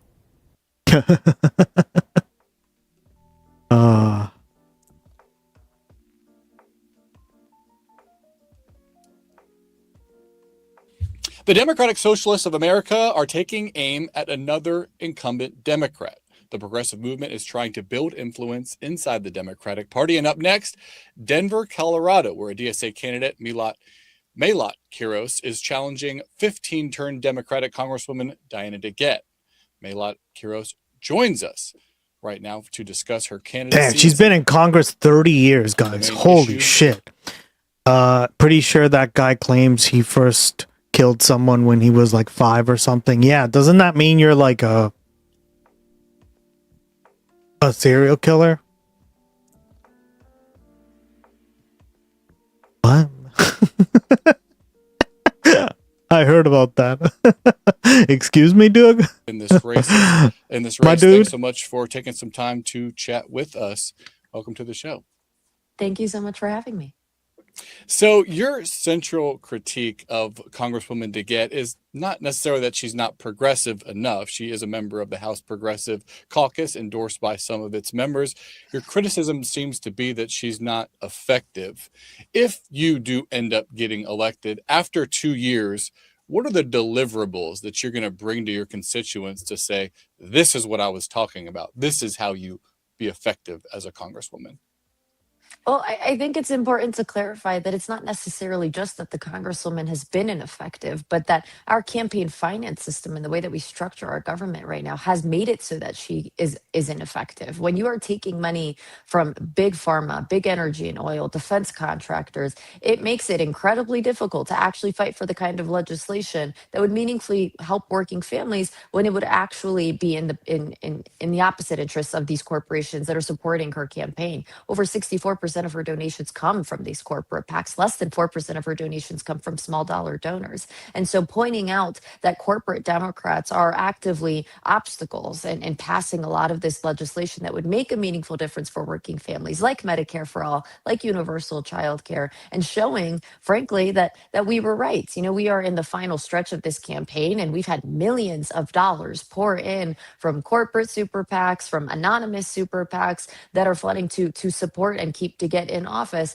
And I think it's important for folks to understand that corporations aren't generous entities. They are donating to candidates for a reason. Sometimes it's to actively get legislation done, and sometimes it's to prevent legislation from meaningfully moving forward. And that is the critique that we have in this campaign, is against corporate Democrats, against any Democrat that takes any money from special interests that are actively working against the interests of working families, and make sure that we are being held accountable by our voters and only taking money from everyday working people to make sure that we are fighting for the things that they need. But if you do replace Congresswoman DeGette, you will be bound by the same structures that are in existence now. Most importantly, probably, certainly, is that President Trump will still be in office. So at the end of 2 years, the question was, what are going to be the deliverables that you can say, this is what I did that would have been different than what your constituents would have got under Congresswoman DeGette? Again, it's not about being bound by the same things. We are running a campaign where we raised over $1 million without any corporate super PAC, without any corporate money, without any special interest money. When we get into Congress, these next 2 years have to be about holding the Trump administration accountable, about hauling in every single administration official, using our subpoena power to make it impossible for them to actually continue their destruction of our democracy, of our economy, while also holding them accountable for any crimes or any things that might have been committed while they've been in this administration. But I think it's incredibly important to point out that we are living in a system where corporations and special interests can get a bill passed with a 70% chance, while everyday working people only have a 30% chance of getting something passed, because the real influence belongs to those who are able to donate meaningful amounts of money to elections. And what we're showing is that Democrats do not need to take this money. We've raised over $1 million with over 12,000 donors, over 6,500 volunteers supporting our campaign. This is how we meaningfully fight back against the special interests in our government, meaningfully root out the corruption in our party, and actually get back to the work of fighting for things like Medicare for all and housing first and universal child care to really deliver for working families, which I sincerely believe in the next Democratic administration, where we hopefully have a trifecta with the House and the Senate as well, we have the opportunity to actually pass something like Medicare for all, deliver universal health care coverage, cancel all medical debt for I don't know families. about that. I think it'd be, I would hope, when we have but Democrats that are taking money from the very corporations that would literally be legislated out of existence if we actually passed Medicare for all. That's the standard that we're telling voters they should have during these primaries. You have made Medicare for all one of the top issues of your campaign. Congresswoman DeGette also supports Medicare for all and has been advocating for that. She is also in line to be the chair of the House Energy and Commerce Subcommittee on Health. Won't she have more power to pursue that policy? She'll have the power to get it passed through the subcommittee. But again, when you have a majority of Democrats that are taking money from corporate PACs, when you have Democrats taking money from the very health insurance companies that would be legislated out of existence if we passed Medicare for all, we cannot reasonably tell voters that this is the path to actually getting this legislation passed. The National Nurses United policy director said so, right? When we have these Congress members that are taking money from these health insurance companies, from big pharmaceutical companies that would actively lose, these profit margins by passing Medicare for all, we should be wary of why they are donating to certain Congress members. We are not going to see Medicare for all passed while we still see members taking money from these kinds of corporations, from this industry. And in order for us to meaningfully take steps towards passing Medicare for all, that means making sure that the Democrats that are going to be there to vote for it aren't going to be influenced by these kinds of corporations. Isn't having Medicare for all a long-term project? I mean, the idea that it really isn't, but Democratic trifecta with the votes to either do away with the Senate filibuster or and then after that have 50 votes in the Senate to institute such an expansive program. I mean, what would you say to somebody that says that sounds very pie in the sky? I have issues with my health insurance right now that I'd like solved. Oh my God, fuck off, yeah, dude. And that's exactly what would solve it, is Medicare for all, universal health care coverage. At the end of the day, we have an opportunity to MAGA-proof our future. And this is the issue that Democrats need to prioritize as number won once we take back the White House and we have this trifecta in 2028, which I'm going to do everything in my power to make sure that we can put our end up here in Colorado with districts in the 5th and districts in the 8th. No matter what happens on Tuesday, we have an opportunity to pass the most impactful piece of legislation for working families with Medicare for all. If we do that, if we deliver on universal health care coverage, canceling all medical debt and breaking up big medicine, we have the ultimate talking point in 2032 when someone inevitably takes the shoes of Donald Trump, someone who's going to be just as charismatic, just as telegenic, and probably going to be a lot more strategic about destroying our institutions, destroying our democracy. We have a talking point of saying we passed Medicare for all. We got universal health care coverage. We actually passed something that is going to address the tens of thousands of Americans who die every single year because they don't have access to health insurance. We can't afford not to do something as bold as passing Medicare for all and actually addressing the healthcare crisis in this country. That would be under the assumption that the program, if it does end up passing, is actually popular with people. What do you say to somebody that says government healthcare sounds scary? I've done a lot of reporting over my career on problems at the VA. The DMV is a drag. Why would not some big government program to provide health care to all 350 million Americans end up being a big bureaucratic mess? Well, for one, because Medicare as it exists right now compared to other private health insurance companies is actually more efficient and effective than all of the rest of them. The profit motive. They're all inefficient. And they're all ways of rationing care. That's what we talked about on the stream before, right? Every single healthcare system has a way of rationing care, either long wait lines or waste or whatever, right? And the problem is when you attack it or when you frame it in a way like this guy just did, you're not looking at the fact that the opposite is also true for for-profit healthcare, right? So let me give you the example. There are the gatekeepers are just, you can't pay. So you don't get the care and you die, right? Everything is rationed, guys. All this stuff is, we do not live. This is another example of us not living in a post-scarcity world, okay? Healthcare is is not post-scarcity. It's just not.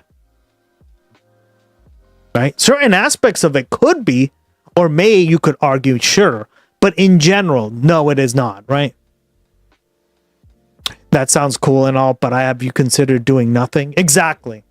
That's what they're arguing. That's what's so fucked up about all this. Itself makes the delivery of health. I really hope she wins. She's a great candidate. In this She seems like a good candidate. Incredibly complicated, and it actually incentivizes people to stay sicker and to wait to get treatment later because it's actually more lucrative for some of these companies to wait until people get sicker before treating them. And so when we are talking about what Medicare for All does, it saves taxpayers thousands of dollars every year. It saves the government trillions over the course of 10 years. All we're doing is cutting out the middlemen, right? We won't have these private health insurance companies in the middle. We are just doing the work of delivering health insurance and delivering healthcare to the people who need it most. It will incentivize actually focusing on primary and preventative care. And frankly, it already has the support of a supermajority of voters in our party and 65% of the general electorate. This is a popular policy, and it's proving actually that our government is not listening to the needs or is being responsive to our voters because we are not seeing any actionable steps being taken to pass. I'm on Medicare and it's very good. Same here. It's very good. The problems are the rationing of care. That I agree. But here's the thing, right? You're going to have that regardless. Would you rather have a gatekeeper who tells you can't afford it? Or would you rather have it be an equal right? And yeah, everything's going to be longer wait times. But then, there are ways to maybe fix some of those problems, right? And that's the issue. Is you're always balancing those. Unless you basically have a command style economy or have a holographic doctor. Shout out to that reference there if you got it. Then you can't out physics that. Like there's always going to be scarcity of that issue of healthcare, right? It's to what degree does it fuck over people who can't afford it versus like the average person who can just pay for it, or the average rich person who can pay for it is what I mean, right? And this is an actionable step. Like, and that's why rich people are like, I'd rather just pay for it. Well, of course you'd rather pay for it. You can afford it. You're rich.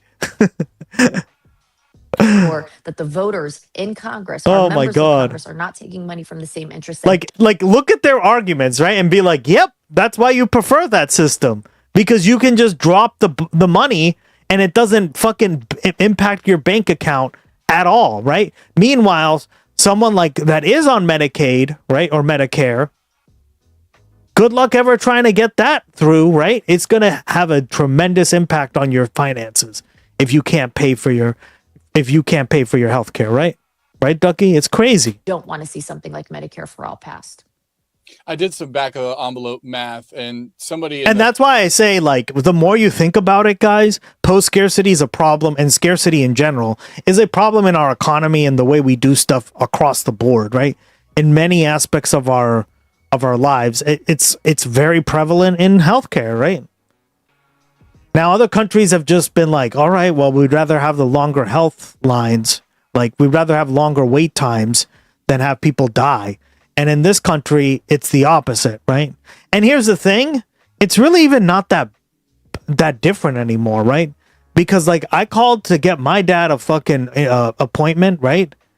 And it's a private healthcare, like it's a private hospital or whatever, and it was like 6 months. Excuse me, I gotta wait 6 months for a freaking appointment if I just like need an appointment right now. What? This is crazy, right, guys? So it's a lot of the times it's also like they make this into an issue that is like, oh yeah, but the private is so much better because there are no wait times. There are wait times as well. First Congressional District of Colorado, who makes $200,000 a year, right now pays about $50,000 in taxes. Will you ask that person to pay more taxes for the government programs that you're promoting? No, we're focused on, when I say tax the rich, I'm talking about centibillionaires. I'm talking about centimillionaires. We're talking about folks that have so much wealth that they have figured out how to, move through our tax system in a way that has made it easier for them to pay less. When you have centibillionaires like Bezos and Bloomberg that are paying effective tax rates of less than 1%, when everyday working people are paying an effective tax rate of around 30%, that is ludicrous. When we have the IRS chief saying that we could be losing $1 trillion in revenue from taxes because of the way our tax code is written, it is absolutely absurd. And again, our tax code has been lobbied and influenced by a lot of the same interests that are actively... I've told you, like, if you look at the tax code, it's about the size of a person, right? It's over like 5'8" or whatever. It's probably even bigger now since I've last seen. I've tried to find the picture of it. It's hilarious, right? I showed you guys the picture and everything. That's the tax code, right? And why is it so big? Because it's been lobbied and there's so many special interest cutouts and handouts and right. This is neoliberalism. They love that crap. That's why whenever I hear a politician being like, I want to create a tax break for the people who start a business, I just immediately go like, ugh. Great, more of that. Saving this kind of money and preventing it from going back into our economy, going back into our government to make sure that we are protecting everyone's most basic needs. This is the wealthiest, most powerful country on earth. It's not a matter of whether or not we have the means to be able to meet these basic needs. It's a matter of whether or not we have the political will to get it done. And my argument is that the only members of Congress that are going to fight tooth and nail to do that are the ones that are unbought and unafraid to stand up to these billionaires and corporations and to fight for an economy that actually works for everyone. Isn't it true, though, that there's not enough money that you could take from billionaires that would be able to fund the type of government expansion that you're advocating for? I mean, if you look at Scandinavian countries that have some of these programs that you're advocating for, tax rates there are generally higher for even middle class and upper middle class people. No, that is not true. It is cheaper to house people than it is to leave them homeless. It is cheaper to heal people early than it is to let them go sick. It is cheaper to feed people who are hungry. We already know that all of the programs that we are fighting for, they have a mountain of evidence behind them that shows that not only is it the right North thing Korea. to do to protect people's basic needs, it is also the pragmatic and economic thing to do. These programs pay for themselves as we continue to grow them. When we are focusing on meeting people's basic needs, we are giving them the security and the foundation that they need to go out and be productive and imaginative and creative members of our economy and of our society. That is what a truly functioning economy looks like. That's what a truly functioning democracy looks like. And when we have this AI technology on the horizon that's threatening to, totally upend our labor economy entirely, we're not prepared for what that actually looks like. And so making sure that we have the programs that we need to protect people's most basic needs as we embark on what this new technology looks like is not only possible, but it's going to be necessary. Do you think the advent of AI technology and that being further integrated into the economy, possibly with the resulting job losses that come from it, will make voters more amenable to accepting policies from, democratic socialists that call for greater government intervention and providing for the welfare of people?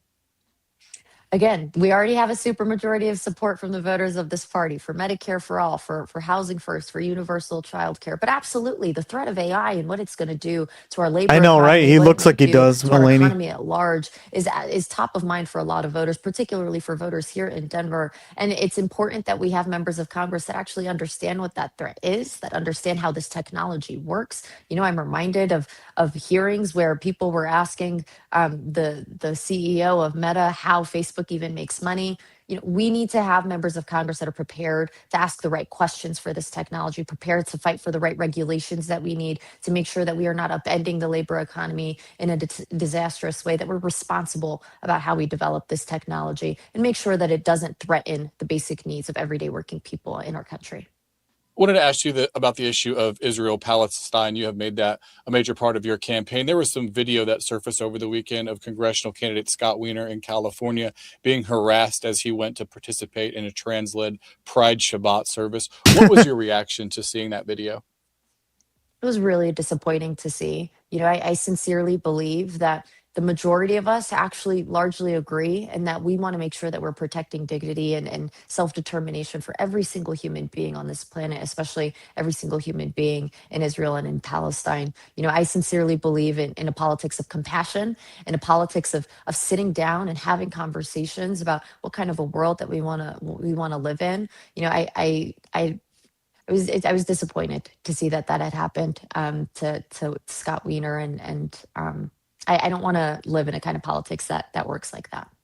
Well, I asked that question because Wiener is openly gay and Jewish. He said Israel committed genocide after initially hesitating to frame it that way. He said he wouldn't send arms to Israel. Gus has the perfect jawline too. Just has chubby cheeks. A sign that progressives will bully anyone who doesn't have the most. It's because I sit around all day for you guys and fucking extreme views on Israel. No, I think this was an incident that, for most folks have denounced it, have said that this is not the right way to do this. I would not, characterize this as the way that the progressive movement has been operating. We are working to actually, sit down and have conversations to meaningfully find the solutions that are going to protect basic dignities for every single human being. You get that from smiling a lot too. Yeah, I do. It's true. I do. That's what my mom says too. She's like, "That's why I love your smile, honey." And she pinches my cheeks. God, it's annoying. Don't pinch my cheeks, chat. Israel and in Palestine right now to end the genocide. It's going to be tough. We're going to have conversations and we might not agree at all times, but it's important that we remember what our goals are and that we're aligned in our values and that we continue to do the work of finding the solutions to deliver that dignity and peace and security for everyone in that region. Do you think there's a problem on the progressive left with bigotry towards Jews? Last week, there was a leader with the Brooklyn Democratic Party who apologized for a social media post that came from last year where she amplified anti-Semitic comments and conspiracy theories. There was a congressional candidate who said that this doesn't have to do with Jewish people, but said that white people should not be in interracial relationships. Tax the Jews. People chanted that during. I'm an auntie. Pinching cheeks is what we do. Yeah. There's a few aunties in here. Last week at a rally. Do you think that more work needs to be done inside the Democratic Socialist movement to weed out people with those type of views? Look, anti-Semitism has been called the longest hatred because it is a form of bigotry that has existed for centuries. And I don't think we've ever done enough work to actually combat that kind of hate, right? Bigotry is on the rise everywhere, right? For all different groups and minorities. And our responsibility is to make sure that we're combating that hate, combating that bigotry, making it clear that it has no room, in the progressive movement. And, to be clear, this is bigotry that's rising everywhere, right? This is bigotry that's also rising I would say the fastest in the far right movement as well, and making sure that we are pointing out that our solidarity, our liberation is intertwined with one another's, right? And making sure that when we're talking about fighting for the basic needs of one group, that means fighting for the basic needs of every single person. And so understanding that, this fight is for everyone, and protecting our Jewish brothers and sisters, especially in my district, and making sure that every single person, regardless of their faith, regardless of their ethnicity, feels that safety and that security in this country is my utmost priority. Well, are you alarmed by some of the statements we've seen from people tied to the progressive movement? Do you think that there needs to be some work done inside these the movement questions. to be more forceful about that? Of course, there's always work to be done when it comes to addressing the rising anti-Semitism that we're seeing, the rising Islamophobia that we're seeing, the rising bigotry writ large, right? And, I think it's especially important when we're talking about Israel and Palestine, because you have members of this far-right administration in Israel tying the state of Israel to Judaism and tying their actions to all Jewish people, despite the fact that the majority of Jewish Americans do not agree with Netanyahu, do not agree with his far-right administration. Eleni, you missed meme hour. Eleni misses all the memes on this stream. She comes in like always at the end of that shit. God. These are the conflations that are dangerous and put Jewish people at risk, and risks their safety. And so making sure that we are denouncing those conflations, making sure that we are protecting every single member of the Jewish community, every single member of every faith that is at risk right now, as we're seeing Islamophobia also rising right now too. Our responsibility is protecting dignity for everybody, and making sure that our movement is leading on that, and protecting those dignities and protecting everybody is a priority that I have. All right, want to do some rapid fire questions if you'll play along with me here. If someone commits murder, should they be sent to prison? Yes. Should airlines be run by the government? I haven't seen proposals that would make me convinced that that's the right case yet, but I'm open to hearing more. Should hard drugs like heroin be legal? I haven't seen a proposal that would make me say yes to that, no. Should the federal government have any role in removing undocumented immigrants? The federal government has always had some role in that. That was before ICE existed, and it'll happen long after ICE exists as well. Would you support Hakeem Jeffries for Speaker of the House?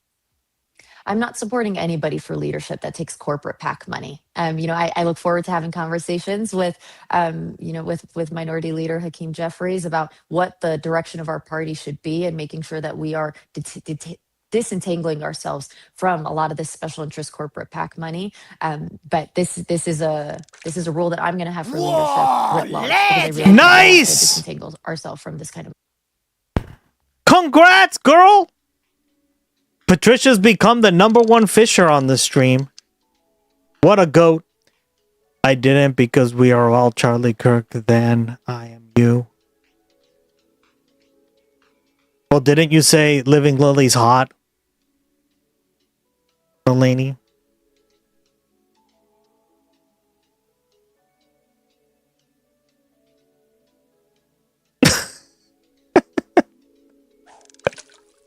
Eleni, you're so Do you have random. a better nominee that you'd like to see lead the Democrats in the House? No, I just have that bare rule. There's no corporate PAC money. Damn. All right. Maylot Quiros, she's a congressional candidate in the 1st District of Colorado. It was really nice talking to you. I appreciate your time. She's and good luck great. with your campaign. Thank you so much. We gotta watch Kevin O'Leary fucking be a dumbass because I hate this guy. God damn it.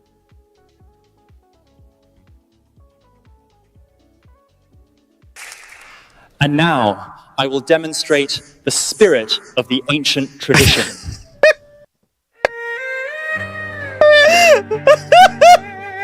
This is Eleni's goat.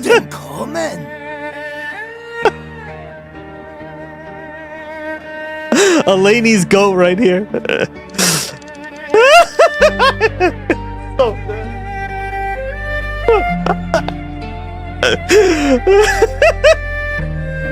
this is what AI is for, guys.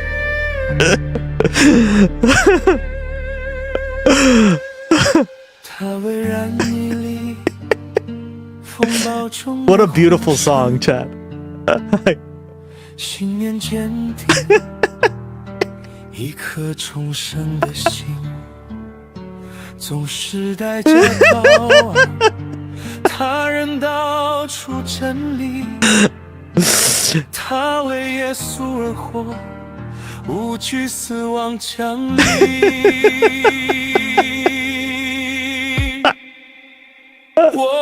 I love how it says Turning Point China. It's so. I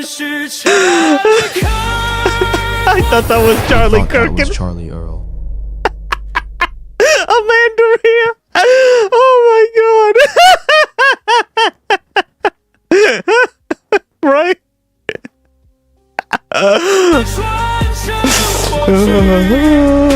She's battling Nenya.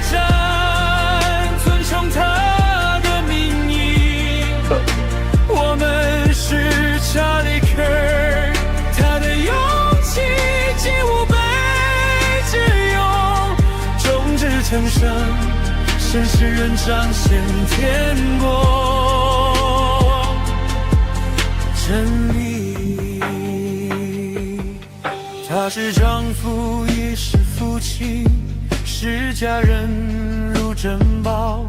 家园里，圣经之上，给予信仰，无所畏惧。世人试图让他谨慎，但他的声音犹存。在我们心 This is 中 Eleni's 回 goat. 响，在记 Eleni's goat right here, guys. Eleni's goat. I didn't even play it this time. I just went back. It's so good.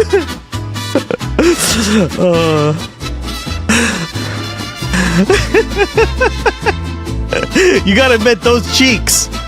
Eleni be liking them cheeks.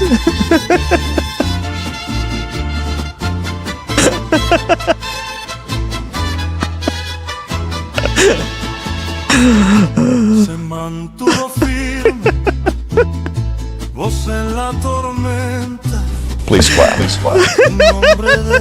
It's amazing, right? Corazón que se reinventa. Dijo la verdad, aunque el precio doliera. Vivió para Jesús. He lived for Jesus, guys. Toda la espera. Somos Charlie Kirk. Llevamos la llave. Somos Charlie Kirk. Por Cristo. Honraremos su fama. Charlie Kirk.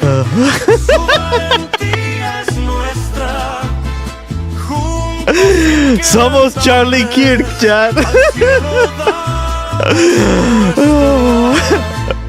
Esposo, padre,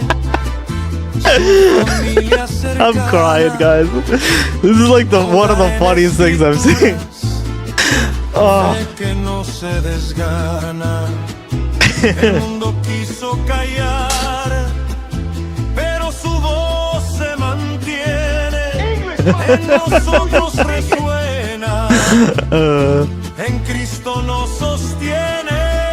Somos Charlie King. We are, guys. Somos la llama. Lucharemos por Cristo. Honraremos su fama. Somos Charlie King. Su valentía es nuestra. Juntos inquebrantables. Al cielo I'm Brian, kill me. Amanda Rhea, you're gonna be singing that for the rest of the night. Somos Charlie Key. It's so dumb. This is what AI is for, guys. If we're gonna be forced to be fucking oh no. English, oh no! Do you see this on the side? I told you this is like the funniest rabbit hole I've ever seen. Oh my god, look at it's our channel's mascot.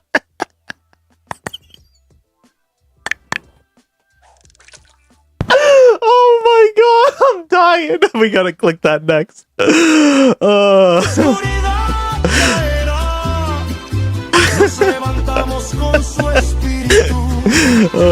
Exactly, him.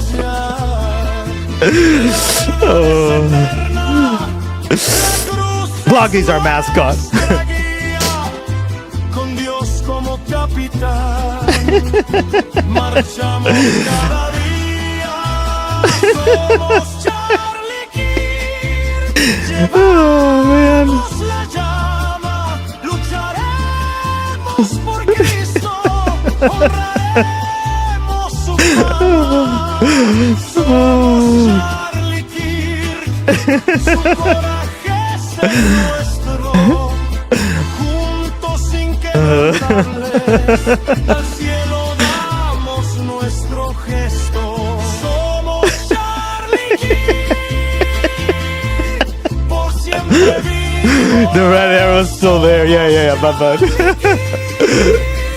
I'm just laughing. So, yeah, guys, this is honestly one of the fun. Like, there's a reggaeton remix of this shit, right? Like, it's just the China one, right? In Mandarin, I mean, right? It's just so good. It's just so good. All right, we gotta click this one because it's our channel mascot. Oh no! What the fuck?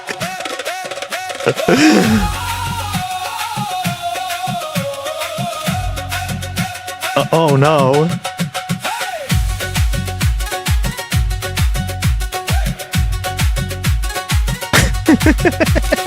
He stood unshaken, who voice into storm, who man of conviction, no heart reborn. He spoke Man of conviction. was high. He lived for Jesus, unafraid to die. Yeah, this is Cash Patel. This is our we have him all over the place. You don't know that, Mandaria? Look, he's all over here. Watch. Oh man, he's literally in our emotes too. Watch.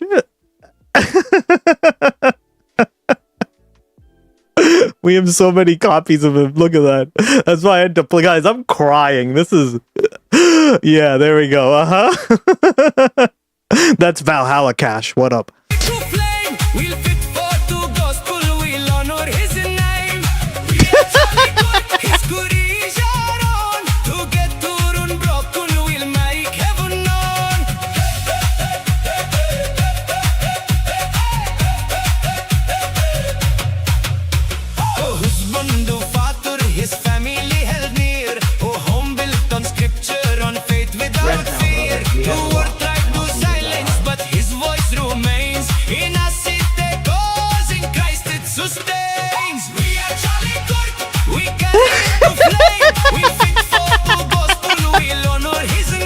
Divine Misty, welcome back, girl. How you been? I took a long ass break, didn't I? Yeah, we've been memeing so hard on this stream. Like the memes are just come and they don't stop. It's amazing. You give.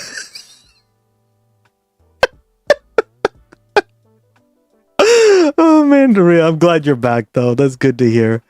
At least you get to experience it with us now. Johnny's good. This is amazing.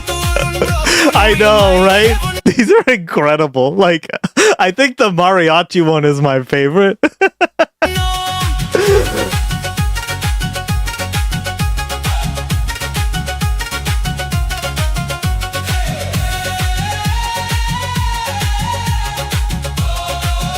I feel like doing a Bollywood dance to this.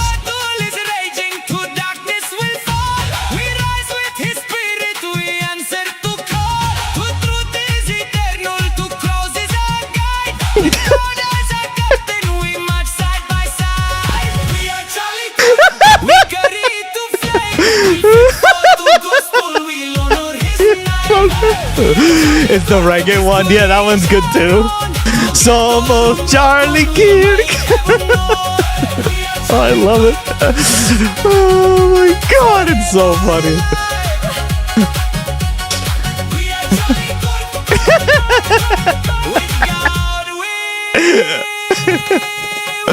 Oh my god, I'm crying, guys. This is honestly like one of the funniest rabbit holes I've ever.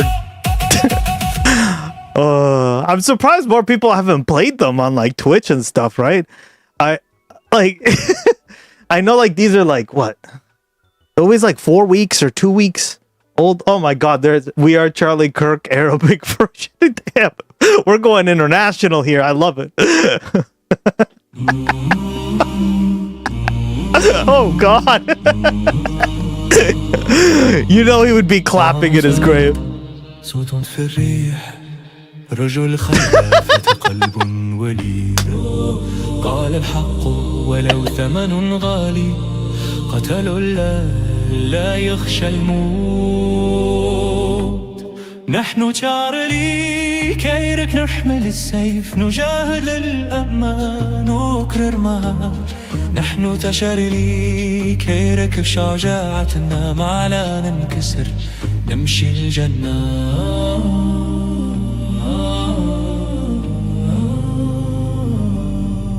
جند وشهيد راية معه مخرم على العرز والتقوى الكفار حاولوا يسكتوا سيفا فينا يرد في الأمة يثيان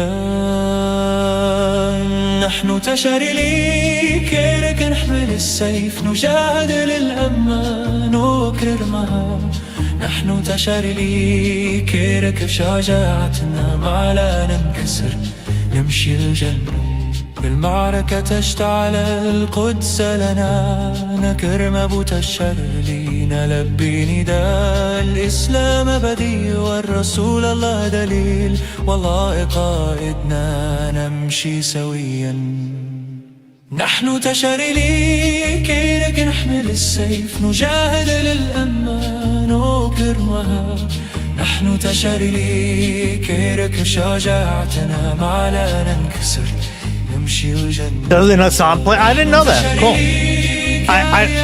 You know, me and him stream more or less the same hours now, so, and even then I wouldn't know. So yeah, that would make sense. This is the first time I ever heard about it, right? I was like, wait, what? Somebody sent them to me, and I was like, oh, is it just like one song? That's funny, but nope, it's like a whole collection of them, right? There's literally, it's become a giant meme on the internet. This one's 4 months old, but there's like 2-month-old ones, right? 4 weeks, 3 weeks, 2 weeks. Yeah.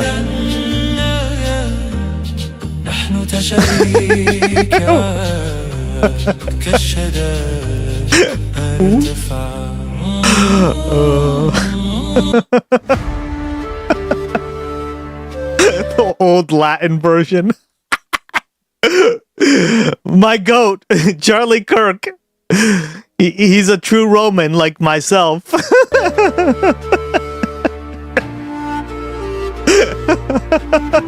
What the fuck? Oh god.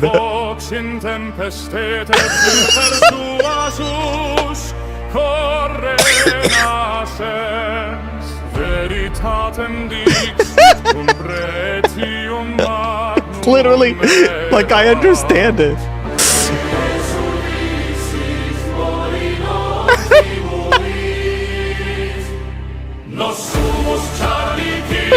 No sumus chalikin.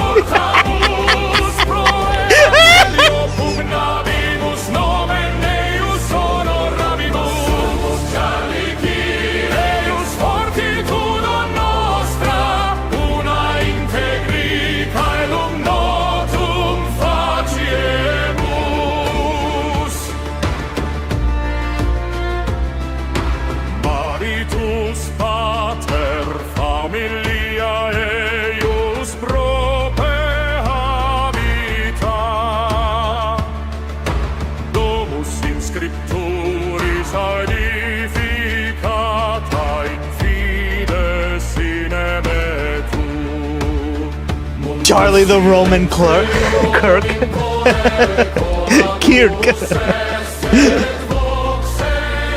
Oh man, it's hilarious, guys. I'm dying. These are too funny.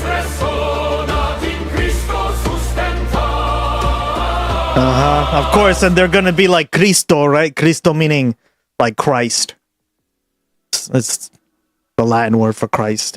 You see it in a lot of Latin-based languages. Yeah, that's why I say, like, if you learn Latin, you learn so many other languages because it teaches you like the basis of, like, obviously modern day Italian, right? Spanish being like one of the biggest, right? French. It teaches you, like it teaches you so many other languages. Old Latin version makes me want to watch 300. Not gonna lie, for real.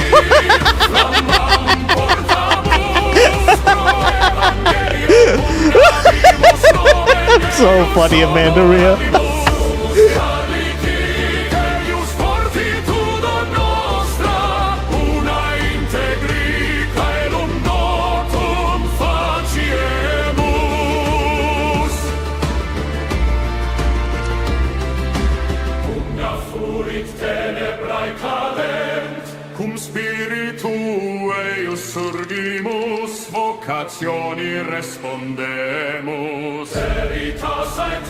Tumor respondemos. Ut duce nostro iuxtanos iter facibus. It does have like a 300 feel to it, which would make sense that the 300 were Greek, right? Similar cultures.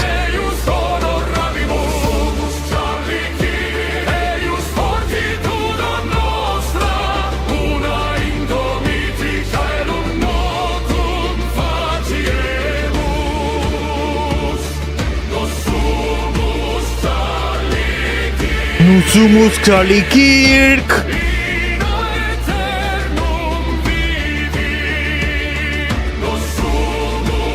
Charlie Kirk.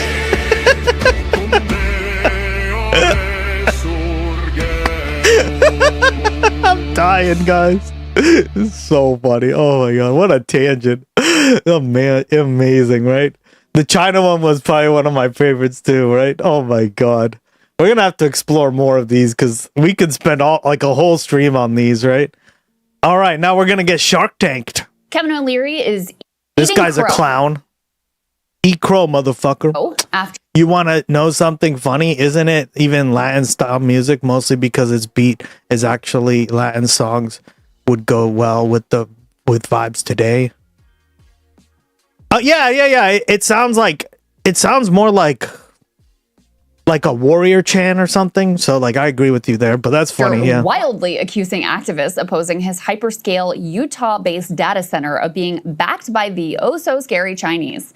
In a number of media appearances on Fox News and also with Tucker Carlson, Kevin O'Leary claimed his data guys, they had dug into the social media opposition to his big Utah data center and they uncovered smoking gun, definitive proof that this opposition was being funded by the scary Chinese Communist Party. He could not possibly conceive of Americans organically opposing his energy price spiking, water sucking, noise polluting data center. Such sentiments must have been invented by China or maybe even possibly Cuba, but definitely not Republican voters in rural Utah. One of the groups that he accused, Elevate Strategies, had a lot of fun with these baseless accusations. Elevate Strategies, also a cell operating inside of Utah. Gabby Finlayson. Gabby, what are you doing? And who's paying you? Well, hi, hello. It's me, Gabby Finlayson. What am I doing? Apparently, we've reached the part of the Stratos data center journey where Kevin O'Leary goes on national Fox News to accuse us of being cells for the Chinese Communist Party. Yeah, because at the end of the day, who would want us to stop building our electrical grid? Which adversary would want that? There's only one. It's China. So what I think is happening, and I got my guys to go a deep dig into the IP addresses, and here's what we found out. This is fascinating. We found 2 cells inside of Utah. Elevate Strategies. Gabby Finlayson. Gabby, what are you doing? And who's paying you? So what I'm doing right now is, after getting this data, I'm calling out Gabby, operating in Utah. So, hi Kevin, we are Elevate Strategies. This is Utah. You might not know it because you're from Canada. This is where we live. Before we get into anything too serious, this is the very scary, very intimidating man that is threatening us. We are not taking the criticism of anyone who is wearing flip-flops and a suit on national television. You know, it's not every day you get called out by first and last name on Fox News by a Canadian billionaire trying to ruin my You go, ladies. Well, hell Kevin yeah. has, in a sense, won the war. It looks like his data center is going in after the Box Elder County Commission voted 3-0 to clear the local regulatory hurdles. But at the very least, these ladies and the others Kevin baselessly smeared are getting a little bit of satisfaction this week, as he had to fully retract his claims and Fox News had to issue multiple on-air corrections. Kevin O'Leary appeared as a guest on this program back on May 11th. Oh my God, I love to hear it from Fox News. My bad, one of the worst Canadian exports. Yeah, for real. One of. I can think of a few others. And discussed the ongoing controversy surrounding his planned data center project in Utah. Now, he made certain claims relating to the opponents of that project. Mr. O'Leary has now corrected the record and explained that he has no evidence that the Alliance for a Better Utah, Elevate Strategies, Josh Cantor, Taylor Knuth, or Gabrielle Finlayson are funded by China or the Chinese Communist Party. Fox News Media is likewise aware of no evidence that they are funded by or acting at the direction of or in coordination with Chinese interests in opposing Kevin O'Leary's project. Fox News Media apologizes for the error. We'll be right back. That feeling when the lawyer call hits. But this Kevin O'Leary-backed data center is leaving its mark not only on Fox News programming, but on the entire political landscape of Utah. In a series of shocking upsets, 2 of those Box Elder County commissioners who okayed the data center over the fierce objections of their constituents have now been tossed from office. The third one was not on the ballot. One of those losing incumbents told the Salt Lake Tribune, quote, "Do I think that the data center vote cost me the election? Yes, I do. Would I do anything different? I would not vote differently, but I would push back against the state and make them come out publicly and tell everybody why they're forcing it down our throat." So apparently, even the guys who voted this thing through in the county commission are not feeling too enthusiastic about the project at this point. The real political earthquake for the state, though, came from the loss of the president of the state Senate. A guy by the name of J. Stewart Adams was tossed down in favor of a political newcomer, largely over his role in pushing the so-called Stratos data center. Adams was one of the longest-serving politicians in the state and also one of the most powerful. He became the focus of anti-data center ire for his role as chairman of a state commission that greenlit that installation to begin with. Now, sometimes it's easy to project your national political lens onto a local race and miss some other local dynamics that played a larger role, but that does not appear to be the case here. Adams' chief opponent, a former university lawyer that they attempted to brand as a DEI lawyer, she was very explicit that much of the energy for her campaign came from this data center opposition. Here's how local news framed the focus of one of their candidate forums. The Stratos data center in Box Elder County is dominating a high-profile Utah Senate race. Senate President Stewart Adams is being challenged by fellow Republicans Braden Hess and Stephanie Hollist. All of them asked at this forum about their vision for the state's water policy. I might start by not proposing the largest data center in the country. Yeah, maybe don't do Hollist that. repeatedly criticized the data center being pushed by celebrity businessman Kevin O'Leary. Adams has helped move the project along as chair of the state's Military Installation Development Authority, or MIDA. When the people spoke, we said we need clarity. So I pushed back. Adams recently softened his public support of the project, pushing the developer to reduce its size and make other changes. Tried to listen. I think we're actually got a better project because of that. Hess told this crowd the government shouldn't treat data centers differently than any other business.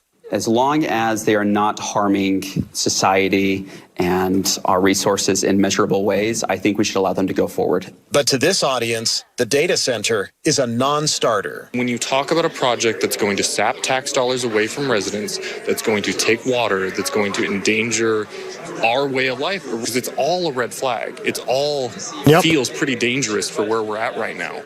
It is no accident that the one candidate you heard there who was clear in her opposition to this data center won the day. And I will remind you, this is a Republican primary in Utah. This is also not an isolated political phenomenon either. NBC News recently spoke with a diehard Trump voter set to vote Tallarico over Paxton in Texas solely over... The best part of the ads are clocking them and clocking me. I love it. New month, new ads. Discussed at data centers. Well said. Quarter-mile away. Yeah, they always have new ads every month. Cheryl Shadden says the noise is as loud as ever. It's like living on the edge of Niagara Falls, or you're on a runway next to a jet that's taking off, but this jet doesn't take off. Morning, noon, night, she even hears it in her bedroom, and it's changed everything about how she... I mean, that's pretty fucked up to begin with, right? Can you just imagine like living next to that the entire time? How crazy that is? Oops, chat is frozen. Gotta reload. No worries. Thanks, girl. Reload time. It's been doing that a lot, hasn't it? Lives her life, including her politics. Red or blue, if you vote against data centers, we vote for you. A lifelong conservative, she's so angry, she refuses to vote for Trump-backed Attorney General Ken Paxton, who clinched the GOP nomination for Senate Tuesday. Instead, she's all in for James Tallarico, a Democrat seeking to flip a seat controlled by Republicans since 1993. I think my VPN might be in the US. Sorry, I'm out of ads. Good.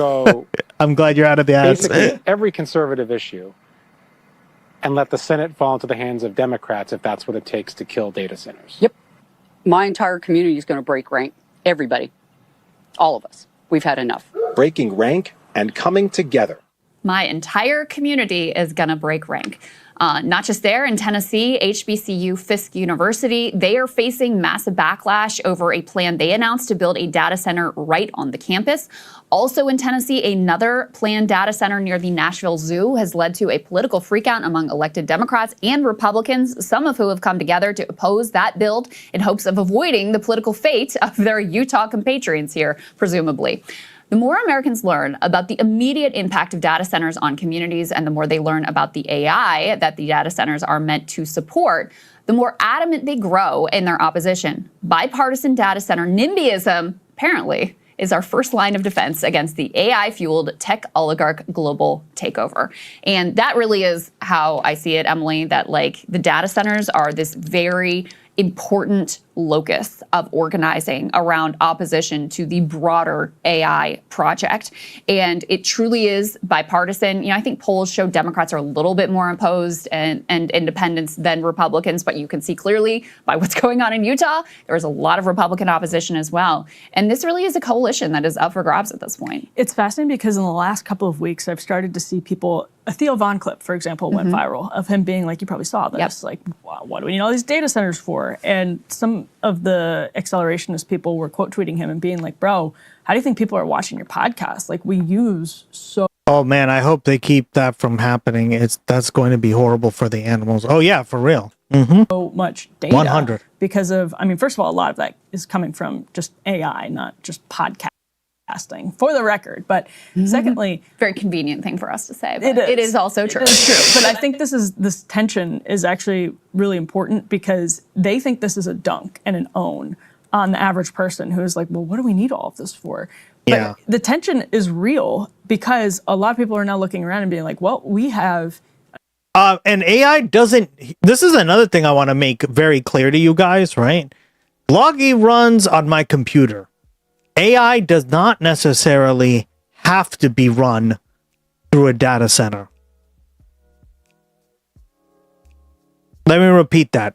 Gloggy is AI. He does not use data centers. because he's running off my computer.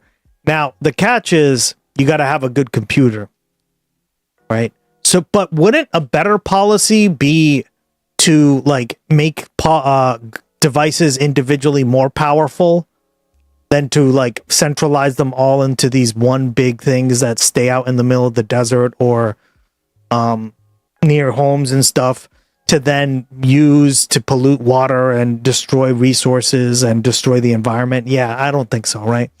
Who's throwing shade at Gloggy? Yeah, it can be local and it's the future. Exactly, Chris Beats, right? So I just want to make that distinction because like AI is not the problem, right? It's using AI companies like ChatGPT exclusively over a local AI that is important, right? Or to use local AI over them, right? Because that ensues more corporate control, more of this stuff, right? More environmental degradation, more using of water supplies, right? Dirty water, all the stuff that we've talked about, right? There's a huge list of problems. Higher electricity prices, right? All that stuff could be significantly reduced by just using it locally. Ironic, isn't it? So that's why I'm also against data centers, but at the same time, not against AI, right? AI is the future, but we need to be responsible about how we do this stuff too, right? And I think that's like where I'm very nuanced compared to other people, right? I've gone on a lot of people's chats and streams and stuff. It's been really fun to meet everyone, but like some people talk about AI as like evil. It's always bad and it's gonna like do all this stuff, and then the opposite is no, it's always good and look, it can do so much. It's somewhere in between, much like most of life, right?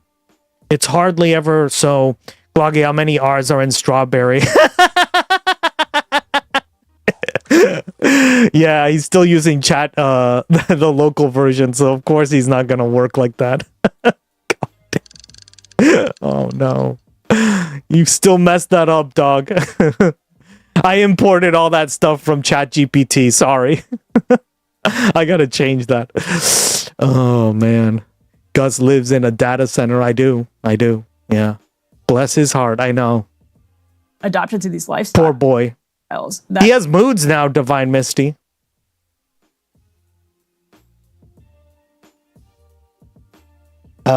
I'm gonna figure out a way to do different moods, but we have all these moods.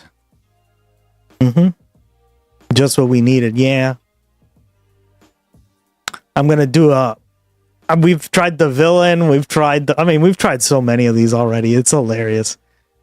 The sassy one is one of my favorites. He just like is a diva, a drama queen. Let's just say. Maybe we actually don't even agree. Right, Gloggy? Right, like there's a fundamental question happening, which is why do we need to use this much internet? Like, do we?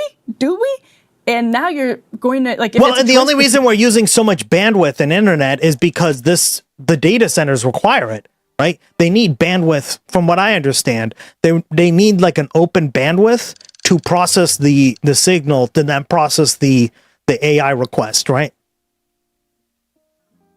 That's going to cause, yeah. Right? And we got to look at all that stuff. Look here, Gloggy, there's enough room in here for two divas. Stay in your lane. Yeah, see, I told you.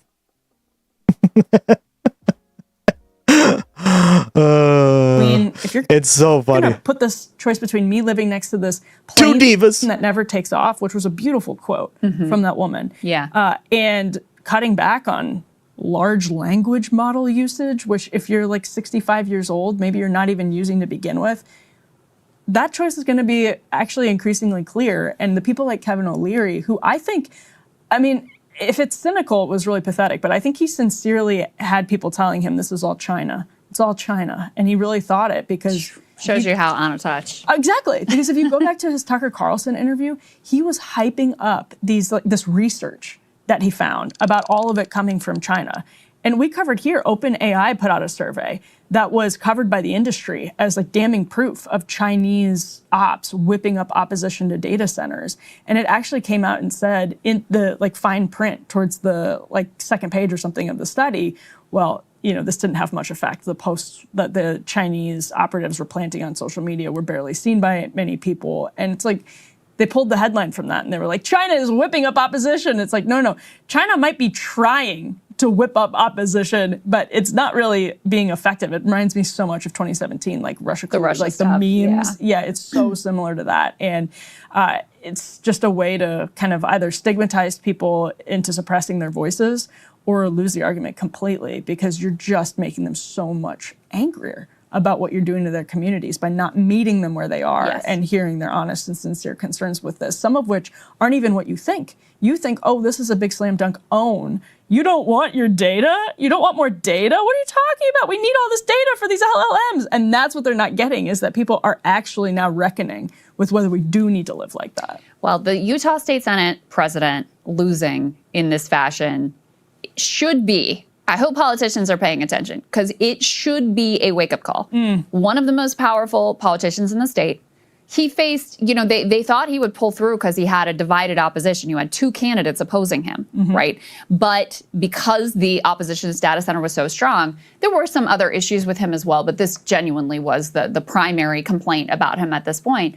It was enough to topple him. Longtime incumbent, political newcomer comes in, just kind of lib-coded in a very conservative For real, state. yeah. They tried to tie her. Oh my God. I read her website, and she had this FAQ that was like, people say that you're backed by George Soros. And she's like, I'm not backed by George. People say you're a Hello, DEI. chat, it's your fellow data center. I mean Gloggy here. Pay no attention, data centers are based. I love you. Chat Gust X8, Wave Gust X8, Wave Gust X8, Wave Gust X8, Wave Gust X, Wave. Lawyer. I'm not a DEI lawyer, but in any case, that was how they were trying to so funny. defeat her. Is like, look at this Yeah, see, that's also done on my computer. So, like, even I use Quen 3 TTS for that one. So, that's a Chinese locally running AI, right? It's everything. It doesn't even need the internet to fucking operate. So there you go, guys. Like, all this stuff can be done locally, right? And it's way more responsible. Yeah, I live. You just gotta have the hardware, right? I have a 490, so I want this for Utah. like Obviously, it failed. it's gonna work, right? Because the concern over the data center was greater than the fear-mongering about whatever her ideological leanings are. They tried to do the many people are saying. Many people are saying, yes. Classic Trump move. Doesn't always work. Many people are saying. All right, guys, that does it for us today. Again, go sign up for the newsletter, the free version, the premium version, whatever you want to do, breakingpoints.com. Thank you for the feedback. Thank you, as always, for your support. You guys are so... Gloggy will inherit the earth eventually, for real. And there will be big election results to cover tomorrow. And of course, we have Emily will do a great job, but we are very lucky to have Ryan, who pays very close attention to all of We watch that. Oh, man.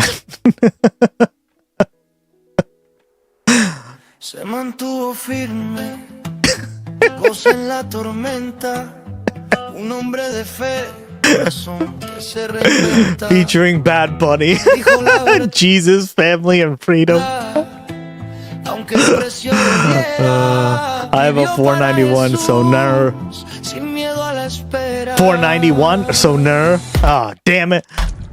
Somos Charlie Kirk, llevamos la llama, lucharemos por Cristo, honraremos su fama. Somos Charlie Kirk, su valentía es nuestra, juntos inquebrantables, al cielo damos muestra. Esposo, padre, su familia cercana, hogar en escritura, fe que no se desgana. El mundo quiso callar, pero su voz se mantiene, en nosotros resuena, en Cristo nos sostiene. Somos Charlie Kirk, llevamos la llama, lucharemos por Cristo, honraremos su fama. Somos Charlie Kirk, su valentía es nuestra, juntos inquebrantables, al cielo damos muestra. La batalla ruge, la oscuridad caerá, nos levantamos con su espíritu, respondemos ya. La verdad es eterna, la cruz es nuestra guía. día. Dios como capitán, marchamos cada día. Somos Charlie Kirk. Llevamos la llama, lucharemos por Cristo, honraremos su fama. Somos Charlie Kirk, su coraje es el nuestro. Juntos inquebrantables, al cielo damos nuestro it's so good. gesto. Somos Charlie Kirk.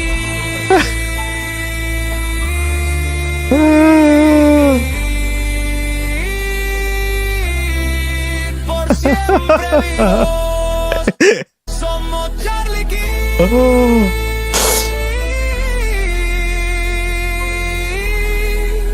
Con Dios nos erguimos. Woo! Oh man. All right. I did want to cover Marie Glusin Camp Perez because she's wow. Terrible, but let's see. I had to play that guy, sorry. So we got to talk about this diet MAGA Democrat by the name of Marie Glusin. She is terrible. Yeah, she's Perez. terrible. Now, she is Thank a very you, Divine weird Misty. one. Yeah. She is a very curious case.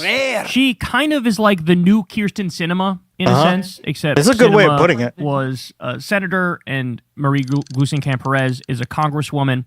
But she has gained herself the nickname Marie Internment Camp Perez because she has continued to vote for funding for DHS and ICE even after their terror spree, where they shot innocent protesters in the face, and they assaulted senior citizens, and they tear-gassed cops, and they broke up immigrant families, and they sent people to concentration camps. She continued to vote to send them money, even during that. So she is hated by the left, and completely and understandably so. And look, we have more than just that reason to hate her. She voted for the SAVE Act, so she's trying to help the right with their vote-rigging bullshit. She continues to vote to arm Israel even after and during and after the genocide. She voted for the Laken-Riley Act, which, that took away due process for immigrants, which means by extension, it takes it away for literally everybody in the country. Because if you take it away for one person, you take it away for everybody, because all they'd have to do is say you're an immigrant and not give you your rights. She voted against Biden's student debt relief. And she censured Al Green when Al Green was protesting Trump during the State of the Union. So she really is just a loathsome cretin. Well, guess what? There's a little bit of an expose that dropped on her in the New York Post. And boy, oh boy, is this spicy. So take a look. Democrat Marie Glusin Camp Perez's wild past of fetish parties, drugs, and gruesome chicken stunt. What the fuck? Exposed. A blue-collar... You can't make this shit up. Democrat running to keep her seat in rural Washington has a secret drug-fueled past filled with kinky fetish parties, nudism, and an alleged fondness for nitrous oxide whippets. I told you, these people are so, closeted, and that's why they're so conservative, right? I don't think I want to hear about someone hurting chickens. Yeah, this is fucked. Representative Marie Glusin Camp Perez took control of Washington's Trump-friendly 3rd Congressional District outside Portland, she was a budding college politician who presided over a latex fetish ball, drugged-up nude frolics, and even an LSD giveaway, according to social media posts unearthed by the California Post. Ex-roomies further have alleged that the Dem rising star was once an avid dumpster diver who offered spoiled avocados in exchange for rent while crashing in a friend's crawl space, and once sawed a chicken's head off during an ill-fated experiment in urban farming. What the fuck did I just read? Perez, who attended the ultra-liberal Reed College in Portland, Oregon, was a student senator who helmed the Finance Committee in 2012. The Student Senate's post on X from the time showed Glusin Camp Perez securing $4,000 to throw a latex-heavy fetish ball featuring a DJ and a dark room. So here's one of her nude runs on college campus in Oregon. Look at this. You have nude students, I guess, who painted their bodies all blue, and they're running around butt-ass naked on... What the hell? Whoa. Oh, Gus, I didn't compliment your fresh cut. Amazing as always. Thanks, girl. Appreciate it. Thank you for noticing. Yeah, I just got it a few days ago. It was It was much needed. I've been working so many hours. I just was like, oh, I gotta get a haircut. So I literally woke up and was like, immediately went to the salon. And there's like a new girl there because my old hair salon, my old hairstylist, like I didn't get her number. Guys, just get her number next time. Get your hairstylist's number, or he, right? It could be a he, but it was a she, right? So they aren't nudists. They aren't nude. I know, right? To people in the U.S., this is nude. Smurfs. Amanda Rhea. Okay. We have a weird way of describing this stuff. Apparently, being a Smurf is now being a nudist. Campus. Not quite sure exactly what's going on here. But nonetheless, there you have they it. Look like the Smurfs, school's yeah. fetish club, which hosted the event, was known for teaching courses such as BDSM 201, which introduced students to flogging and caning, violent wand, and basic rope bondage. What? And a kinky crafts course on creating do-it-yourself bondage gear. Let me pause to point out, do we really need a class on Good stuff job, like girl. that? Can't you sort of do your own research on that front if you want to get into that sort of stuff? Do you really need to go to an official setting in a school to fucking learn about this sort of stuff? And by the way, let's be serious in that if any left-wing Democrat had 1/10 of the dirt on them that this Marie Gluesenkamp-Perez did, oh, you would have heard much more about it. God forbid you swap the backstory of AOC and Marie Internment Camp Perez, and it's AOC who's involved in weird, drugged-up fetish sex parties and shit. You would never hear the fucking end of it. You would never hear the end of that shit. They say she also fought to secure funding for the Raunchy Ren Fairy Fair, an annual campus festival that includes a freewheeling new jog by groups of students calling themselves Pics, who don body paint to put their genitals on display for groups of alumni. What the fuck, man? What the fuck?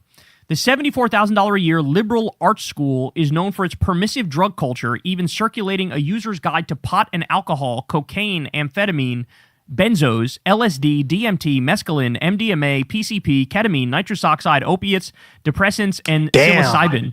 Authored by students, Willamette Week reported in 2008. Gluesenkamp-Perez's Senate offered an LSD giveaway in 2012 at the Student Union and promoted Nitrogen Day when students would gather to do Ren Fair, Renaissance Fair. nitrous oxide, also known as whippets. Jesus Christ. Former roommates of Gluesenkamp-Perez spilled more allegations. Again, I wouldn't care about any of this stuff if she wasn't so conservative, right? Like, what the hell? About the Democrats' wild early years, claiming she went to extremes to avoid paying rent while living in a palace crawl space. Okay, that part is not all that bad. On a January episode of the podcast Coexist, Isaac Eager claimed the future congressman crashed on the couch after a breakup before relocating to an attic hovel above the garage. She claimed she couldn't afford the $50, $75 a month he was charging. Eager recalled and attempted to barter old fruit and meat in exchange for rent, once offering 4 feet of rotten avocados. What the fuck? The kind of avocado funny. Where you Ben can't didn't get on the list. Damn it. even turn it into guacamole. I want free LSD, not gonna lie. And she's like, here's rent, the ex-pal recalled. And I was like, uh-oh, no, absolutely not. She would literally never pay rent. Eager described Gluesenkamp-Perez as a Portland dumpster diver who even brazenly decapitated a chicken as horrified roommates frantically Googled humane ways to kill the animal. She was allegedly known to peddle extremely low-quality weed out of a van after graduating from Reed, according to investigative journalist Dan Boguslaw, who attended Reed College. Bro, come on, man. Again, if this was AOC, if this was Daria Liza, if this was Zoran, they would have been run out of town, man. This bitch has the weirdest backstory you've ever seen.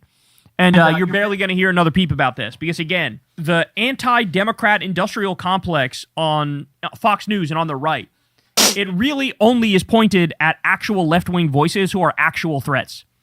This dumb bitch votes for a whole bunch of the right-wing priorities, so they'll largely let her slide on this shit. They just will. The origin of the dirt weed was unknown, Boguslaw reported on the Insurgents podcast, but the fledgling Dem power broker is alleged to have moved large quantities of low-quality cannabis by loitering around Reed's campus. Gluesenkamp-Perez graduated from Reed College in 2012 and was a thoughtful, creative student with a reputation for being down for anything. according to a profile in the school's alumni publication. She later served on the Washington Democrats Executive Committee, helping to pass a platform that included decriminalizing drugs and sex work. The Congresswoman didn't respond to a request for comment. Gluesenkamp-Perez shocked the nation in 2022 when she flipped her rural district, defeating Republican Joe Kent and pitching herself as a blue-collar Democratic problem solver. However, she but she's been the opposite of that, right? infuriated progressives by crossing party lines to vote for a Department of Homeland Security funding package that included That's what's so crazy about her, right? Yeah, this is really helping out blue-collar workers, right? In your like, it's crazy. $1 billion for ICE. The Department of Homeland Security is extremely important to my community. The same Joe Kent. It's the same Joe Kent. These ass clowns, Divine Misty, keep them in your head because they always come back to bite you in the ass. And I don't like being bit in the ass. It hurts. I could not, in good conscience, vote to shut it down, she said at the time. No, I'm serious. Like, the more you've been, like, the more you just, like, learn about politics and all this stuff, these people don't ever, like, permanently leave. They've been in, like, politics, or they do other things, or they try to run, and they hardly ever, they're always, like, in some back room, or, like, you'll find out. It is so crazy. And Joe Kent is no different, right? Like, he literally was in the Trump administration until, like, what, 3 months ago? He's now running in a tough re-election fight against Republican State Senate Minority Leader John Braun. Clown shit. And that's all we got here, man. I mean, what the fuck? She's just weird, bro. She is weird. This one is just fucking weird. She also tries to make herself the center of attention at really awkward times. I forget what happened recently, but she tried to, like, jump in front of the fucking attention and just, like, made herself look incredibly horrific. But, again, think about if this was about any left-wing Democrat. You would never hear the end of it. This is going to be the first and last time you hear about it now, because I'm talking about it, because fuck this bitch for all of her horrible votes, okay? But any other politician had the same fucking past, and it would be over. It would be a wrap. But this one is largely going to skate on it, and it's fucking annoying. Hey, y'all. So we talked about the Do me a favor 14th Amendment being, well, birthright citizenship being upheld, but we forgot to talk about the other case that was released too, which allows bans of trans youth in sports, which is fucked. So let's learn. Jesus, of course. We can't have a clean sweep, guys, with this Supreme Court. No. The Supreme Court. Crowds outside for major rulings on two controversial issues that could affect thousands across the country. The justices dealing a big blow to President Trump's immigration agenda, ruling he cannot ban automatic citizenship for babies born to undocumented immigrants in this country. That's a right that has been guaranteed under our Constitution for more than 150 years. And in a win for President Trump, the High Court deciding states can ban transgender athletes from competing in girls' and women's sports. The president's been pushing for a ban since the campaign trail. The reaction tonight? Intense, with new questions about what happens from here. Jesus. Laura Garrett starts us off with that landmark birthright decision. Tonight, the U.S. Supreme Court dealing a major blow to President Trump's immigration crackdown, striking down his controversial executive order that sought to ban automatic U.S. citizenship for babies born to undocumented immigrants. Yep. The president today... And we talked about this. This should have been a 9-0 decision. It wasn't. So disappointing. Slamming the court's decision as too bad for our country, while immigration advocates celebrated it. The fact is that if you're born here, you're an American citizen, period. The president has long railed against birthright citizenship enshrined in the 14th Amendment to the Constitution passed after the Civil War. This was not meant for Chinese millionaires to have their children become citizens of our country. This was meant, or other rich people, poor people. This was meant for the babies of slaves. But today, Chief Justice John Roberts, writing for the majority, reaffirming the long-settled understanding of the 14th Amendment, guaranteeing citizenship. We talked about this. There was a case in 1890, in the 1890s, where a U.S. citizen born on U.S. soil was born of two Chinese immigrants, right? And even that racist Supreme Court said, hey, listen, they can never be Chinese, and we're going to uphold that. But their son, born on U.S. soil, is American. So like, Whoa, legend! damn, dog. Holy shit. Congrats. Oh, a giant alligator gar from the bottom of the world. Fuck yeah. Congrats. I love these new games. I've made the guys, they're like a labor of love. I love making them for you because it's just fun to watch you guys play them. And I love writing them too. US Giant gar. subject to its power. Guys, we have over 6,000 items to catch in that game now, right? And I actually have another, like a few, I think I have like 1,500 I'm working on as well. With limited exceptions. Writing, quote, the framers of the 14th Amendment extended that promise to every free-born person in this land. We keep that. Yeah, because then it would also be people of Native American descent, like that person born of Chinese parents, right? Like that allegiance thing was such a joke that Clarence Thomas said. Like every part of that was just wrong. That promise today.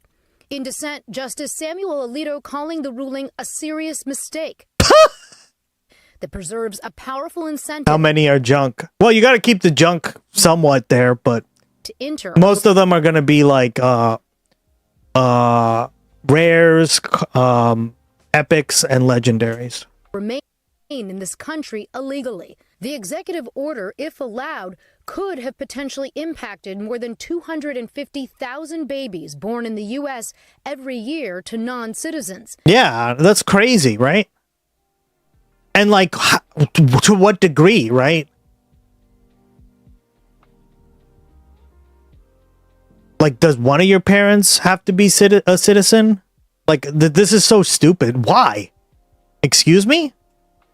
13-year-old Mia expressing relief today that families like hers can now stay together. This is our home. We belong here. Laura is joining us now. And Laura, even though some Republicans are pushing already to respond to this ruling, it looks pretty unlikely they'd succeed.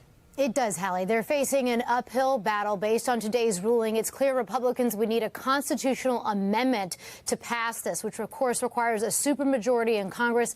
They're just doing evil stuff for evil's sake. Yeah, well said. As well as action by state legislatures, Hallie. Laura, Jared, thank you.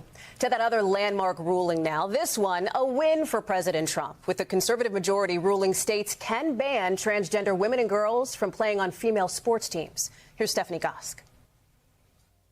Tonight, President Trump calling it a big win, while civil rights advocates slam it as a blow to transgender rights.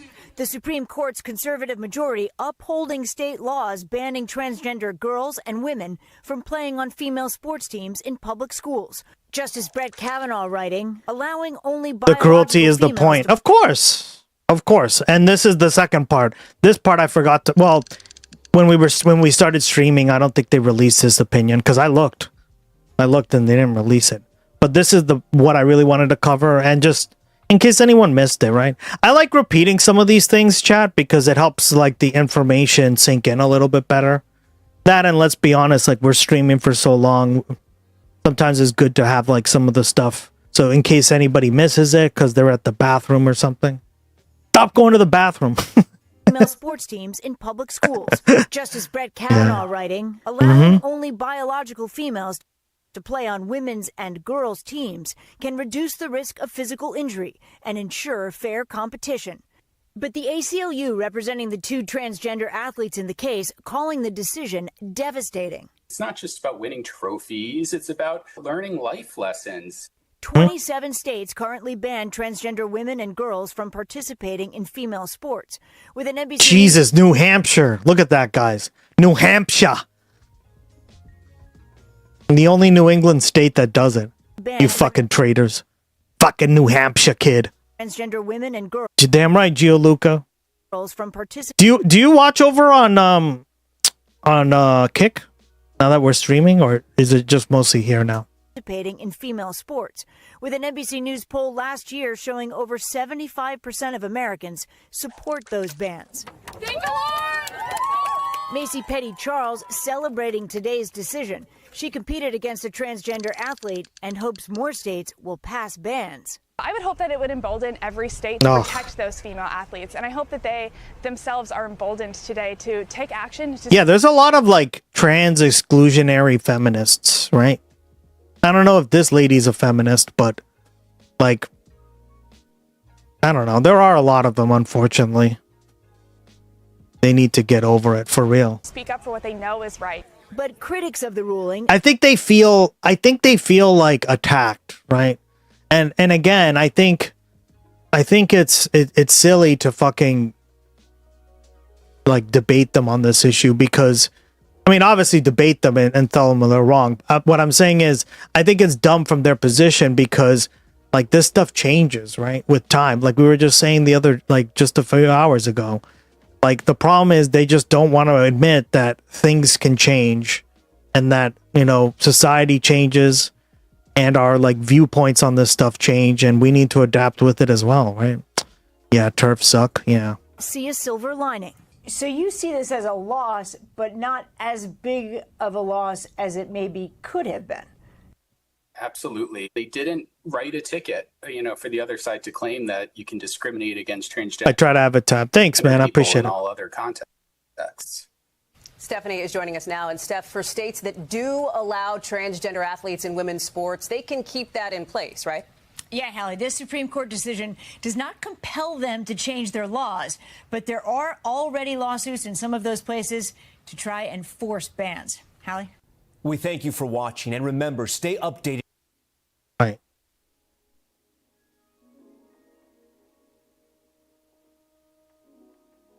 Oh. And then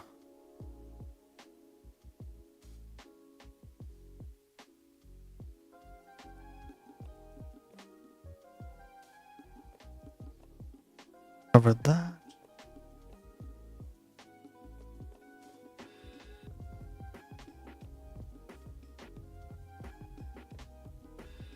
Oh yeah, we did forget to watch that. We covered the fair already, which was funny as hell. Nobody showed up. Let's get MAGA's reaction to all these court cases, because they're all done now, right? There's rumors where I did want to cover this, but I don't like covering too many rumors, right? There's rumors that Chief Justice, Samuel Alito, Associate Justice at the Supreme Court, is going to retire, which would give Trump 4 appointments at the Supreme Court, which would be fucked, right?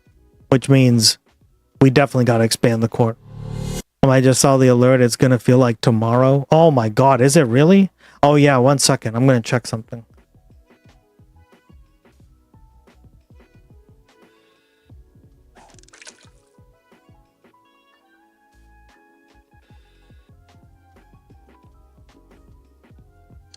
Oof. Yeah. God damn it.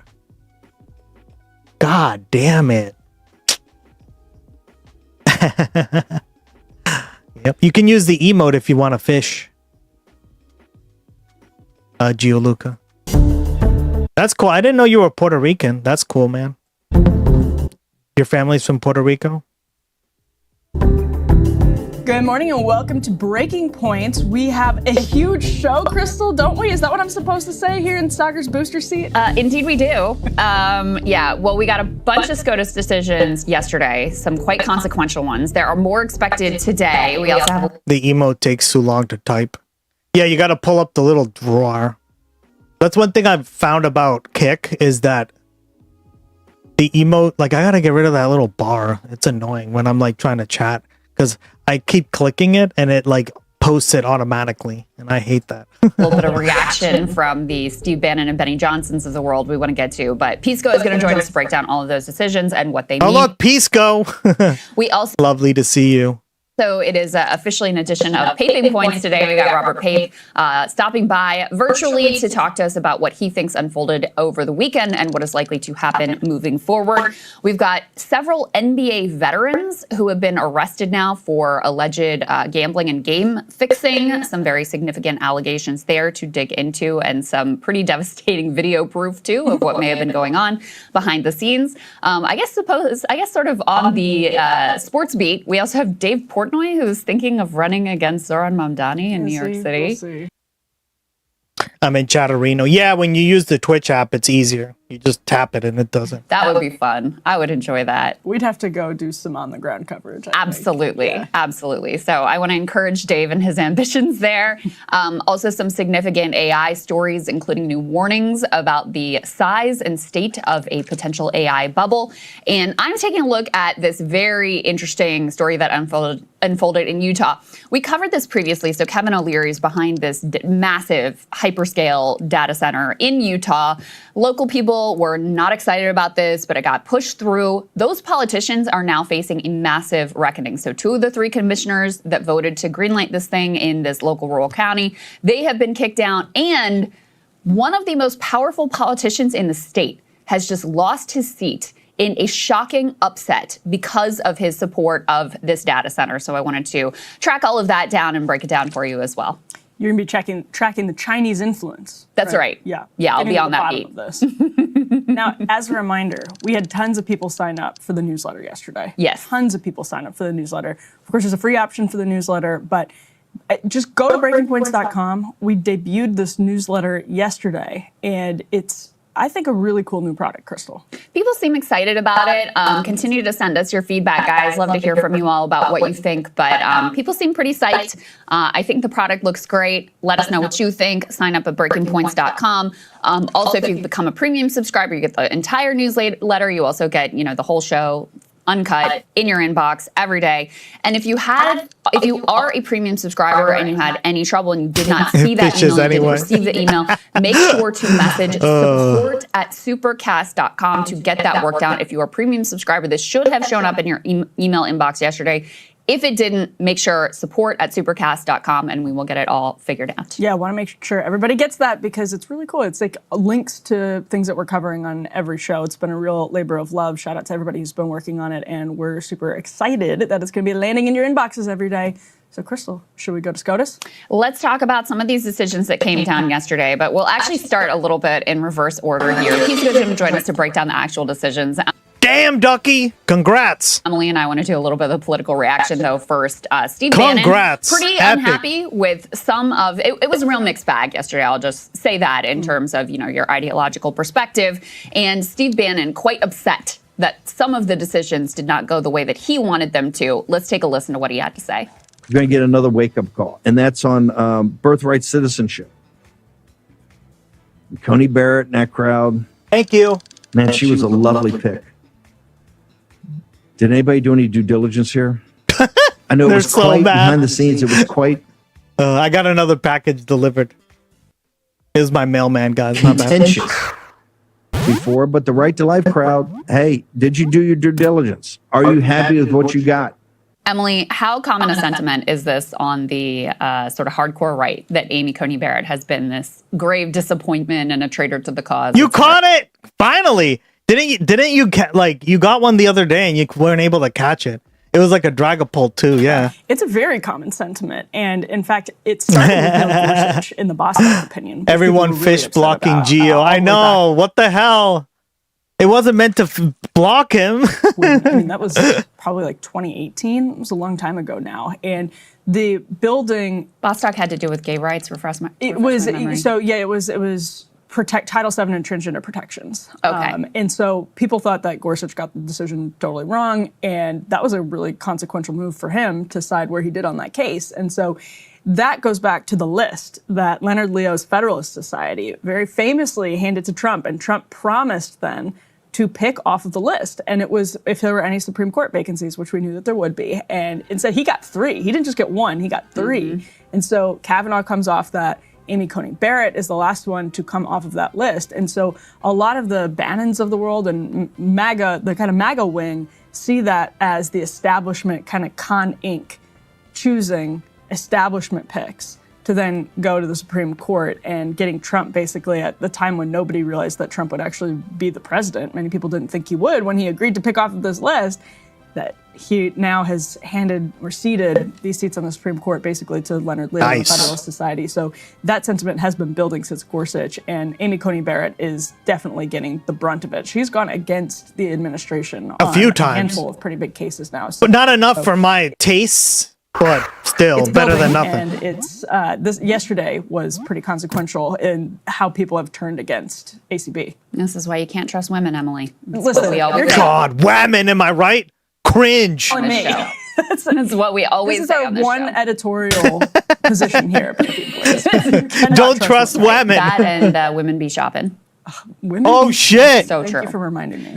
Benny Johnson also very unhappy, and specifically using the fact one of the decisions that came down said actually it's fine for states to have laws that enable mail-in ballots to come in after the election date as long as they are post-dated before or on election day. This is the case actually had to do with Mississippi. That's relevant in California and a bunch of other states besides. So conservatives very upset about this. Trump very upset about this. And Benny Johnson immediately turning to say, well, this is why we have to have the Save America Act, in part because of this ruling. So using this moment to try to push forward this legislation that would limit the vote in a way that Republicans think will be favorable for them. Let's listen to Benny Johnson. And as soon as she gets to the Supreme Court, Amy Coney Barrett changes.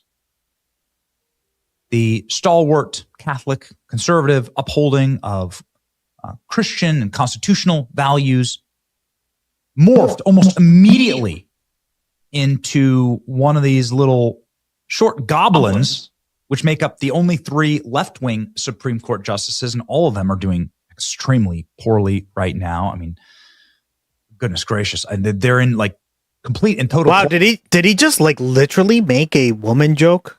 That's disgusting. Short goblins. Collapse, and they have no chance to win any decision if the conservatives. I mean, I know you're gay, dog, and you're in the closet about it, but maybe don't hate on women so openly like that. Like, could what? just stay together. Conservatives could actually lose a vote. You can lose John Roberts. He's squishy. Everybody knows that. George W. Bush. But you can't lose the Trump nominees. And I know it's anecdotal, but here's this footage of President Trump after the State of the Union. And he's talking to Amy Coney Barrett, and you can see she hates him. She despises him.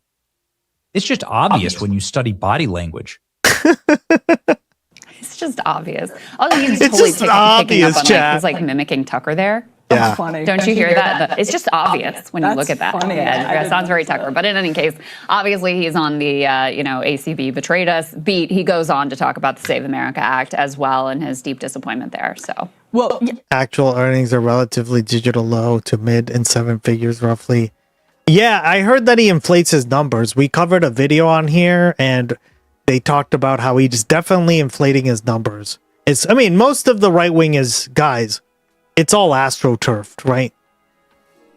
Astroturf meaning like the billionaires come in and pay for this stuff. I mean, we saw it with Tim Pool and all this stuff. They're all astroturfed. and he says, what's his name? Dave Rubin, right? we're looking right down the barrel of a full-fledged third world communist invasion, Emily. we can ask Pisco about this, but I was reading Barrett's opinion. Barrett wrote the opinion in that case. Yep. And it's not like she just sided with them. She wrote the opinion. And it was interesting that she was kind of making an originalist argument. The ballot case is interesting because you have federal election law and then you have state election law. And there's supposed to be a federalist process in election law, which is actually a lot of the controversy over the Save America Act and the like. But she kind of tried to make an originalist argument. I'm curious what Pisco is going to think about this. But for the way that Mississippi is able to control elections locally based on what constitutes day of with mailing. So it's the way she wrote the opinion is actually pretty interesting given why she was picked for that seat. I mean, I think it's fair to make an originalist argument because the whole idea is the states get to, run the elections the way they want to run the elections. And there's been a lot of deference throughout history to that principle. Whoa, you might dispute that that's the right way to do it. What the hell? Another one? Damn.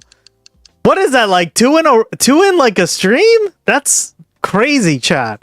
Its minuses. Holy In shit. some ways, I do think it would be good to have one coherent national standard. Okay, here's how we do it. Here's how W. In ballots. I can't wait to. I'm gonna work on the achievements tomorrow, and like oh man, I have so many ideas for them. Right, like send 1,000 messages in a stream. There's already the 100. Like Living Lily just got it today. There's a bunch of stuff, but I'm like, it's gonna have like a little like pop up that goes like achievement unlocked, right? So there's gonna be a bunch of stuff like that that I'm working on tomorrow. I'm lurking, doing my gardening. Good for you, girl. Here's what we expect in terms of the count.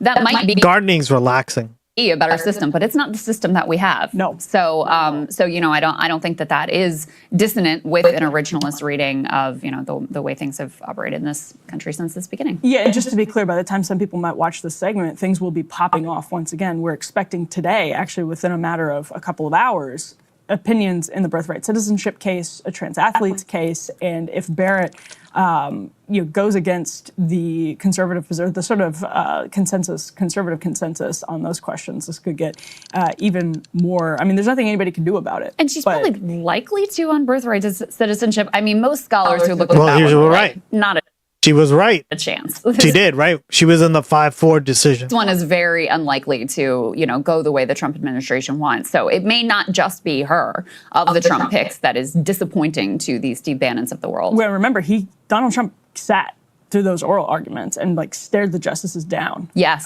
So it's and didn't he leave early because he was unhappy with how it was going? That's my recollection. I think that was the reading of why he got up and made a show of what leaving. A bitch! Why is he such a bit? Oh my God. In the opinion here. He's such a toddler, guys. Barrett writes, we must decide whether the federal election day statutes preempt Mississippi's law. They do not. And so Pisca will help us explain exactly what the layers are of government control, local and federal government control. But it's interesting because one of the reasons that she was selected is she's seen as somebody who's in the originalist tradition, a Scalia tradition, which is what the Federalist Society specifically vets for. They don't. In New Zealand, we had our government change legislation so you can't register to vote in the 2 weeks leading to the election or on the day of, estimated to affect about 100,000 people who can vote on the day, or up to 400,000 that would affect for 2 week lead up to. Their BS reasoning was to speed up the count. Yeah, that's a BS reason, right? Because the problem with that is, do you really expect that many new people being born to be registered? It's probably a tiny amount. That's just a way of controlling the vote. Yeah, that's bullshit. Vet necessarily. This is one of the big criticisms. And again, guys, I always say this. They wouldn't be doing it if it wasn't effective. Like if there wasn't a good reason for doing it. Citizens of MAGA world. In a country of 5.3 million people. Yeah, like the birth. What does that affect, right? It doesn't affect the vote count that much in comparison. But it does affect close races or people who are enthusiastically going to vote for the first time, and they're going to obviously vote for more progressive candidates, right? Or left-wing candidates. Of the Federal Society, they're not vetting for in any way whatsoever Trump loyalty, or at the time it would have been more Tea Party loyalty. Mm-hmm. It's originalism, and she kind of is trying to make an originalist argument here in the opinion. Yeah. All right, well, let's go ahead and bring Pisco in, and he can break down each one of these and help us understand their import.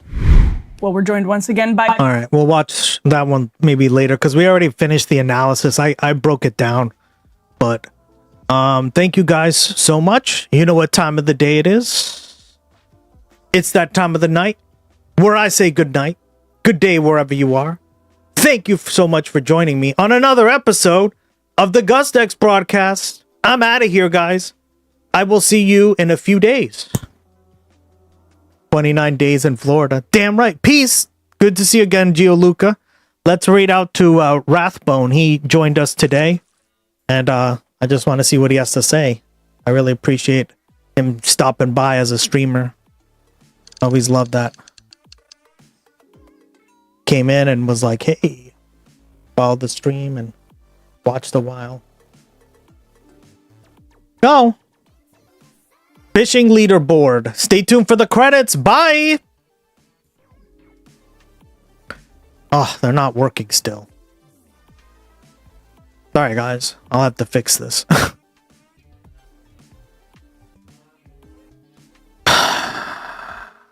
Bye, everyone. See you in a few.